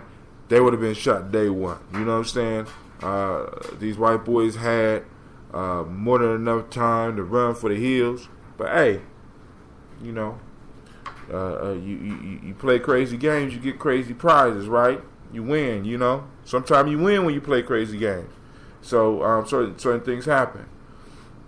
You know, Donald Trump turns down, according to last time I checked, Donald Trump turned down to the next Republican debate You know, I guess he got beef with Fox, and that's cool. You know, hey, it is what it is. You know, at this point in time, I'm so politicked out. Matter of fact, I ain't never really been politicked in. You know what I'm saying? So we see that Flint is still being poisoned. They're still being poisoned in Flint, Michigan. So if you have connections or you have a way to donate, please donate to our folks down there in Flint, Michigan, so we can make sure they get some good drinking water. They say no pill for lead. Flint mom fights baby toxic lead exposure. You know, we got babies being exposed to this, and we know, I mean, through the history of industrialized America, we know how this affects. 5 gang members arrested in OC jailbreak. You know what I'm saying? You got the jailbreak happening in Orange County. You know, let's see. Kanye West and Wiz Khalifa bizarre tweet feud. Kanye West and Wiz Khalifa beefing. I mean, you know, hey, you know, got these. Hey, it goes down. It goes down. All right. I won't even get into it, so it is crazy. Kendrick Lamar, Joey Badass, and Fetty Wap featured in new Calvin Klein ads. Now, Kendrick Lamar is cold. I'm not really into Fetty Wap, but that young boy Joey Badass, you know what I'm saying? If you really want some good hip hop, check out a little Joey Badass. That boy is good. Google Hangout for Android update, add quick replies. Hold on. Let's look into this, because I got some other Google heads out there. You know, I do everything on Google. You know, they the only folks I allow that I'm going to feel pretty confident is spying on me, and I really know it. You know what I'm saying? So, you know, they pretty up for about taking my fucking information and shit. Excuse my language. But, hey, I know, you know. So, Google Hangouts for Android update, add quick replies. Google is updating its Hangout chat app that adds some long-awaited functionality. The update is slowly rolling out now, but has already been thoroughly investigated by Android police. Alright. Jaden Smith's new Instagram post is worth your applause. I don't know about that. Alright, so I got, you know, just a few things, but I'm trying to expand on what we do. Of course, you know, we're going to keep it real, keep it close to home, but, you know, I got to check some of the stuff out here. So, all right, here we go. So now let's get to the commercial. Wow. Hold on, folks. Here we go.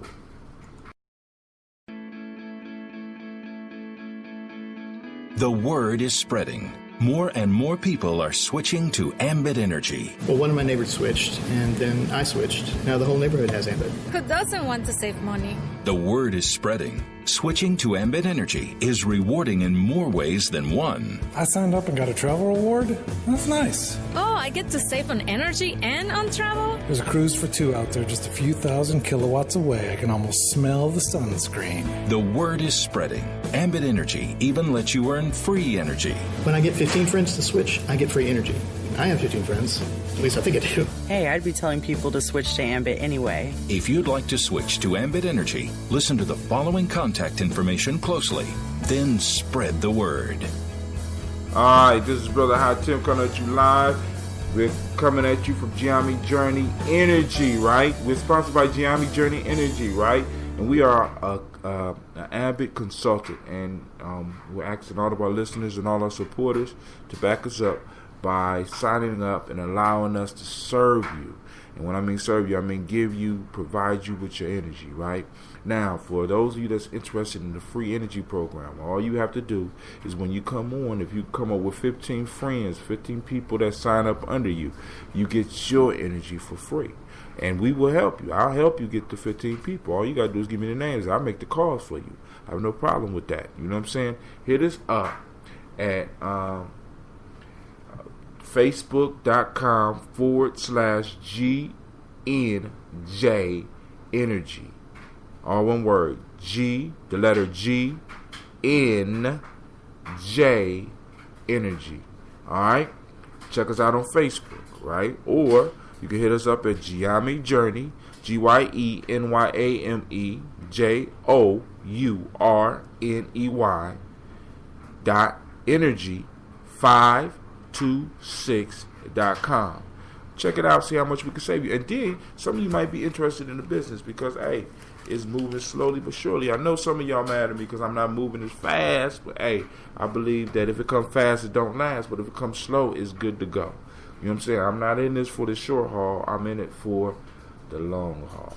You know what I'm saying? Hey, so enough of that. Let's get it popping. Now we're going to move into day 80. Can you believe it? We are on day 80. We have been chopping it up for over 80 times. I ain't gonna say 80 days. It ain't been 80 days. It's been a long, hard struggle doing this, man. But hey, I have done it. We on day 80, which means in all actuality, we only have 10 more days of this book. We only have 10 more weeks. Well, I ain't gonna say even weeks because I might miss some days. But we only got 10 more pieces, 10 more proverbs, and then I'm gonna have to move to something else.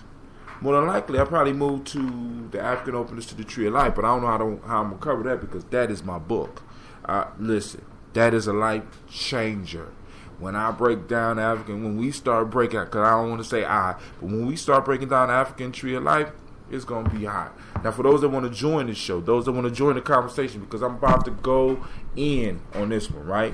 For those that want to join the conversation, feel free to hit me up at 614-556-4535. Once again, that is 614-556-4535. No pen needed. You call in. You can mute your mic yourself. So if you don't want to talk, just mute your mic. And you can listen to the whole conversation. You're going to hear the whole conversation if it's just me. But if other people come on, because there's always a chance that one of my wise friends might stop by and be dropping it. You know what I'm saying? Because I got some pretty wise friends, you know, that be popping up every now and then. So, hey, this is Brother High Tim. This is Tribal Quotes. I want to thank all of you for being here. Those of you that are listening and have taken the time, whether it's right now, whether it's in the future, I give you the mighty, mighty, mighty Phoenix cry. That's right. You get it, right? And then those of you that know this is a Heart of a Simba production. That's right. Blowing up your old paradigm. So if you ready for the show, let me hear you. All right.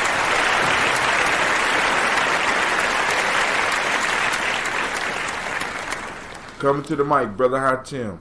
Here we go. Me. All right, day 80. Day 80, right?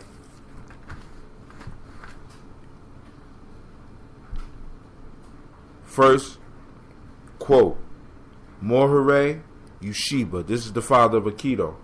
The divine is not something high above us. It is in heaven. It is in earth. It is inside of us.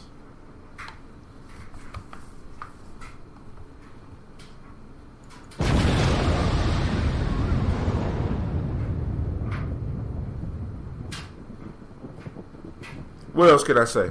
I mean, I'm going to finish reading them. But hey, we already know it's about to be hot tonight, right? It's about to be hot. It's about to go down. Right? All right, now here we go. Next one is Charles Caleb Colton. All right, now this is what I'm going to do. Because usually I will pull this up on my thing, but we're going to look this dude up so I can tell y'all exactly who he is. You know why I can do this? Because it's my damn show. That's right. So sometime I could cuss, sometime I don't want to. Charles Caleb Colton. I want y'all to know who he is. Charles Caleb Colton was an English cleric, writer, and a collector, well known for his eccentricities.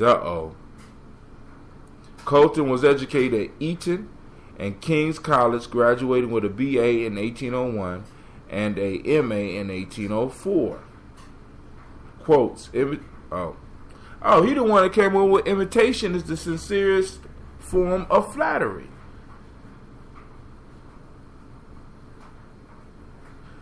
He got another good one on. He say friendship often ends in love, but the love in friendship never. All right, let's go on to his quote right now. You ready? Here we go. Charles Caleb Colton. Times of general calamity and confusion have never been productive. My fault. Let me stop. I messed up. Times of general calamity, listen, and confusion have ever been productive of the greatest minds. The purest ore is produced from the hottest furnace, and the brightest thunderbolt is elicited from the darkest storm. One more time. Times of general calamity and confusion have ever been productive of the greatest minds. The purest ore produced from the hottest furnace, and the brightest thunderbolt is elicited from the darkest storm.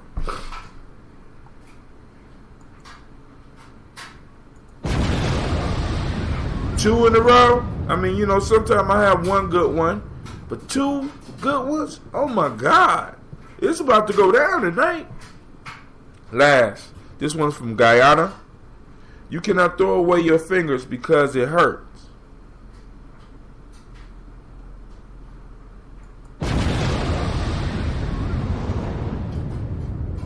I am stunned and befuddled.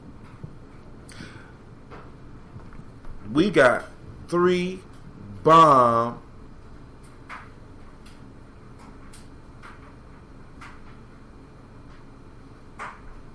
quotes, 2 bomb quotes, 1 bomb proverb. All right. So now what we're going to do, we're going to say Yuriba Morihe Yushiba for last. All right. And we're going to do Charles Caleb Colton. Now I want you to listen to this. Times of general calamity and confusion have ever been productive of the greatest minds. So we know, because a lot of us, we fret hard times. We fret times of calamity. We fret these things, but it is from these times that great minds are produced. Why? Because great minds, how can I put it? Steel sharpens steel. Hard times produces hard people. You know what I'm saying? Major problems produce major solutions. You know what I'm saying? So the hard times is what produces the hard times is what produces the people, right? You know, the people that's needed to solve the problem, right? So this is one of those things. This is one of those observations that people made back in the old days in nature. You know what I'm saying? Because they realized that as humanity started expanding, we started growing, and we started running into more and more problems. The more problems we ran into, the more problems we ran into, the better we became at solving problems. They saw individuals who were thrust into hard times, able to overcome the hard times, able to survive, right? And it's the very conditions that they are cast into, or that is presented to them, or that is thrusted on them, that makes them who and what they are. So this means for some of us out here who believe that the hustle because in John we talk about the hustle builds muscle, right? The hustle builds muscle. We ain't say relax and build muscle. We know that this don't happen. This don't even happen in exercise. There's very few that, I have heard of ways where you could sleep and basically build muscle, or sit down and build muscle. You know what I'm saying? But building muscle requires you to actually be involved, actually pushing yourself up against something. And in order to make your mind sharp, in order to become a great person, you got to have something to push your mind against. And I want all of y'all to look at the time that we're living in. We're living in a time where the greatest of humanity can emerge. But it's a paradigm, because at the same time the greatest of humanity that can emerge, so can the worst. You know what I'm saying? Because we are in a hard time. We are in a time of calamity. We are in a time of confusion, right? Especially for black folks. This is an opportunity for us to produce the greatest minds that are people have ever had. A lot of us, we look at the past and we see how the past shines. We talk about the glories of the pyramid, but I'm here to tell you right now that the future that is in front of us is so much more powerful if we were just to embrace where we were and start exercising our mind to bring about the solution. You see what I'm saying? This is what separate great countries and great tribes from all the others, right? The leader has to have the vision. And the leader says something like, I want an impossibly large building. And he presents this to his wise men. And his wise men contemplate. And he lets them know the seriousness of his desire, of his or her want. And they come up with ways to develop this. Right? You know what I'm saying? We want to go to the moon. So you have a leader that says we want to go to the moon. And he throws that out to his wise men. And his wise man throws it out to the population and calls on people with different ideas who have been experimenting with different things. And you always end up getting someone that comes to you that has been working on the very problem that you have. Right? And it's in these moments, because it's like in these moments you have the visionaries that's able to throw out the vision that the very vision that conquers the hard times. And we got, man, listen.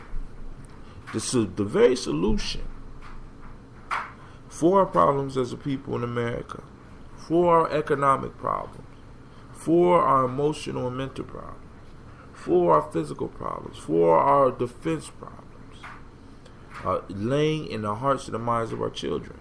Not that we got to make the times hard on them, you know what I'm saying, but we do have to expose them to some of this hardness so they can see the reality and let them know that they don't have to be confined to this box, that they could think big enough, so big that they will not be able to fit in the box, and by them being able to move out the box, they're going to move the tribe out with them, right? It says the purest ore is produced from the hottest furnace. Listen, for those that don't know about extracting ore or extracting the stuff that makes the metal, you have to expose this to heat. You have to cause it to melt. And the hotter the furnace, according to what he's saying, the better quality of ore you produce, the better quality of metal you are able to produce, because the heat burns off the garbage, and that heat is formed by the pressure. You see what I'm saying? By us putting ourselves in pressure situations, we allow the fake to fall off. Oh my God! Let me say that again. By exposing ourselves to the heat and the pressure, we enable the heat, burns off the fake, allows it to fall off, melts it, and sends it into the ether or whatever you want to call it. It burns off while the good metal stays there. You know what I'm saying? As those of you that might be leaders of organizations, you need to start exposing the ore of your companies, the ore of your organizations to the hottest furnaces, because this heat and this pressure and this drive and this push that you have as a leader, right, will do one of two things. It'll move you towards greatness. It definitely move you towards greatness, but it will force the weak out. It'll force those that really don't belong out. It'll force those infiltrators out. It'll force those fakers out. You know what I'm saying? As a nation builder, I have often ran into fake ass motherfuckers that seem to get in my way and slow me down. You know what I'm saying? Really. You know what I'm saying? And sometimes I can't help but to sit and think, who is this motherfucker working for?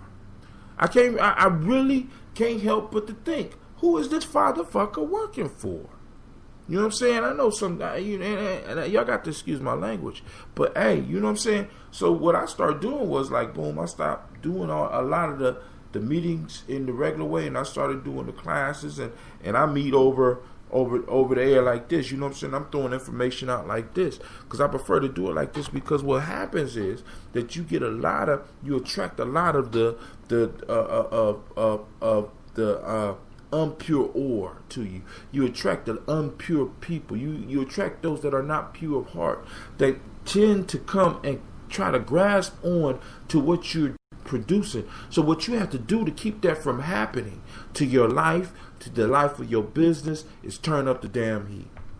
See, because the heat and the pressure, this dude, Charles Caleb Colton, by us just going through this, he's giving you the formula to build your company to where he's giving you the formula to build your life to where, if you want to get rid of the fake, turn up the heat in your life. Turn up the pressure in your life.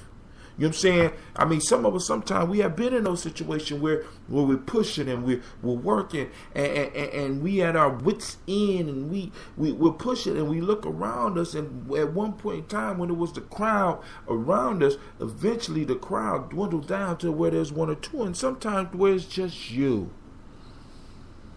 But you know what that means? That means you had a pure ore.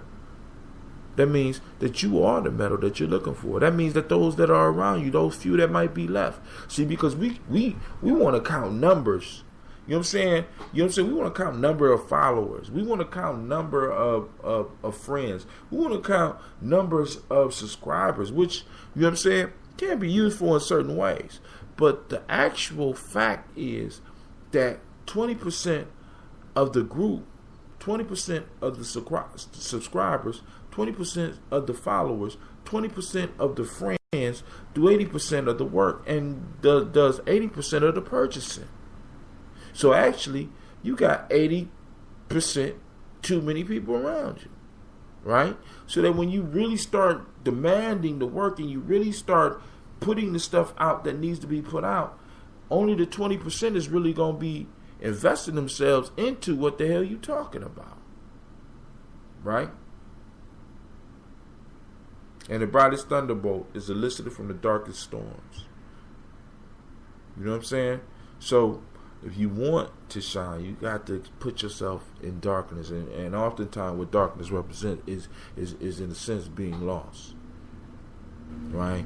Being in an unfamiliar, uncomfortable situation. Being under pressure. Being under heat. But when that lightning bolt within you flash, when that true you flash, you know what I'm saying, all the dark, if nothing but for a moment, disappears, and you're able to find your way.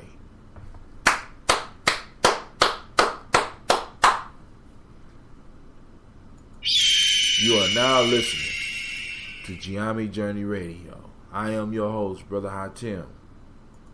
This is a Heart of a Symbol production. And this is Tribal Quotes. All right. On to the next one. You cannot throw away your fingers because it hurts.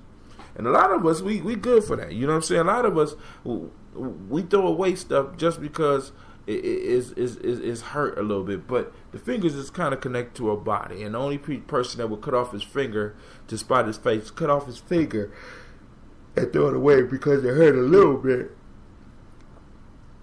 something wrong with them. You know what I'm saying? And this gets back to, you know, it's like you bring value to people's lives and you try to help them. And when you become a little painful to them, they want to cut you off.